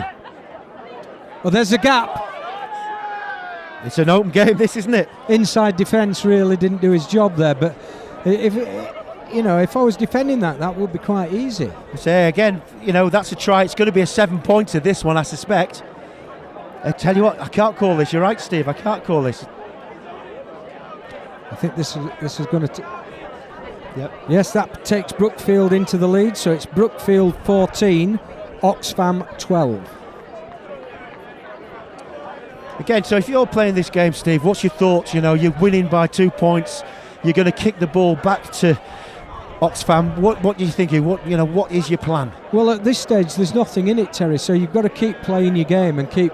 If you get another score in front, then it just allows you to start playing. It's taking him in the air there. That is not what you need, that though, is it? You've given them the penalty. Taking the man in the air is not acceptable. And again, this is what happens. Stopping him. That's what a mistake does, Steve. Yeah, one mistake, quick tap, scrum half. Again, it's for me. You try and make sure you reduce the errors. Straight away, Brookfield had to kick it back to Oxfam. He took the man out in the air. Penalty, quick tap, speed of thought, Steve. Gave it to the speedy winger on the left wing and score. The team that will win the competition today, Terry, without doubt, will be the team that makes the least mistakes under pressure. So it's now Oxfam 17, Brookfield 14. And that's half time. I tell you, I can't call this one. I'm not a betting man. I would go with Brookfield. Sorry, I would go with Oxfam. I think they've just got 2 or 3 players that have got that X factor. Oxfam, it's where you get all your clothes from as well, Steve, isn't it? Yeah. I don't think they sell Barber jackets in Oxfam these days. Oh, dear me. I say the sun is still out. It's getting slightly colder now for me. I've had to put my jumper on, but I'm slightly in the shade. I think it's been 13, 14 degrees out here in East Yorkshire today. Just look at that crowd by the beer tent. It is absolutely fantastic. It is good. Good Friday in the heart of England. And for the views at home, country. And for the views at home, there'll be even more people in the beer tent. So, second half. So we've got Samuel watching the Pocklington 7s at Bristol. He doesn't know where Pocklington is, my friend. Well, it's in East Yorkshire. It's near York. If you on a map, if you go to York and then to Hull, if you go along that road on the A59, Pocklington is on that road. Thank you, Steve. You should be a geography teacher. Back to the game.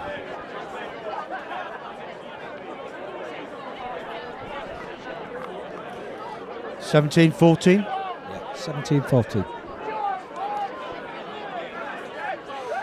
Say this is where chance here, Terry. He's not going to make it. He hasn't got the legs. No, he's not. But he's broken the line. But just look at the support. He's only got one. That's allowed them to realign the defence. Oh, that was good defence. Knock on.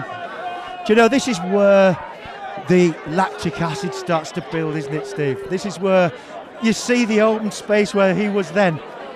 His mind was saying go, his legs were saying I can't. That is what's happening, Steve, isn't it? When did the lactic acid kick in your Sevens career, Terry? Does that be after about a minute and a half? Absolutely, absolutely.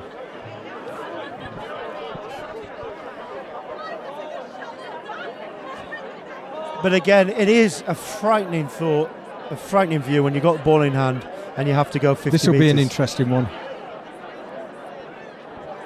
Oh, beautiful offload. Some good tackling. He's going to be held on there. He is holding on. Yeah. Referee's absolutely right. Holding on. You have to release the ball. The tackler has to release, but the tackled player also has to release the ball. He didn't do that there. Penalty.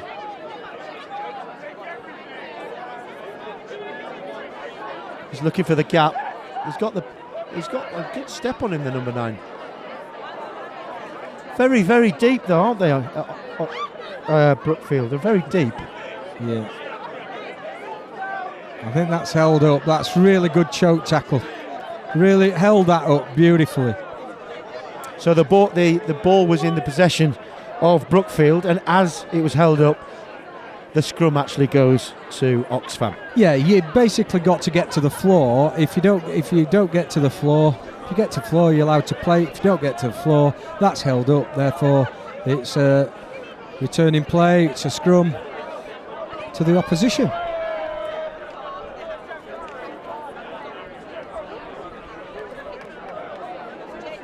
Good scrum. It's tidy. That was tidy. Chance here.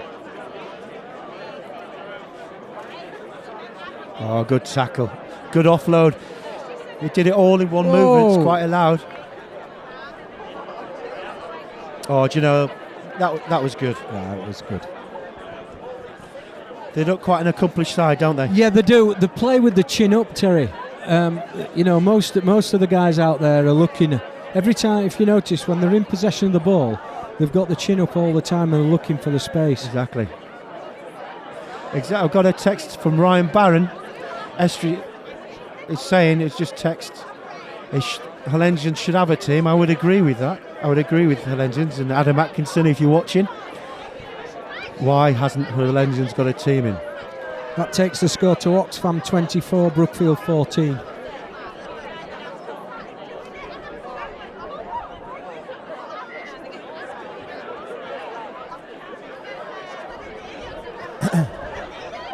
Free kick. And off we go. He's still in with a chance though, aren't they?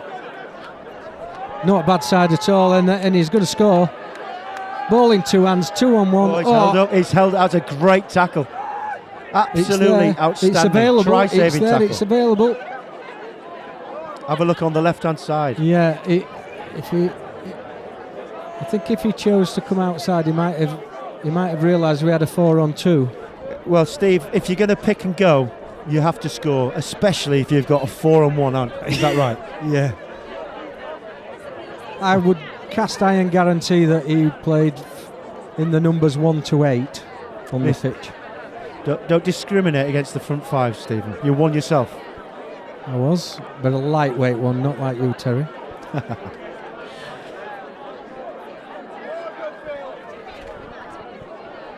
Quick tap. Must score here.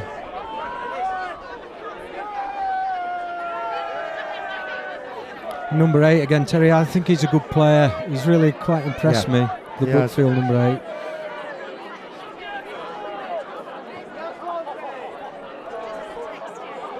I think after this game, I'm going to let Ian Castleton have a bit of a commentary. I think I'm going to have a little walk down and meander down and have a look in the beer tent.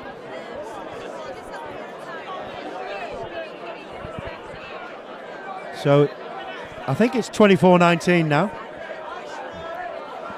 Oxfam 24, Brookfield 19. Yeah, there you go. It's getting tighter.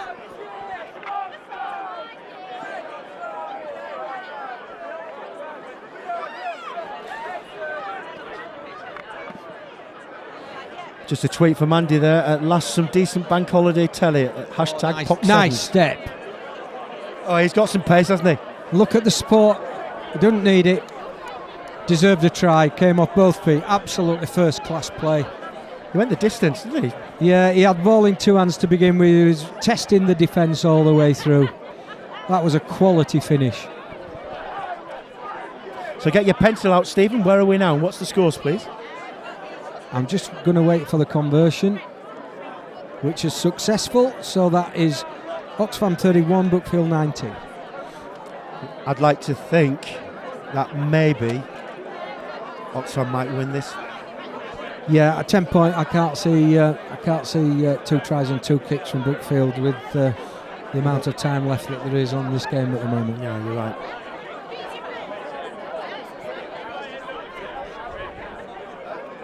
I've just got a tweet here. You wouldn't make a very good geography teacher because Pocklington's not on the A59. I'm afraid it's just off the A1079, Stephen. And they're absolutely correct, of course. My apologies to all the viewers. My apologies indeed. If in doubt, say now. Best to be thought a fool, then open your mouth and remove the doubt. I was just trying to help our listeners understand where it is. Scrum down, here we go.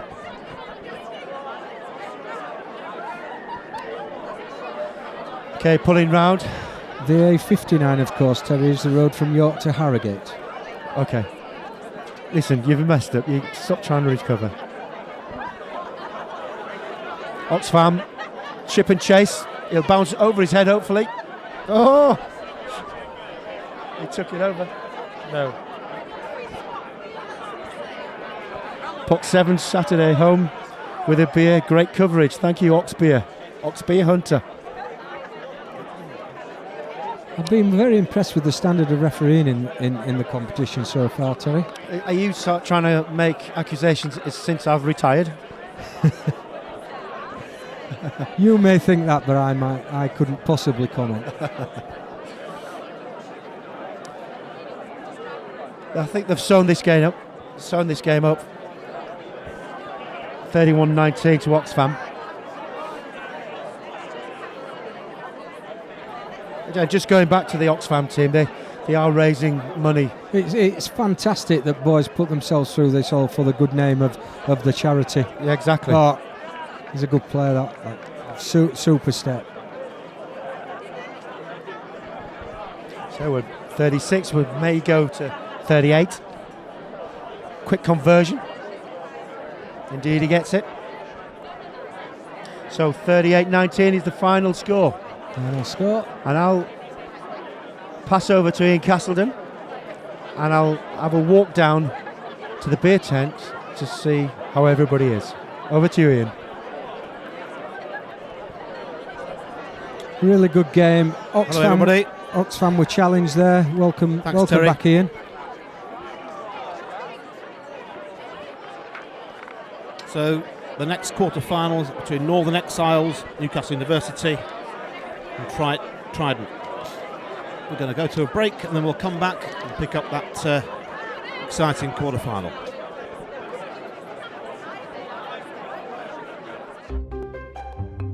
Union on Estuary TV. Brought to you by Heron Foods.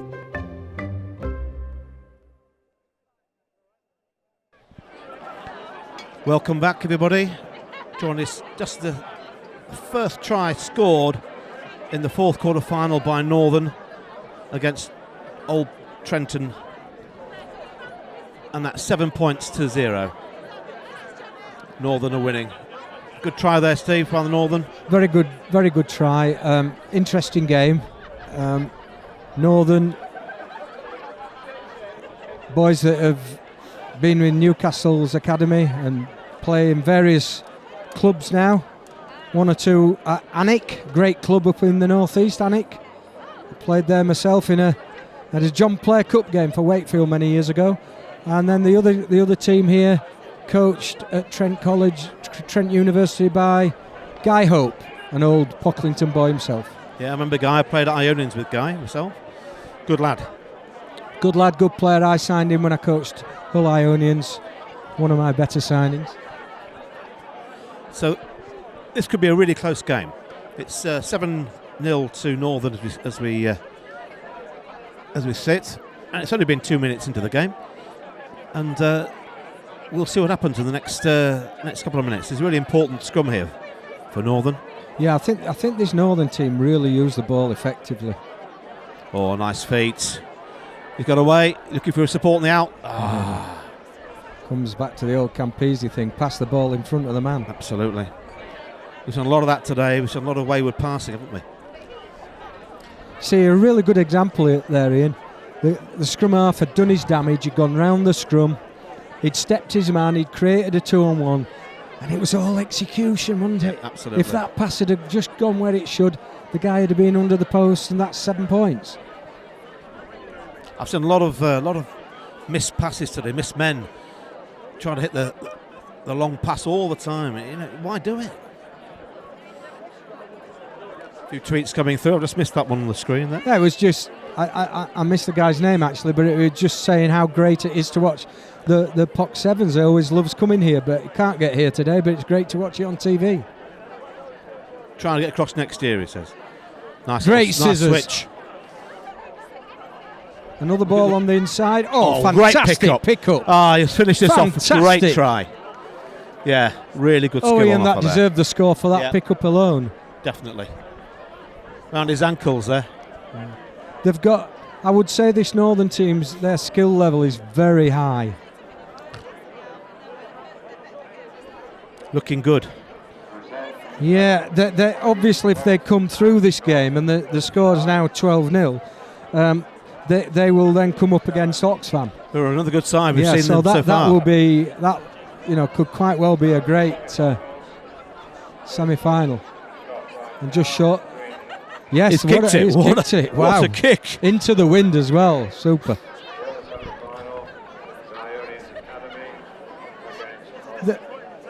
There's some confusion here because one of the players is saying it was short. I thought it was short. But of course we haven't got any touch judges, so it's very difficult for the referee. He gave it. He's given it. He gave it. You've got to go with it. That's all there is to it.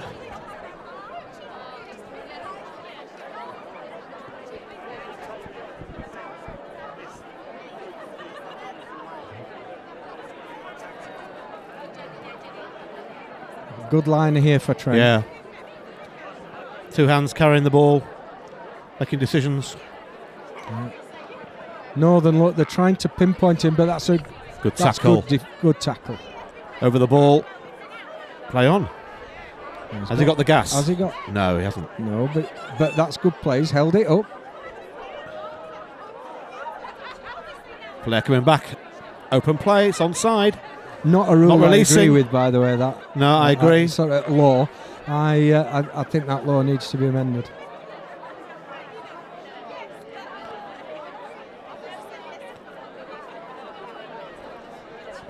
Yeah, no tweet here. How fantastic to see a local sport on Made in Leeds. Of course, absolutely. It's what it's all about for us.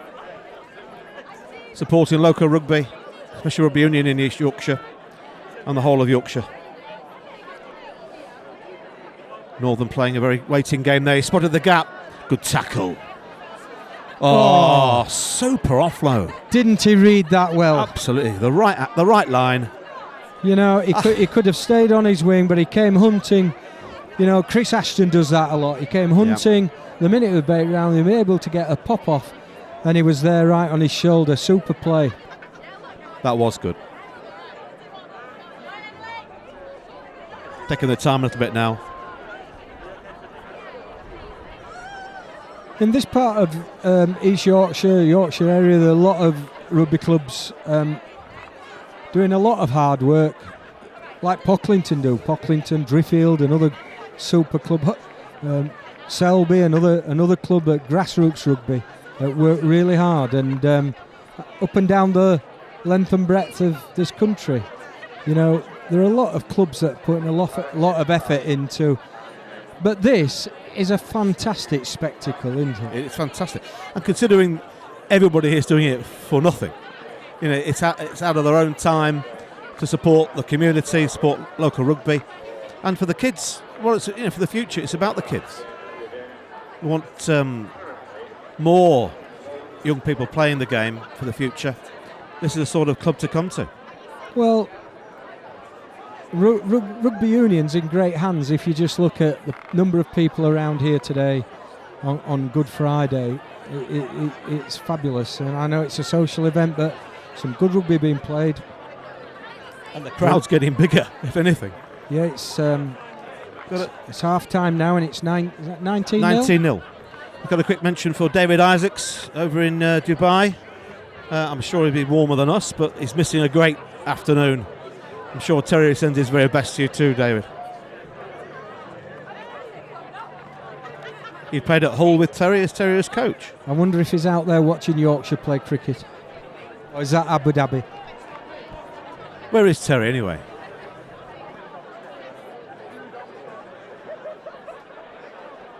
There's some interviews to be done down here, Terry. Terry, are you sneaking a burger? Matthew's waiting very patiently.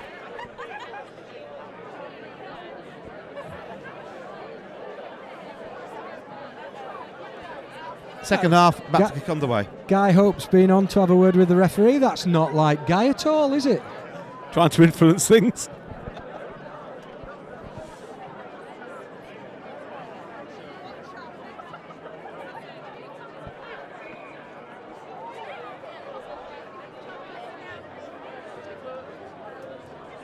Is that a knock on? Yeah. Play on, advantage. Gap was there, gap was there. Brought it back to the first offence.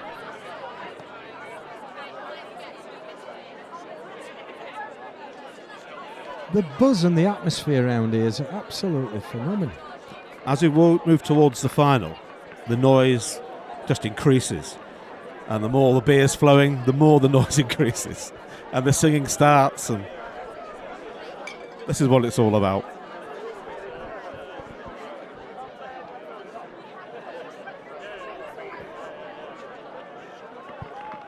It's a penalty for pushing early, and the scrum half's gone blind. Looking for support. That's a long cut-out pass there. Gave time for the defence to make up the space.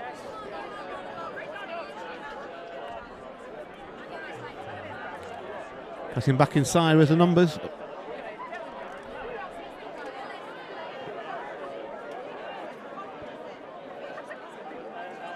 Good clear out.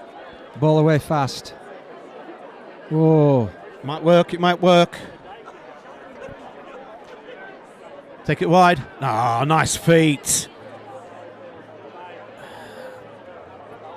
Great skill. It just, unfortunately, the pass stopped the run. It's good defence by Northern. They're not committing. They're not coming internal. Side, Ian. Yeah.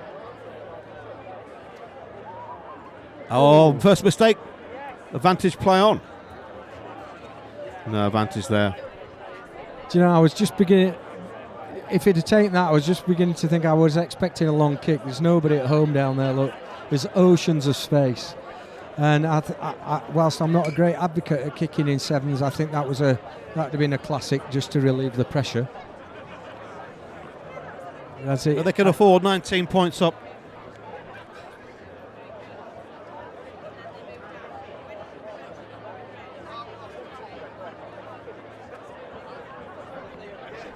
5 minutes to go.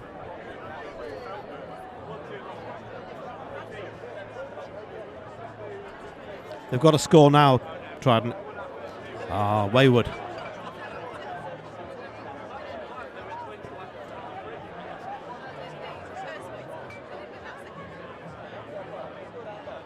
Good fend. Well, they've gone direct. Good clear out. The gap's got to be there. They're working hard for this, Steve. They are. More defence again.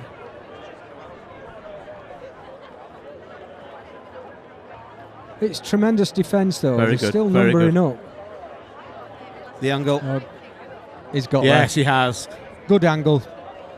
Came on the inside shoulder, really good inside ball. And they worked hard for that.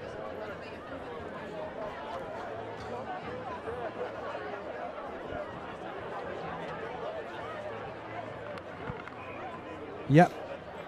Successful. So 19-7.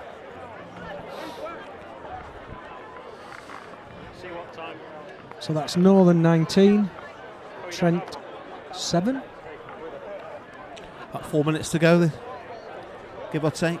Yeah, I think Guy will be pleased with that. Guy Hope and his team will be pleased with that. Knowing Guy as I do, he'll want one more before we finish. Just to put it to bed.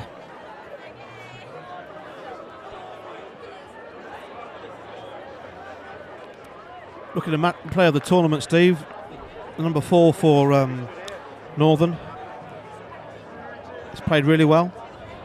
Yeah, he's a good player. I do like the two guys from Leeds Beckett's 20 and 21. Good ball. Good ball. Oh, good top ankle tackle. tap. Great little tackle.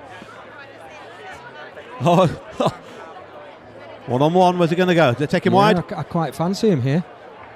Too much power. Yeah. The referee's got no touch, Judge, so what does he do? He's given... Very difficult for him. I think he's given the try. He's given the try. Given the try. Yeah. I don't think he had any alternative. Well, no touch, Judge. I think that just seals the game now. Yeah, I was going to say number 4 for Newcastle Northern Exiles, Harry Fenton. Yeah. I think he's had a really good game. He has had a tournament. really good game. What I like about Harry is just the basics really well.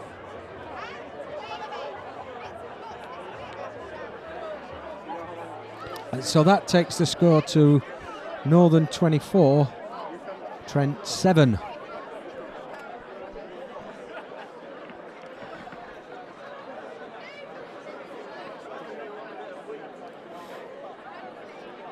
In no rush now. That's a cracking kick-off. In the air for ages. Anywhere throw. Oh. The chance in the round now to try and get back into this. 2 minutes to go, maybe less. Yeah, they're trying to work the blind side. Got nice feet, Good that lad. Nice feet. Unlucky. Oh, it's play on. Play on. This is all about gas. The fence has come across there. They're playing that full-back in the sweeper position. It's got to come in. It's got to come in. Should have gone for that. Good ball.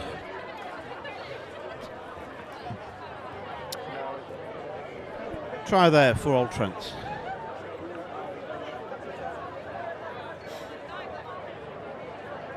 That makes it 24-12. He's had a go at the kick. I couldn't tell if that went over, Steve, could you? I don't think he's going to give that. It was pretty close, but nobody was in a position to see whether he got it or not. But I don't think he did. The angle was impossible. Yeah. Still 24-12. I'm just looking around the ground here now. You've got sides warming up for the semi-finals. I've been in this position myself. 3,000 people here. They're all having a great time. You want to be having a great time, and you're warming up to play in a semi-final, and you know that your food and your drink's not going to happen till 7 o'clock, 8 o'clock at night. But if you win that trophy, Steve, the beer tastes better. It certainly does. He's here. Nice He's little break. He's here going again. Look. He's turning him inside and out. Turning inside and out. Go yourself, Harry. Lucky. So went backwards. I think that's play on. Referee's played on. That's super I think so. play. That's 29. I think that's the game. That's 29-12 with the kick to come, and I think that could be the end.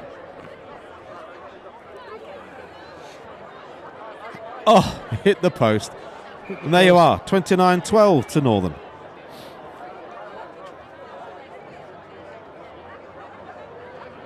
Your thoughts on that game, Steve?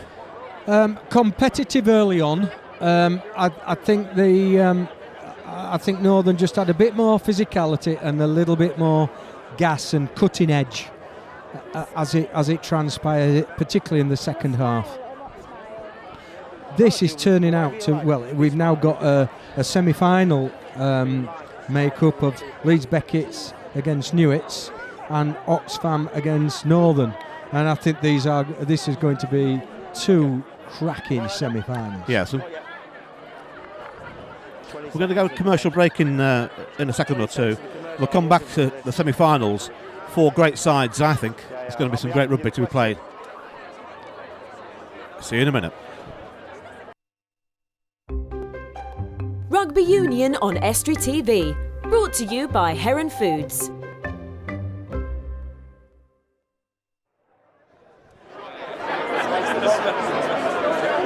Into Rugby Union Football Club, where we're watching the live sevens at East Yorkshire. I'm stood here with a young supporter. Afternoon. So tell me, what's your name? My name is Matthew. Matthew. So do you play rugby yourself? Yeah. Okay, what position do you play? I play number 1 loose-head prop. So you're a prop. Okay, so you play. I see this Hull Ionians Rugby Club. Do you play for Hull Ionians then? Do you? Yeah. Okay, so who's your favourite player in the whole world? Richie McCaw. And who's he then? He plays for New Zealand and is a flanker. All right, okay. So somebody tells me that your dad is commentating today, is that right? Yeah, and he was practicing in the bathroom looking in the mirror for his commentating. Oh, was he indeed? Okay, Yeah. and he's bought something quite special today then, is your dad as well? What's he bought? Yeah, makeup. Has he really? What was that for then? For his face, so it don't make him so ugly. Well, thank you very much for that insight into that. And I'm going to go back to the gantry now, and maybe Ian Castleton can tell us a little bit more about this practicing in the mirror and buying some makeup. I haven't got a clue what that's all about. I can hear you all very clearly. There's going to be trouble at nowhere, I tell you now. Look, watching the game here. Leeds Beckett's down 7 against Newitts. And I shall be talking to my son later on. Fantastic. Thank you very much, Terry and Matthew. Right. Leeds Beckett's trying to get back on level terms here. Ball moving left to right. And there's got the space. He's got the... No, he's come back inside. Went backwards. It's the first time this afternoon, Ian, that Leeds have been under anything like pressure. Their response has been quite impressive. They've really stepped the gas up. Newitts are a really good outfit, and this could go either way. Watching the first few rounds, I thought Leeds were shoo-in for the final, but you never know. They had the space there to go for the corner, and he cut back inside. Yeah, he should have gone. He should have backed himself, I think. There. We've got good attacking position here. It's 7-0 to Newitts. Oh, super little round. Took the shoulder, inside shoulder. A wrap round move. Yep. Off my player of the tournament so far, number 20 for Leeds Beckett's. And that's 7-0. Yeah, nice comeback by Leeds. Took the chance well. Lots of smoke coming across the pitch from the barbecue, which has been a queue a mile long all day long. I understand the mini and junior section of Pocklington are running the barbecue. If anybody wants to see what teamwork's like, they should just have a walk round there because it's tremendous. I recognise a few of the lads. They're the coaches from the under-11s for Pock. Again, how many times we've seen that today where the kickoffs haven't gone 10? Yeah, at least 50%.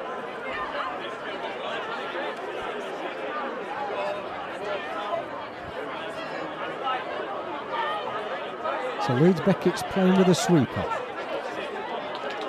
They are. Yeah, and it's the first time they played with a sweeper, I think, today. And it's deep, playing deep. Yeah. If you notice, look how the defence has to move all together. The 2 there has to get closer to the 8, else there'll be a gap. And they've got the number here. Half of it, yeah. Powerful lad, that number 7. And they work it again.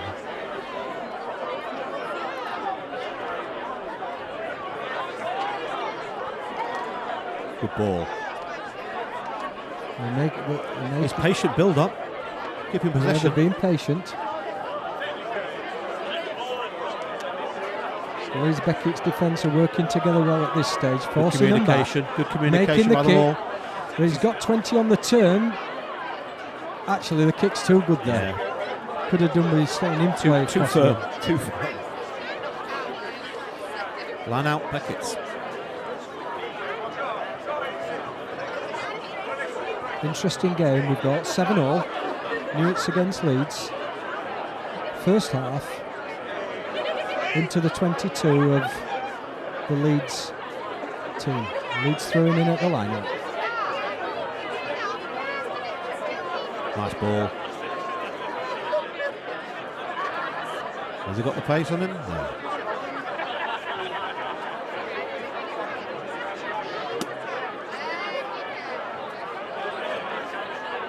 Nice quick ball. Numbers are there. Do you know, miss pass again. And it was on, it was a 3-on-2. Having said that, he's created something here. It's on again there, wide.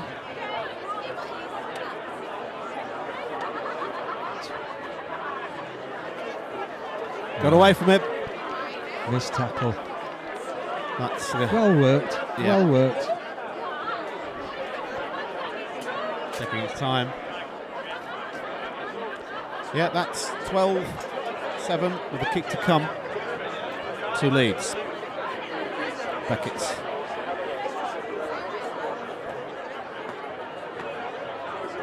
And he kicks that, so it's 14-7.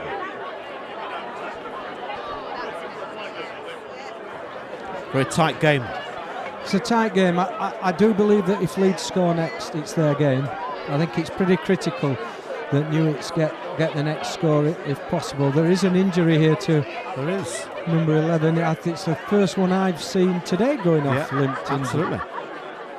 First injury of the tournament that we've seen.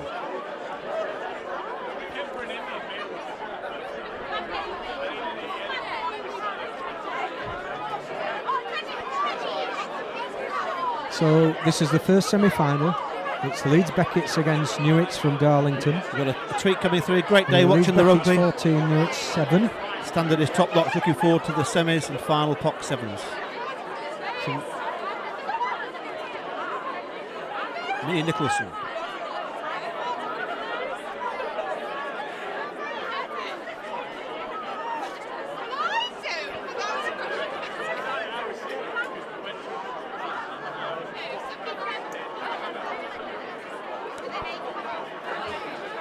Bit loose. Yeah, I do think the Newit's number 10s had a really good tournament also. He's a very clever rugby player.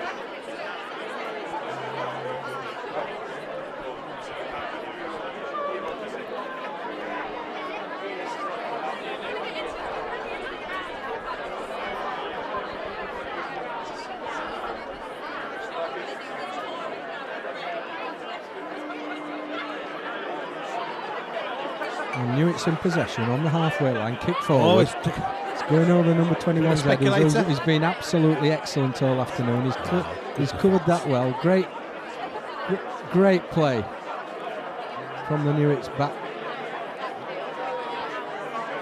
Very unfortunate there, not in numbers. Oh, and nice. There's an opportunity here, Ian. back in. He's giving the forward pass, Steve. Fair credit to the referee for being time. there. He was there, right alongside play. He's arguing. He's saying it wasn't, ref. I think you find it was. So, score in it. 14-7 at half-time to Leeds. Yeah, all to play for. I think we've all shaken our heads at the referee from time to time on the pitch, me more than most. 35 years of playing rugby, Steve, I've never seen him change a mind once.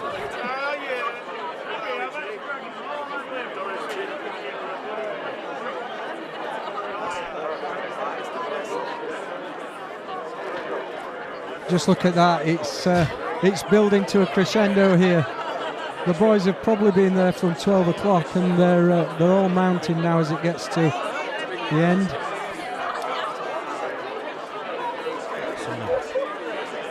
Some great views of the crowds there, Steve. Look at the crowds outside the beer tent. And there'll be even more inside at the bar. I'll have to wait for mine a little bit later when I get home, because I've been driving here today, so I'll stay dry until such time as I get home tonight. Thoroughly enjoyed this afternoon. It's been fantastic. Got a little bit chilly in the air now, sat up here, but we've been blessed today, we really have. What would you be saying now, Ian, if you were the coaches of the respective teams? Kerry Wood for Leeds Beckett's, what would you be saying? I would say Leeds team keep pressing.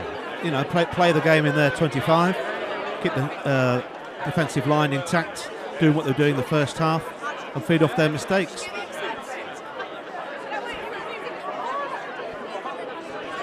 They've shown they can score the tries. Well, it's all to play for. Leeds Beckett's obviously, I think they've got 4 internationals in their team today. They've come to win this competition, there's no doubt about it. Yes. They want to get to the final. They want to play Oxfam, who have won it the previous 2 years. Can't wait for the next 7 minutes.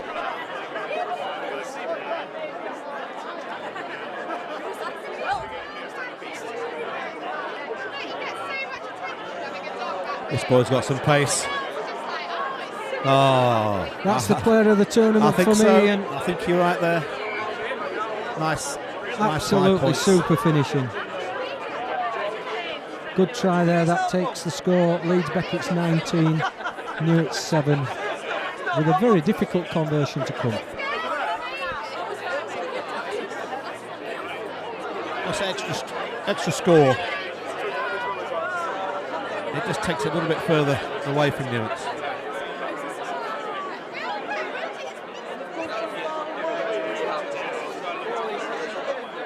The score so stays at 19-7 to Leeds.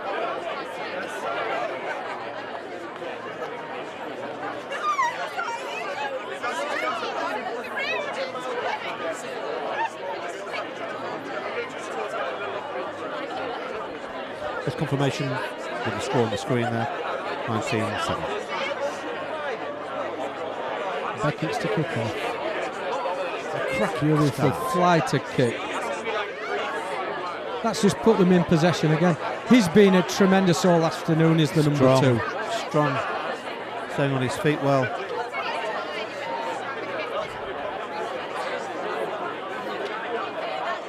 Oh, nice feet. I think that's it. Yeah, I really think that's closed the door now. I think that's taken Leeds into the final.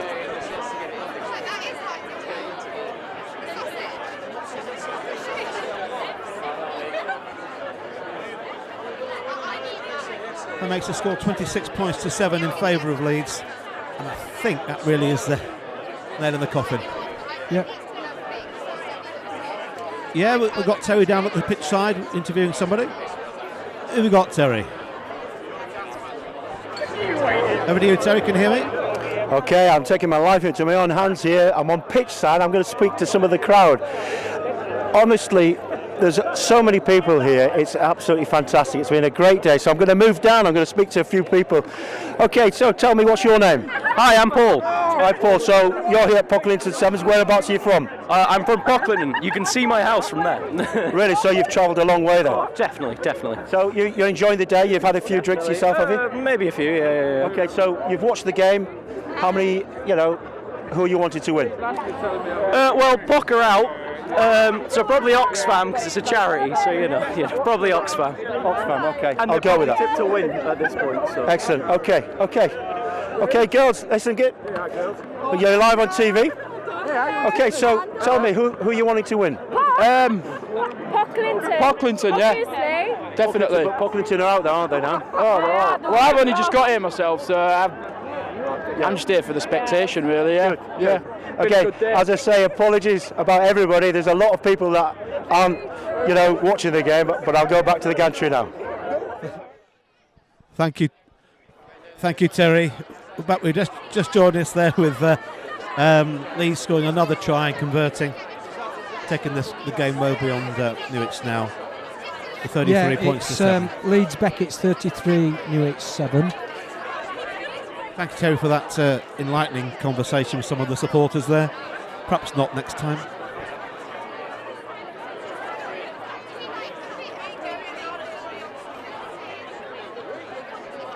Confirmation of the score, 33 points to 7. We're coming to the end of this first semi-final, and I think Leeds have been well worth the win, Steve. Yeah, they've stepped up to the plate here. They've looked the quality side they are, and even when the substitutes are coming on. And here's a forward pass. It was number the 21 on the wing's been absolutely exceptional all day, as the other winger have.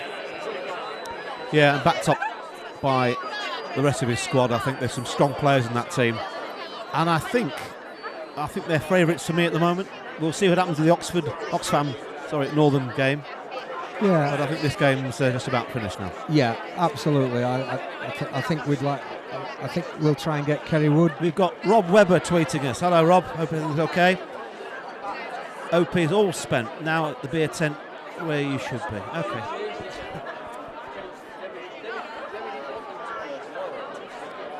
And Steve, Terry and I have had no beer all day.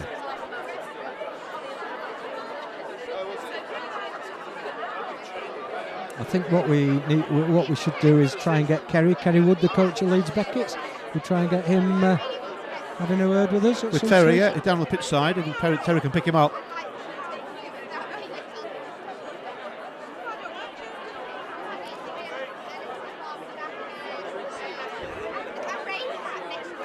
The mighty Whites of Yorkshire. Thank you very much. Tweet here.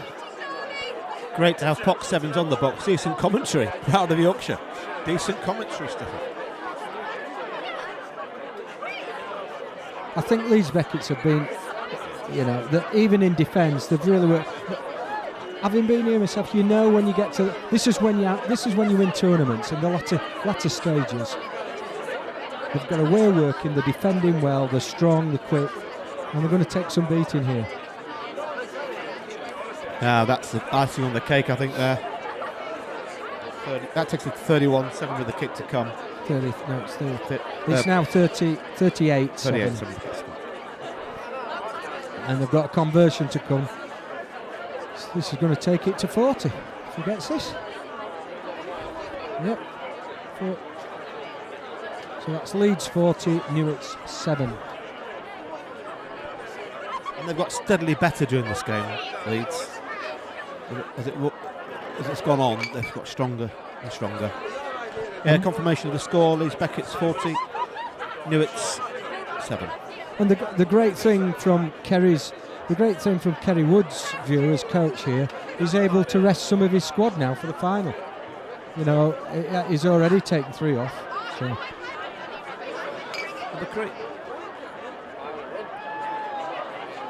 Can't believe I've just tuned in the TV and Pock7s on live. Good times, fab memories. Who knew that actually played rugby? Well, all right, fair enough. Thanks for these tweets. Keep them coming. Yeah, that confirms Leeds going into the final at 40 points to 7. Thoroughly deserved. Right from the very first game, they were highlighted. Even when they walked into the ground, everybody were talking to Kerry Wood and his team today. They've lived up to it. They're in the final quite deservedly, and who's to say they're not going to lift the trophy today? Well, this has been the big test now. Who's going to meet them in the final? Oxfam or Northern? I would be putting my money on. I think I'd be putting my money on Oxfam. Oh goodness me! Look who's arrived. Terry, I'm going to hand you over to Cassie. Have you survived that? Oh, my goodness! I mean, walking around there with the crowd, it's just, you know, you ask people questions and ask them about the game, and they say which game, and you know. I realised very, very quickly that nobody had a Scooby-Doo about the scores or who was playing or anything. So we quickly cut back to the gantry where we went to two other people that didn't know what they were talking about. What's important to them down there, Terry? Is it where they're drinking late? There was a lot of black stuff, but anyway, it was good fun. We're going to go to an ad break now and we'll come back for the second semi-final. Rugby Union on Estuary TV. Brought to you by Heron Foods.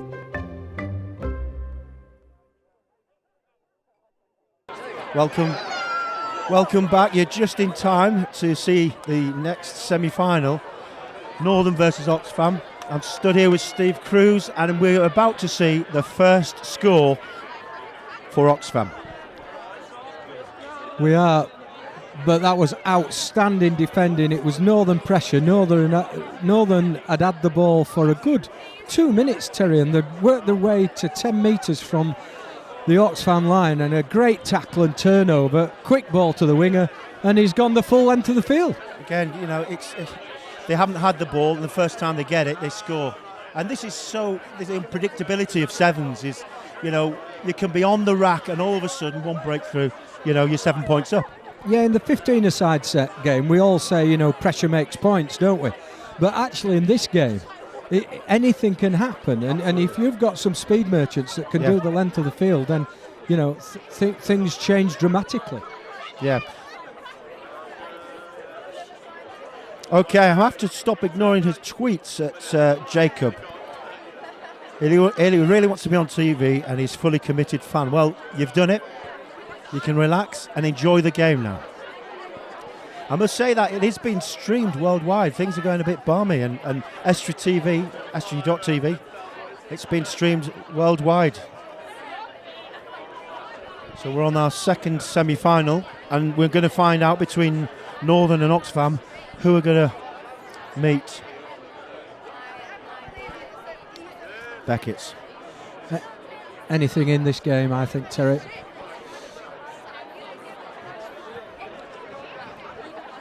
Once again, Northern are a team of ex-Newcastle Academy players who play at various places now.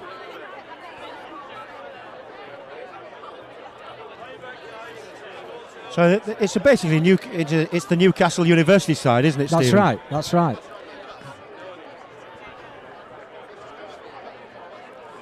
So again,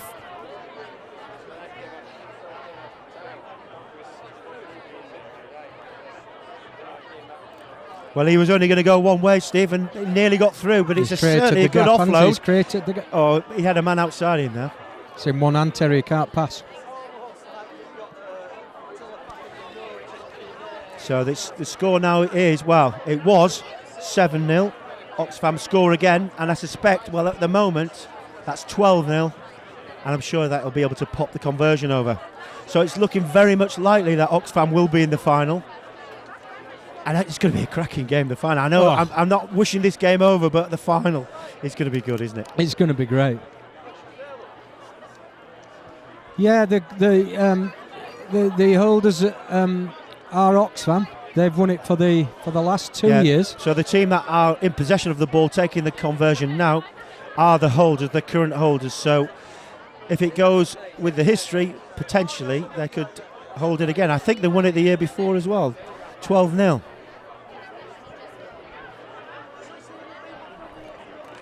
And there's no doubt that Kerry Woods brought a team from Leeds Beckett to try and stop that hat-trick happening. Terry. Absolutely. I don't know where the Newcastle University side, you know, the guys might have had a few too many last night, but I must say that the Oxfam side looked very accomplished indeed. Yeah. very, very difficult without numbers to ascertain who's who, but the right winger has been very, very effective for the Oxfam team. That was a great offload. He's got a good step, hasn't he? Out the back door, good hands. Must be a scrum half. So Newcastle University trying to embarrass me by coming in the corner here, aren't they? This will be interesting. He hasn't back in his pace, is he? He's a big loping, galloping. Oh, well taken. It's play on. Good refereeing. Very good refereeing. Again, this is a fast game. This is a fast game. It's end-to-end stuff. I know the score's 14.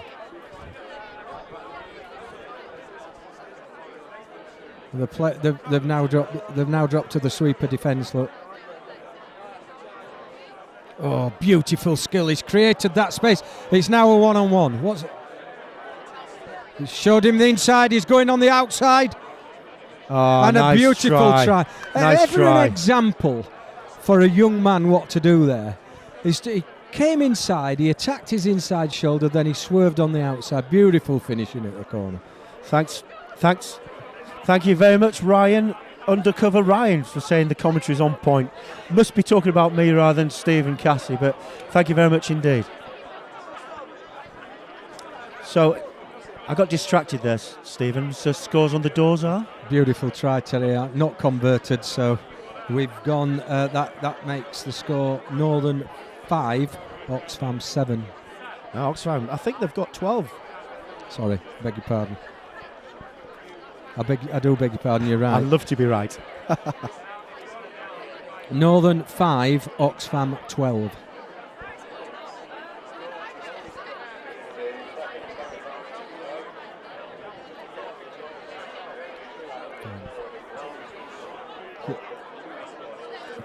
We've got the final taking place in approximately 20 minutes. Just heard that the Ionians Academy side have got through to the next round in the plate, which is good news. 41 points to 20 odd. So the Northern are now moving the ball from side to side. They're trying to work the defence. It could be through. That's it. Harry Fenton's been really good. Oh, that was number 4 a great for Northern. play. Harry Fenton. He's had a great so we're tournament. He 10 made points that to try. 12. 10 points to 12. Steve, it's not over until the fat lady sings, is it? It's not. Once again, Harry against 2 men attacked the space, offloaded. So he's going to take the conversion, and I suspect then it's going to be half time. Big kick. They'll nudge them 1 point ahead.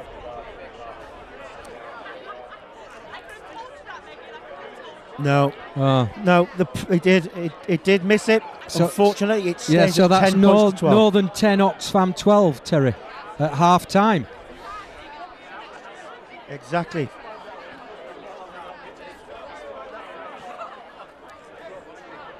Hashtag Pock7s. If you need to get your comments, if you need to explain how you feel about this live coverage being on Estuary TV. Again, Steve, they haven't gone away, the crowd. Look at them. There's quite a few there. The beer tent is rammed. Oh, they'll be here to the end now, Terry. Very well disciplined. The volume will be increased significantly when we get to the final in 20 minutes, about 20 minutes time. I'm sure PC Andy White, who's on duty here, will be absolutely overjoyed with the behaviour of the crowd, as they always are down here.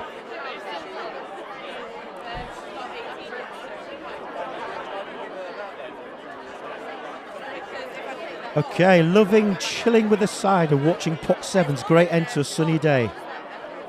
Shout out to my housemates watching me. Okay, Helen. Thanks, Helen Paddock. Thank you, Helen. Don't be drinking too much cider.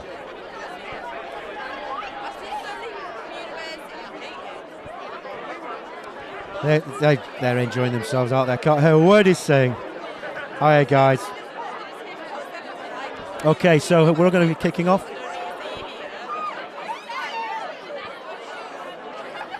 Okay, so if somebody's watching Pock7s, it's Stephen. He's going to get. He's going to stick his neck on the line. It's a close one. It's say a close Northern. one.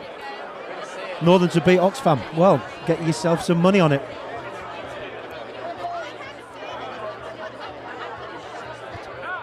I think Stephen Juggs 77 might be right, Stephen. Inside ball. What Northern do is they keep the ball well. That's right. Oh, that was given away. This could be the deciding factor. Was that the commentator's curse? Ash Garnett, my son. Ash Garnett's tweeting. Great atmosphere. Pock7s, some good rugby being played. Oh, lovely chip. Oh, I must say that my son's tweeted that, and he should be here Simon playing. Lazenby, the referee there, right on the money. Chip through. The ball went forward, and he's given it as a knock-on. So, Steve, it's still tight. It's very, very, very, very tight at the moment. Very exciting. You don't look excited. I'm very excited. I'm getting a bit chilly now, but that's my age, Terry. Very important. There's nobody at home. No, there's no sweeper. They No could kick it long.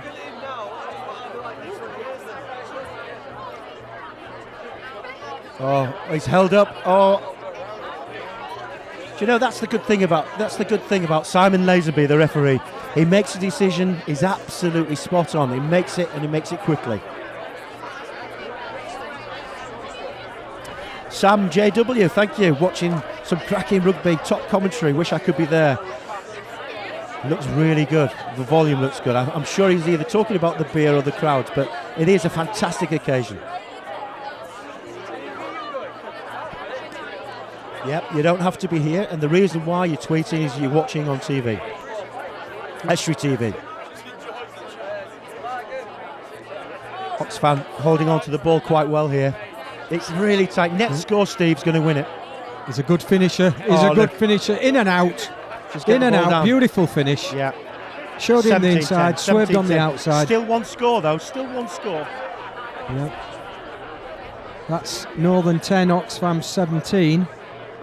As we enter the latter stages of this semi-final of the Pocklington Sevens. Watching LL Cool, just tweeting, watching Pock7s live on TV, played there last year in the league. Cracking traditional rugby club. I would agree with you 100%. I would agree with you 100%. A really good club. So I was down in the first aid room, which is really, I'll have to mention that there's a number of the student volunteers from Hull University giving their time today, and it was really good to say that there haven't been, I don't want to give a commentator's curse, there haven't been any injuries. Yeah, the score now is Northern 10, Oxfam 17. Watching Pock for the first time, very exciting. Thank you, GMAS.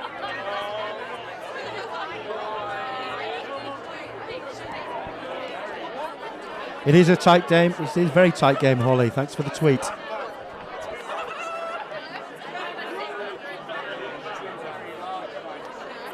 It's a bit scrappy, this.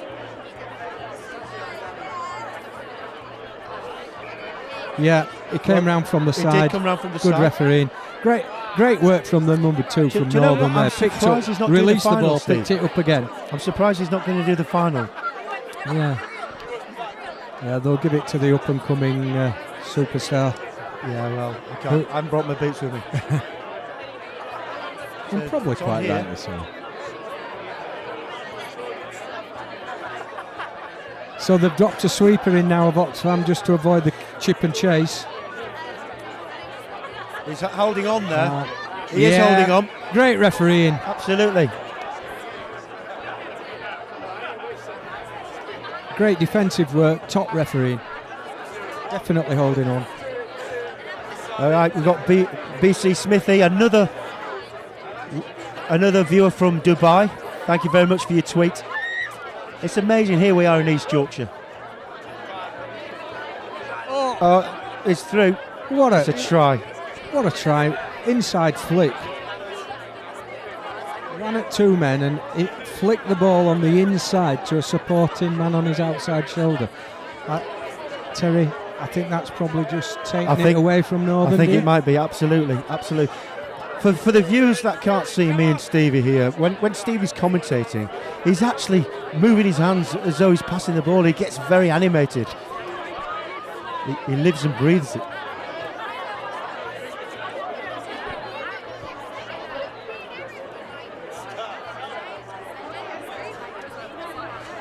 Thank you, Zoe Wild. The fuss is that, what is all the fuss about? The fuss is about the fact that Estuary TV are broadcasting this across most of the UK, and it's obviously going live streaming as well. The sun's dropping down now, the barbecue smoke is drifting across. The queue for the hot dogs and the burgers is still as long as what it was earlier on. And on the pitch, the score is Oxfam 24, Northern 10. So again, if you see the smoke drifting across, it's not myself or Steve smoking a pipe, it is the barbecue. Oh, that is good. I think this game's done and dusted, Stephen. I think we know. Game, set and match, Terry. I think we know who's in the final now, don't we? We do. And probably all so. three of us are here on the gantry. Probably a fair reflection of the afternoon. Absolutely, yeah, I think so. Teams, I mean, I did say from the off that Beckett's would win, and so did I. I did, but we won't talk about what Cassie talked about. No, you got it completely wrong. Converted. I need to talk to you earlier.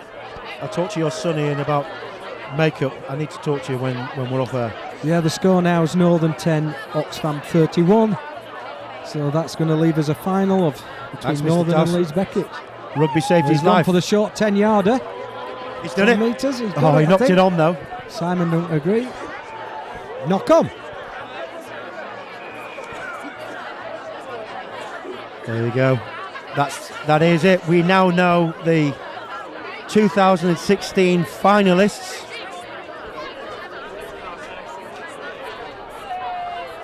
Okay, we got love, #7s, Pock7s, great idea to have it on TV. Come on, Ionians. Unfortunately, Ionians certainly been knocked out the cup. I've just spotted Kerry Wood, who's just going to get his team prepared for the final. Okay, so we've got our friends in Hong Kong watching Pock7s in Hong Kong. Great tournament as always. I'm just missing the beer. Well, listen to me. If you need any commentary help in the Hong Kong Sevens, I am always available. Terry, that's my afternoon's work done, because I'm going to hand over to Cassie for the final. Okay, so as you hand over, thank you very much for the afternoon, Terry. Steve. Enjoyed it. Enjoy the final, guys. We will enjoy the final. Stay with us and we'll just hand over the microphone to get Ian back into play, because I've got a couple of questions I need to ask you, Ian. I'll be asking you after the break. Thank goodness for that. Rugby Union on Estuary TV. Brought to you by Heron Foods.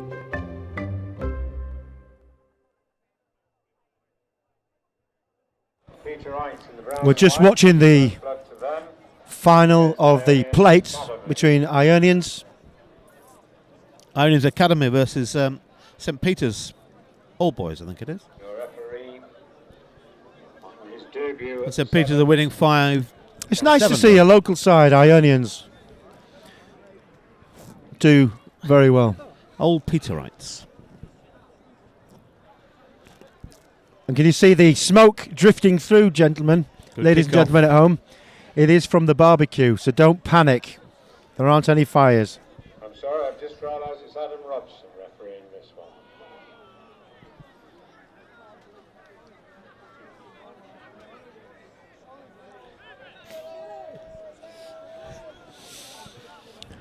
He's holding up there. Oh, nice away from the...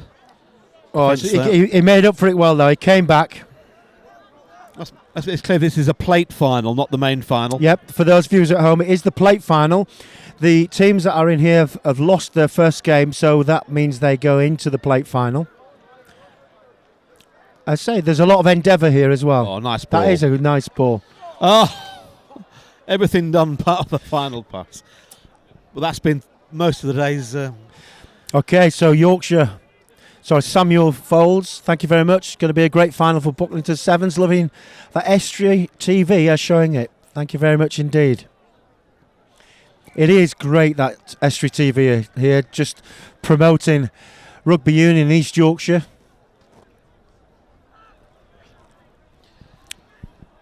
Top atmosphere here at Pock7s, been queuing for a burger for half an hour.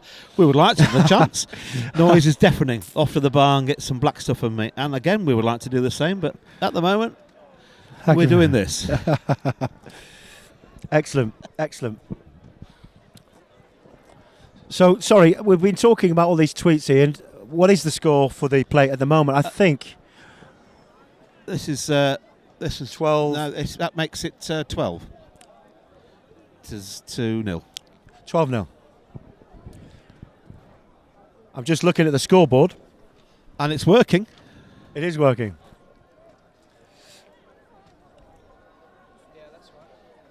So just to remind our viewers, Estuary TV, watching live at Pocklington Sevens. We're watching the plate final. We're waiting for the main event, the final of the Pocklington Sevens Cup 2016 between Oxfam from Norfolk and Beckett's from Leeds. That kicks off straight after this game. Nice ball. So I'm looking at the score. It's 12-0. To St Peters. They're winning 12-0. Little pop ball. This is the Ionians Academy side as well, Ian. They're doing really well. They're only young guys, aren't they? Yeah, there's the young lads from Ionians making their way in the game. And it's good to expose them to a little bit of rugby with a lot of people watching. There's not many times that young kids can get in front of a crowd as big as this, is there? No, there isn't. Both sides are very young, and it's a great experience for them, playing in front of this number of people, and on television. Exactly. Live on Estuary TV. That's nice feet. Go on. Oh, that's all great play. Nice. Good cover back there. Oh, unlucky. Good try. No, he's been somebody shot him in the leg. Hamstring's gone. Okay, Ian Furlong. Nice commentary, Terry. It's good to see local rugby on the TV. Ian Furlong, the only person to represent England at every single level, apart from the main one. But Ian, isn't that you? Welcome and thank you. Used to play number 8 for Hull and East Riding in the olden days. Great player. I remember Ian. So our Ionians just managing to get themselves back in this game, 12 points to 5. One of the old boys has gone down with the old hamstring issue. I don't know whether that's through embarrassment or it's actually a true injury. I think it's a proper. To be fair to him, it is a proper injury. I think he made the kick there. It's been a great day today. The score now is 12 points to 5. The old boys. St Peters. Oh, that's a well-timed hit.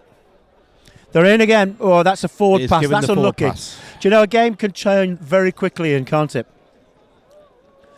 It's nearly a score.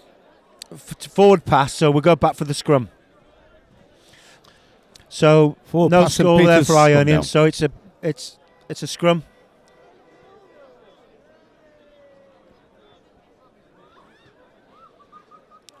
So put in.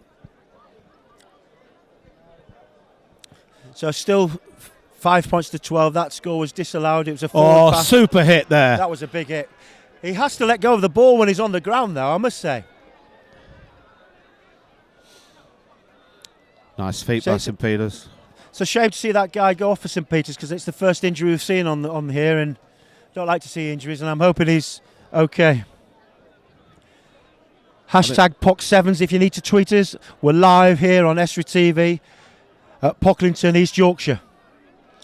Looking at the Pocklington Sevens, one of the oldest Sevens tournaments in the East Yorkshire, in the Yorkshire area. It's got some fluidity to this game. Ionians is doing really well with it. Oh, what a hit. Do you know, Good He's ball. put some big hits in that number 8. He's isolated. 14's going to have to let go. It could be a penalty. He's stolen the ball. He's done really well. Referee's right. Quick tap. Off he goes. Oh, Good double tackle. Well played. Do you know Ball's available. that young Ionians guys? They've certainly got a bit of physicality about them, haven't they, Ian? They have. But put in touch. But St Peter's are playing a little bit more slick rugby. That's half time. 12 points to 5. Very close game. Very close. St Peter's are leading Ionians. It'd be nice to see Ionians score a couple of tries just to get themselves out in front to win the play. It'd be nice for the local side to do that. Equally, St Peter's from York. Also local. Or also local, but I'm saying Ionians because I used to coach them in the olden days. And we both played for them. Director of Rugby, Sean Carty, we'll be watching, enjoying the game. In fact, funny enough, Steve Cruz used to coach Ionians as well, and 3 Ionians coaches stood here on the gantry. We've got Ian, who's coaching the under-10s.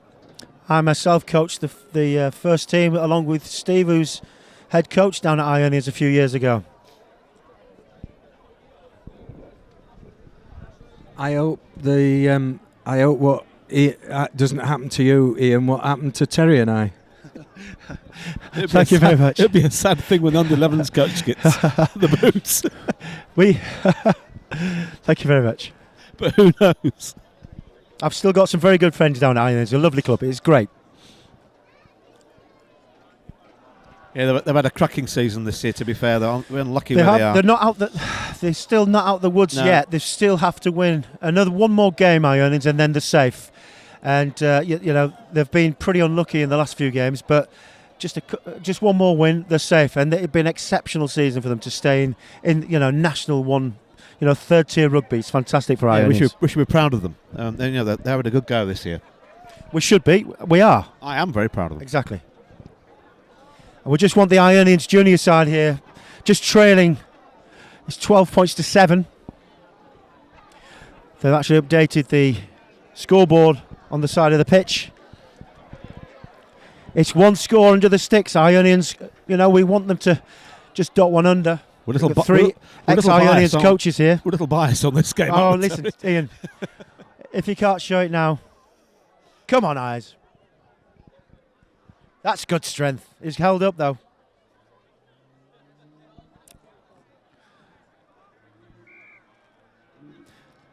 Coming from Hong Kong to England has been amazing, but the Pock7s tops it all. I think it does. Oh, and it's nice brought angle. to you by Estuary TV. Good tackle. It did well to roll round. I'm Yeah, afraid again, he was. he's just isolated. Adam, the referee, absolutely right. This is our up-and-coming referee, Adam. He's going to be yellow carded. Absolutely. He's going to spend 2 minutes in the bin, in the naughty corner. He took the man out. He didn't wrap his arms around, didn't make the tackle properly. Oh, that's nice. Out the back door. Is he going to score? Chase him down. Oh, what a tackle. Superb what a cover. tackle. And taking Unbelievable. the ball back. That's that great was rugby. awesome. Do you know what? That was, for me, that was one of the best things I've seen all day long. That was unbelievable. Chased back, made a fantastic try-saving tackle, released the tackled player back on his feet and robbed the ball 100%. I just heard someone in the crowd say that was brutal. I think absolutely it was brutal. Oh, what a step. Stay on your Good feet. tackle, young man. Well played. Ionians are really trying here. He's off his feet. He's off his feet. This is where it starts to bite in. Your lungs, you're burning, your lungs are burning, your legs are going to jelly. All you want to do is win. You're 1 score behind. Ionians just need this 1 score just to win the plate final. They're just so close. In touch there, quick throw.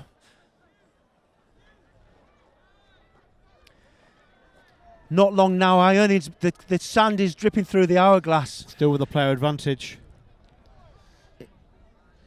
That could be it. That could be it. Just a tired The tackle, only I'm person that's afraid. going to get anywhere close is Adam, the referee. Ionian's legs are shot. That is just the nail in the Just coffin. covering That is that really disappointing. Covering the extra player. It's just too much. Well, the referee was absolutely right. He took the man out, he didn't wrap his arms around, and he wasn't 5. And to be fair, had he not done that, potentially they could have scored. So it's a difficult decision to make, Ian. Okay, so that must be 19 points to 7. I think we can safely say that might be it for Ionians. Still a few minutes to go. Brought to you live, Estuary TV, East Yorkshire. Hashtag Pock7s if you want to give us a tweet, wherever you are in the world. It's been streamed live throughout the whole of the world. Pocklington Sevens. That's a deep kick. That's great. Great kick. Quick taken line. Was that the right thing to do? Keep it deep. How good St. to chase. Peter's looking to try and just knock on there. Knock on, they've got the ball back. It could be the chink of light that Ionians need, but I fear it might be just too late. I have to do it now. Okay, they're back to 7 versus 7. The sin bin's out the naughty corner. How expensive has that sin binning been? Critical. So we're back to 7 versus 7 live plate final. Pocklington 7, St. Peter's versus Ionians. Ionians' youngest side.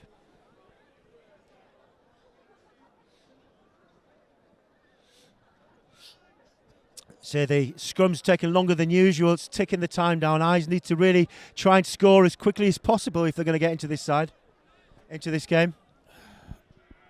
Still on. Turnover ball. It is turnover. So you can see the sun there just piercing through. It must be quite difficult to play into this sun. Oh, that is nice flick. That's gifted. That is gifted. Very cheeky backflip. Good defence in the middle. Roll away tackler. Not releasing. Yep. The referee's absolutely right. You cannot just flop on. You must allow him to place the ball. Eyes, you've not got much time now, guys. Come on. Oh, good hit.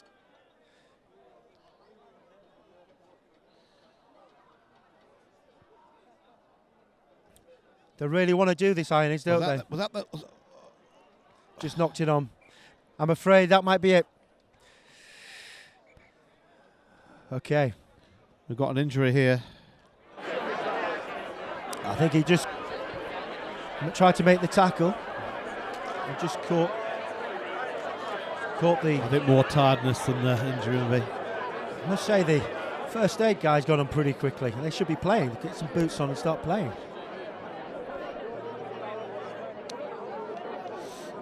Again, it's such are the time limits with this live coverage. You know, it's best if we can crack on with the game.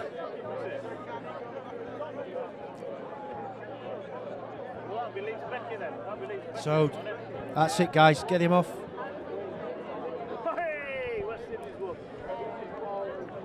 He's walking quite gingerly, but he's okay. For those, if his mum's watching, he's okay. You would have thought they'd have brought 2 people on that could carry him off of equal size. But hats off to the medical team. They are doing this completely voluntary from Hull University. Thanks very much, guys. Good scrum by Ionians. Excellent push. You haven't seen that today, Ian. The first real push in the scrum We're we've on seen. here. I say. Oh, and it was why miss pass? The wrong pass.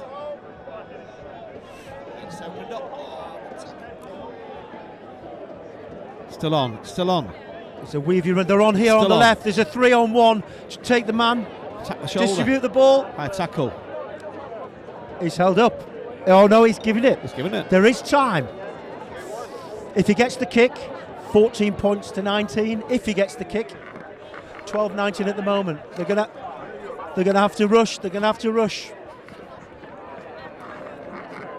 I'm getting quite excited here. They're still in the game, Ian. They've got to score in the next minute. 19 points to 12 to St Peter's. So Ionians need to score under the sticks, get the conversion. Then, unfortunately for our backroom staff, it's going to be overtime, extra time.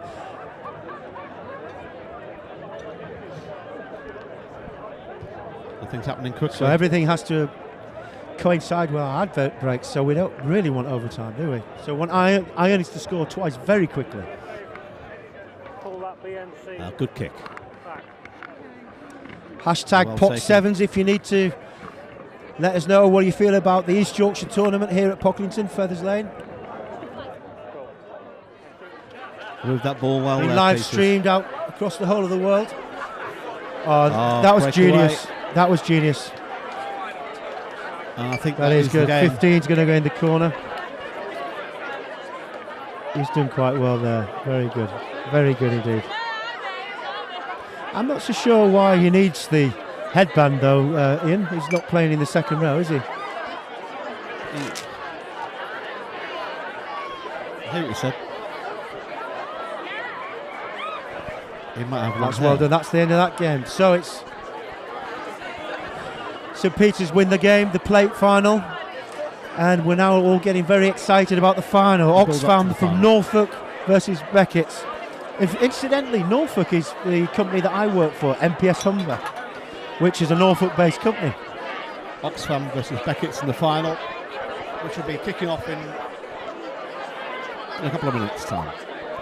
So, again, I'm going to ask you again, Ian. You've not been right all day long. Who is going to win the final? Ian has made the call wrong. I said at the beginning, Leeds. But I beg to differ. I don't know. I beg to differ. I think Oxfam could be the dark horses Okay, here. we're going to have to make a decision. I'm going to go for Beckett's. And Cassie is going to go for Oxfam. We're going to go to a break in a moment or so. Yeah, we're going to go for a break, but I want want to nail the team who you think are going to win. Leeds. Okay. So the whole commentary team are looking for Beckett's to win. It's been a fantastic day. Fantastic day. The sun's just disappearing behind the buildings. The smoke's pushing eerily across the pitch. It's been a fantastic afternoon, and we'll see you after the break to watch Oxfam versus Beckett's in the final for 2016. Rugby Union on Estuary TV. Brought to you by Heron Foods.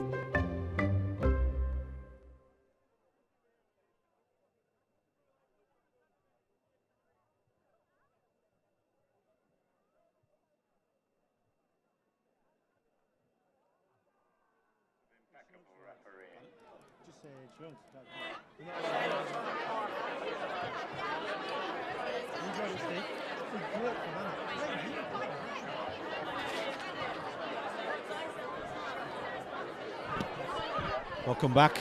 Welcome back. As I say, for those of you who sat at home, it is not fog.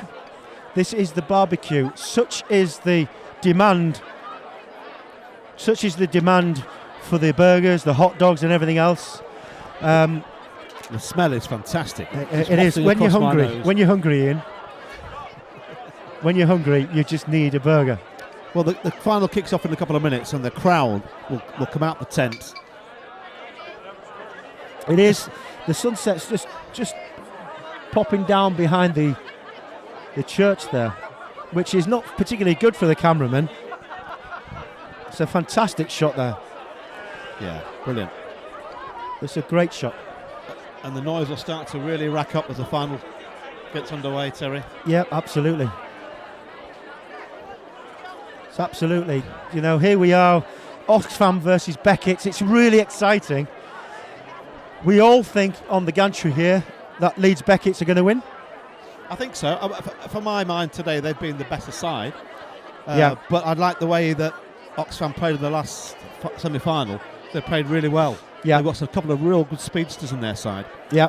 And, it could go either way. Could go either way. But I think Kerry would have been very disappointed if they've come this far of Leeds. They've got some quality players in their side. I think he'd be quietly thinking, yeah, we've got this in the bag. But Well, I had a word with never him know. over the telephone last night, and he was quietly confident. Quietly confident. So, again, I just think who's refereeing the final?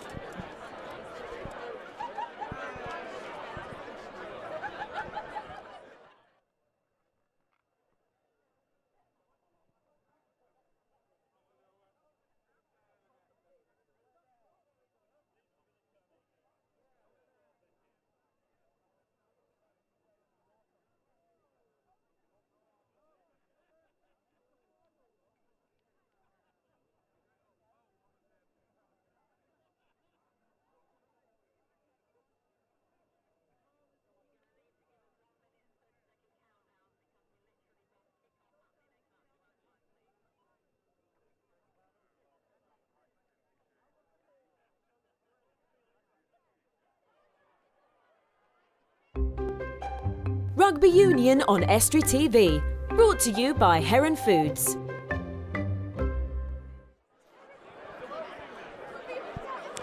Welcome back to Pocklington. Look at that lovely view. The sun just disappearing at the back in the middle of the post there. The Church of Pocklington. The final of the 2016 Pocklington Sevens is Oxfam from Norfolk versus Beckett from Leeds. Here we go, Terry. Ian Castleton forward and to Terry this. Garner on commentary. Oh dear. Oh, the first. That is not the start you want. First mistake by Leeds. That is not the start you want. Oxfam take the quick tap.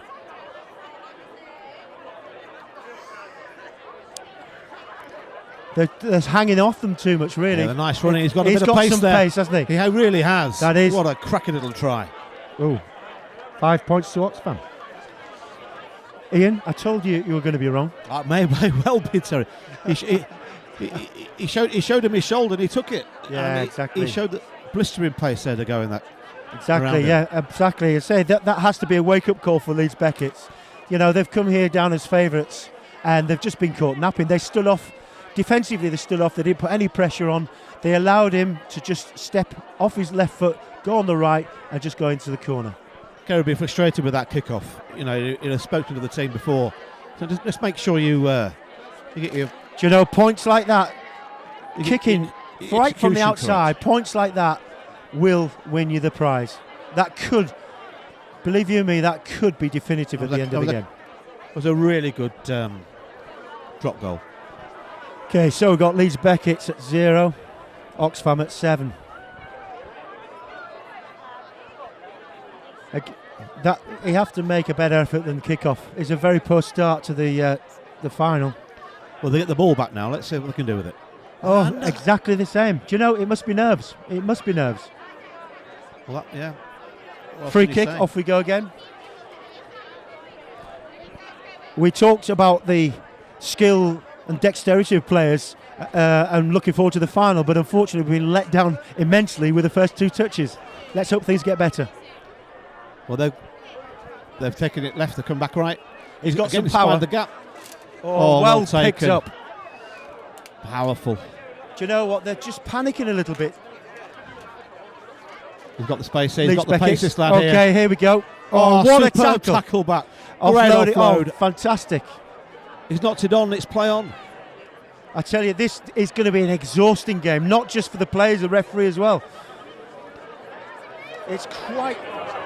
That was a try all day long. Great cover. It is. It's frenetic. You know, there's no structure at all.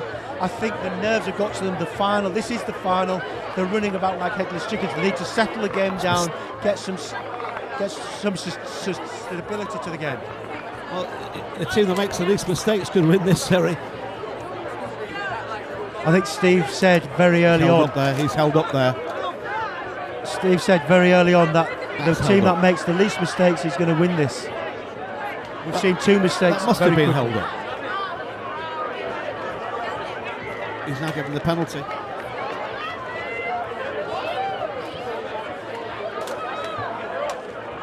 This lad's got some pace. Oh, ripped away, that's play the on. ball. It went backwards, so we're okay. Oxfam looking to just take Leeds Beckett's on a little bit more now. I think Leeds Beckett's are going to have to. He's won it. He's Penalty the other way. Well, yep. Not getting anything from the referee today, Leeds Beckett's. Not saying the referee's right or wrong, but they're just not getting the rub of the green. But I think the better side is actually winning. Very competitive at the breakdown now. Okay, what can Leeds Beckett's do? They have the opportunity now. They've got a tap penalty. Here we are at Pocklington 7s live on Estuary TV. Hashtag Pock7s if you need to tweet us. This is the final live on Estuary TV, East Yorkshire, between Oxfam and Beckett. The Norfolk team versus the Leeds team. Made the initial break. He's got the outside. We do want the local side to win. Numbers there. Where did he come from? Oh, nice offload. That was a good loss. They're on numbers on here. Well picked up. Do you know what? Sometimes the easy pass is the better pass.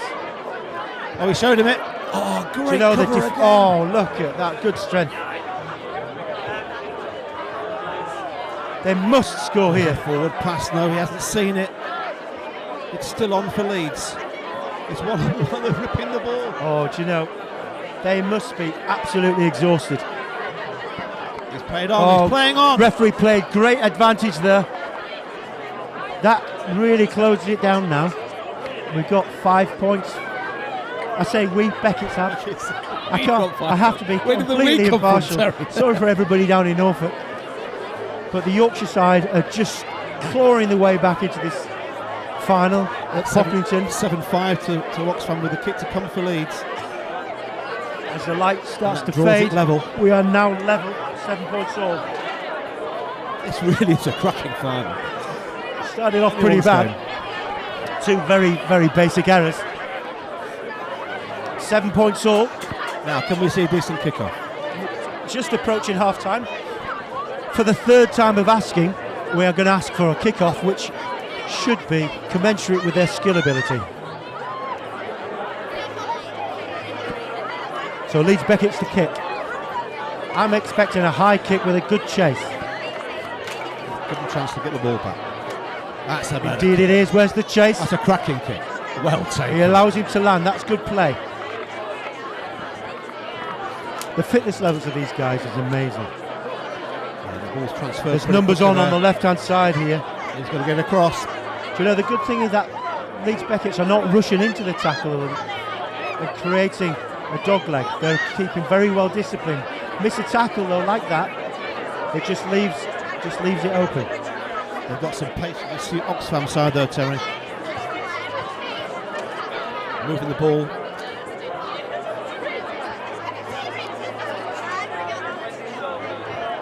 Oh, nice cut back inside. Oxfam with the ball. Tackle missed. Have to make the tackles. It's loose tackle. Loose still pass. Down. He did lose pass. 7 points all. Estuary TV bringing you this live to the Pocklington 7s in East Yorkshire. It's turning out to be a cracking final. It is indeed. It's been a great day, nice hot weather. And the crowd has stayed right to the end as usual. And the bar will be rocking tonight. Whoever wins. Line out taken by Beckett's. Nice transfer. He's isolated. That is a poor pass, very loose. It just allows Oxfam just to sneak into the corner. That was pretty poor play. Pretty poor play, that. About a moment ago we were saying the team who makes least mistakes. Yep. Loose pass under no pressure. That takes us towards half time. Ian, your thoughts now? Here we are, 12 points. It's probably going to get the conversion, 14-7. It's only one score. But I just think, when you look at Oxfam, they seem to be a little bit more coordinated, a bit more control with the ball in hand. They've got some nice pace on the wings, and the little scrum house running the show. He's got great feet. He's got the ball. He's got the kick as well. It is 14 points to 7. I wouldn't say that Leeds Beckett's are on the rack, but they're going to have to get a score pretty soon. They're going to get the ball back. They have to do something before half time because we're fastly approaching half time. And if we want to see some success from the Leeds side, Leeds Beckett's, they're going to have to score pretty quickly. Well, this Oxfam team have taken the chances really well this first half. And Leeds have to respond. Indeed they do, yeah. That is a high kick. That is a good kick. He's going to be put under a lot of pressure. Going backwards. Leeds Beckett's are in possession. Has he got the pace? Oh, super. Well done. There in the corner. Good cover. What a tackle. The momentum does take him over. And the referee says a knock on. Oh, how close what a tackle. What a tackle from the Oxfam guy. He never gave up. He was like a little terrier, wasn't he? He wasn't going to give up. I just can't believe how tired these guys are going to be on the pitch. I'd love to see that again in slow motion. That was a cracking bit. It was. Defensive work. It'd be great. Right. Can Leeds push them off? They tried then. Oxfam put it in. Came straight out. Absolutely. That's half time. A bit of shenanigans there. I can't blame the guys, they're tired. They are very passionate about winning. People are passionate about winning. He's talking to someone now. Yellow card here. No, he's trying to calm it down. They cannot afford a yellow card. They cannot afford. I think the referee's dealt with that very well here. It's not half time. It's a final. We don't want to see anybody off in the final, really. Moving the ball quickly. Oh, great play. He's got the outside on him. He's got some pace. He hasn't got it. He did the right thing, recovered. That's a long ball. Oh, that is an awesome ball. And he's cut back inside. And that could have been one of those balls that goes either way. And fortunately for Leeds Beckett's, or unfortunately for Leeds Beckett's, it went to the Oxfam hands. But it's a real battle in the middle there. He should let go of the ball. Yeah, he's got away with that one. Oh, look. The gap again. He has got a bit of pace, this guy. Good. There's a 2-on-1. He didn't need to come inside. That's good defence. They're starting to run rings now. Loose pass. They just look really in control, Oxfam, but then they give that stupid pass away. He came off his right foot, went back inside. He had a man outside him on a 2-on-1. But both sides are making silly mistakes at the last seconds. Again, it's all down to fatigue, isn't it? There is quite a big crowd watching. It's down to fatigue in the final. Yeah, but I must say the guy from Oxfam with the headband, for me, is one of the players of the tournament. He's really run them ragged. Leeds Beckett ragged. He's done particularly well with the ball in hand. He's got a bit of pace. Was that feeding, Terry? No, never. Interchanging there. It's all right interchanging, but you need to take some defenders out. For me, it's all showboating. Forward. Someone's got to make that gate break, and he's made it. Has he got the legs? Who's backing up? That's a good nice switch ball. Who's with him? He has not got the legs. He's going to take contact. Covered by defence by Oxfam. He's still got it. It's got to go. He has got the legs. He must have the legs. Oh, I don't know. That's nice cover. That's nice work. Oh, well played. Great. Going to the sticks. No, he's all right though. Oh. Yeah. As soon as he had the ball, we knew there was going to be some danger, and he did very well to step off his right, to come back inside to just go over the try. 14 points to 12. The game on. With the kid to come. Is this about half time? I think we're close to half time. So we're playing 10 minutes each way for this final, as opposed to the 7 minutes each way that we played in the games that ran up to the final. No, I haven't got the legs with that.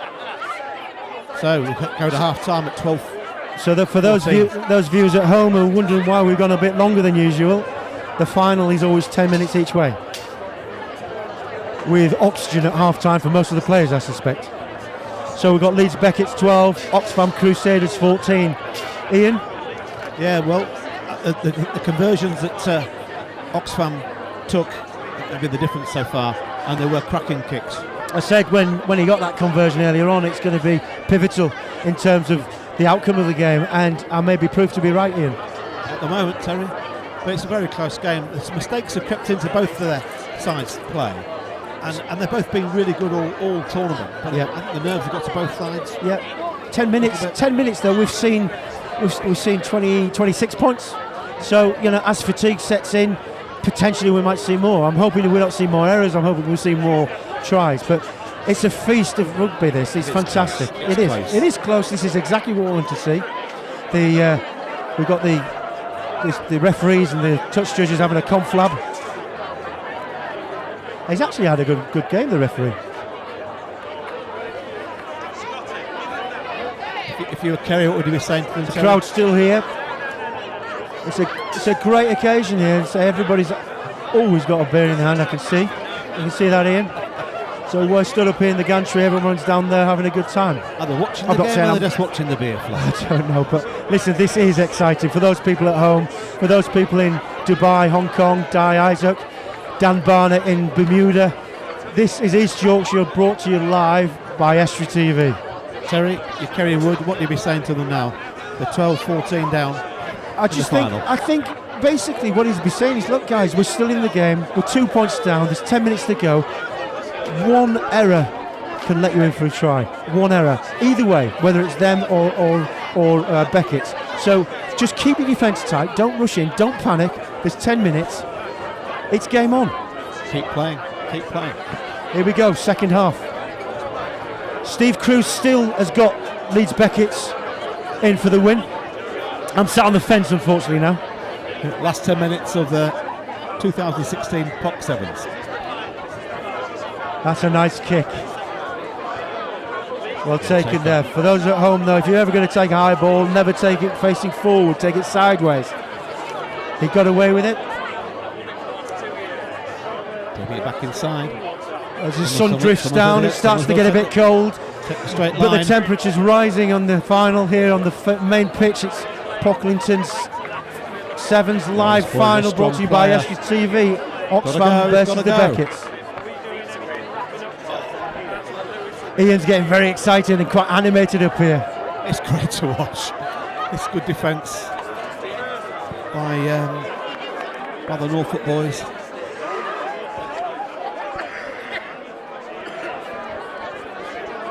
Do you know, they're starting to panic a little bit now.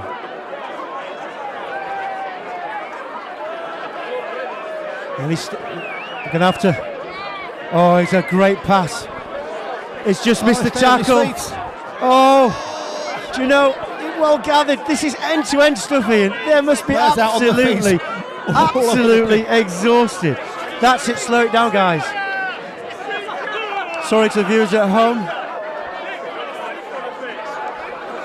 I must say that in all the years I've been here, we have had some great times, but there is always somebody that takes it that one step further. When the beer starts to flow, things happen, don't they? It's all in good humour. I'm sure that the PC Andy White might have a word with him later on. But again, something like this, Ian, is going to spoil the concentration of the players. Look, the lad from Leeds there, he's going to take off. He's coming off. Being one of their stand-out players today, it's a shame. Ian, to be fair though, if I was the referee, I would have given the streaker a red card.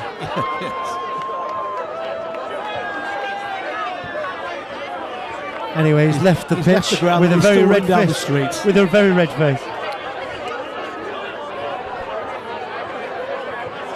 So back in the real world, back in the room, guys. Here we are, Oxfam versus the Leeds Becketts. There's only 2 points in it. Leeds Becketts just trailing by 2 points with the put-in now. They're under a bit of pressure on their own line. Very dangerous stuff. They've been still trying to move the ball. Very patient here. And that patience is paying off. He has got some pace.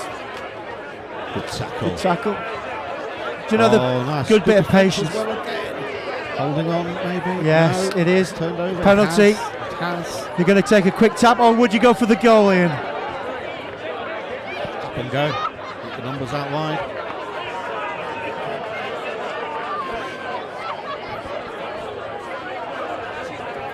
This is the live final. Oxfam versus Leeds Beckett. He's got the feet, he's got the pace, this lad. What a cracking try. It was a great step, very agile. He looked really well balanced, left and right, as he touches it down. That's 19-12 with the kick to come.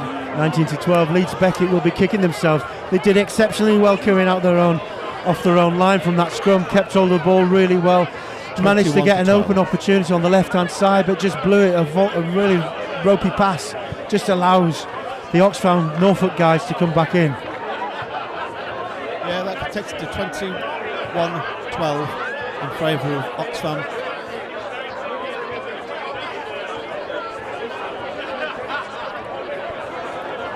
Yeah. Leeds have got it all to do now, Terry. Exactly. I always said that Oxfam would do well and win the competition. I've always fancied that side. I don't know what Steve Cruz was talking about.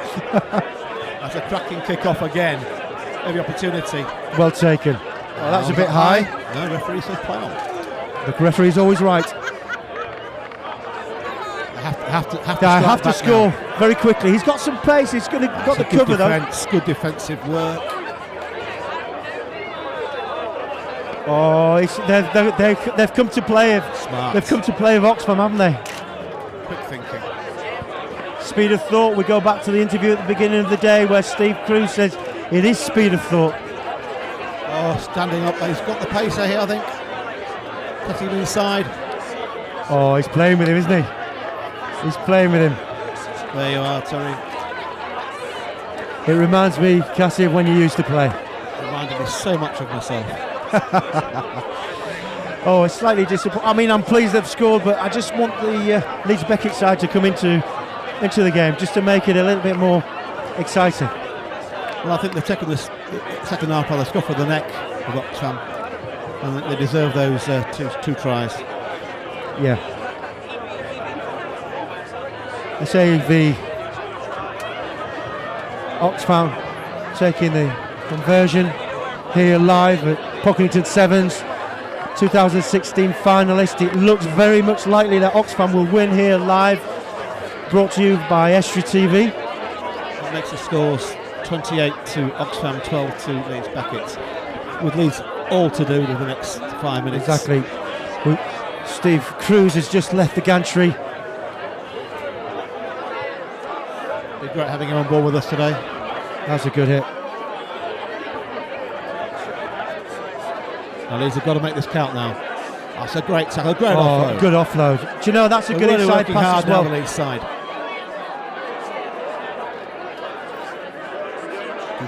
They just seem to be slightly trying to force the pass a little bit too much. The defence have organised themselves well though. Oh, nice what a back step. inside. What a step. Now the thing is, he's wearing two on his back, but I will put my money in he's probably not a hooker in real life. No, that's a cracking little try. And he's kicked the conversion. That's how quick it is. Well, game on. 19-28. They still need two scores in. Two scores, that's correct. If my math serves me right. Don't know how long there is to go. I reckon a couple of minutes, that's all. The lights fading, and also are fading Leeds Beckett's chances of trying to hold on to the 2016 Pocklington 7s final, the cup final. 28 points to 19, Leeds Beckett's, but they're in with a chance. He's taking the outside. They're in with a chance. Oh, game on. Game on, big style. Excellent work. And he's kicked the goal. I tell you now, this is game on. This is what we want to see. This is what the people across the world brought to you live by Estuary TV. There's a point in this game now. 1 point in the game. 27-28. The scoreboard's having a bit of a nightmare. It says 19-28. We know the score. We know the score. Do you know what? It really gets on my nerves when people don't know the score in. All the teams playing and what colour they're playing in. Has that gone 10? 26-28. It hasn't gone You said 10. there's 1 point in it. Oh. Do you know how many times has that happened? There's 2 points in it and your maths was wrong. Unless the scoreboard's wrong. They have to make the tackle. Leeds Beckett's have to try and come up with the ball now. They cannot allow Oxfam Norfolk to keep hold of the ball. They need to try and maintain possession. There's a knock in. That might be just the chink of light that Beckett's want to get back in this game. There's 2 points in it, and Ian, that could be the difference. That could be the difference. I was saying all along, 2 points is 1 point. It was 2 points. I've always said that Leeds Becketts are going to win this competition. Scrum down, Leeds Becketts. Come on, boys. This is the cracking end. It's out.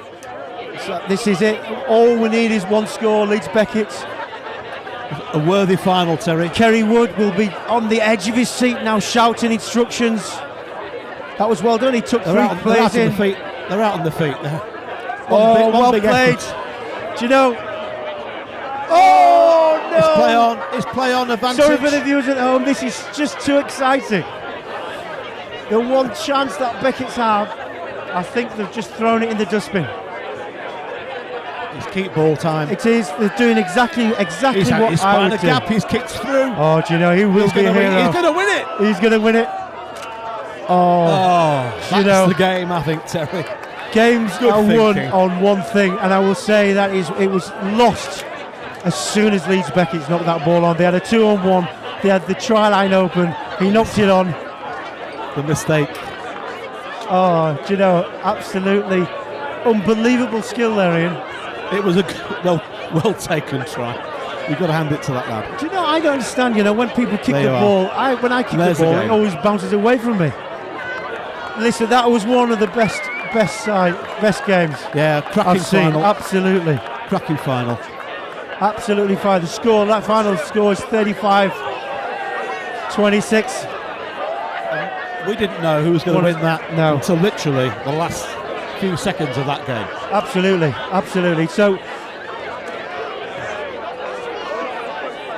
So we are looking at the new winners of the 2016 Pocklington final, 35 points to 26. What a game, Ian. I really enjoyed that, and I think the crowd, those who were still sober, I think really enjoyed it too.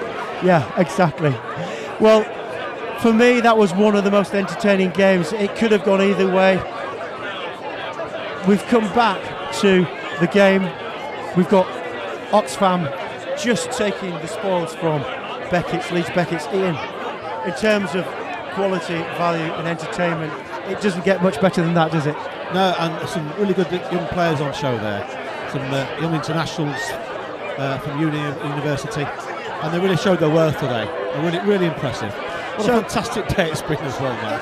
It's been great. I mean, I've enjoyed the whole idea. The guys have come on, the younger guys are showing themselves on the pitch, and then you come across to the guys that have got a bit of wool on their back. For me, that game was lost by the knock-on with Beckett's. Beckett's had hold of the ball. They were 2 points down. They had the opportunity just to take the 2-on-1. He knocked it on. Critical error. Yeah, and these little things that games can switch very, very quickly. But I must say, look, it's been a fantastic occasion today, and I really, really enjoyed it. And I hope the people who've seen it and watched it today have enjoyed it as much as we have. I've enjoyed myself immensely, and thank you very much to Stephen Cruz, Jonathan Laverack, and of course Ian Castleton, who has helped me immensely during the course of the day. And Steve Cruz, big much for Steve today. Yeah, it's been a great day, absolutely. So we're just looking out at the guys there in the huddles. We've got the referees just chatting away, congratulating each other. Referees done a very good job. I must say though that Beckett's Leeds, I think, threw the game away there, but Oxfam, that little chip and chase at the end was quite a treat, wasn't it? It really was. We're coming to the end of our production today, and I'm in need of a drink. I'm sure you are. And we've had some great entertainment today. Let's do it again next year, hopefully. Absolutely. Ian, there's one question I wanted to ask though. Your son said you bought some makeup. Look, thank you very much to STV Television.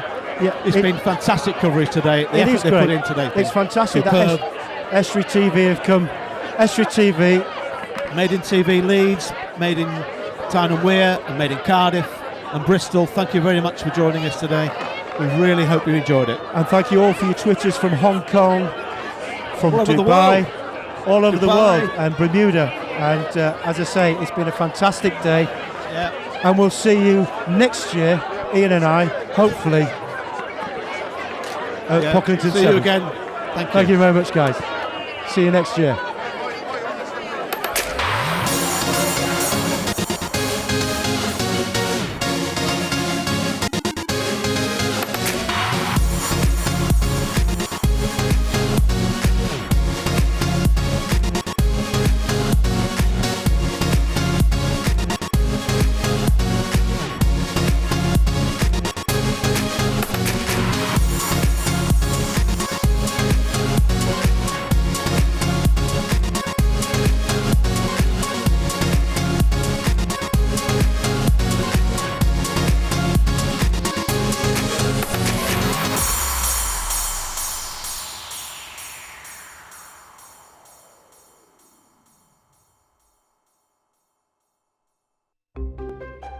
Rugby Union on Estuary TV. Brought to you by Heron Foods.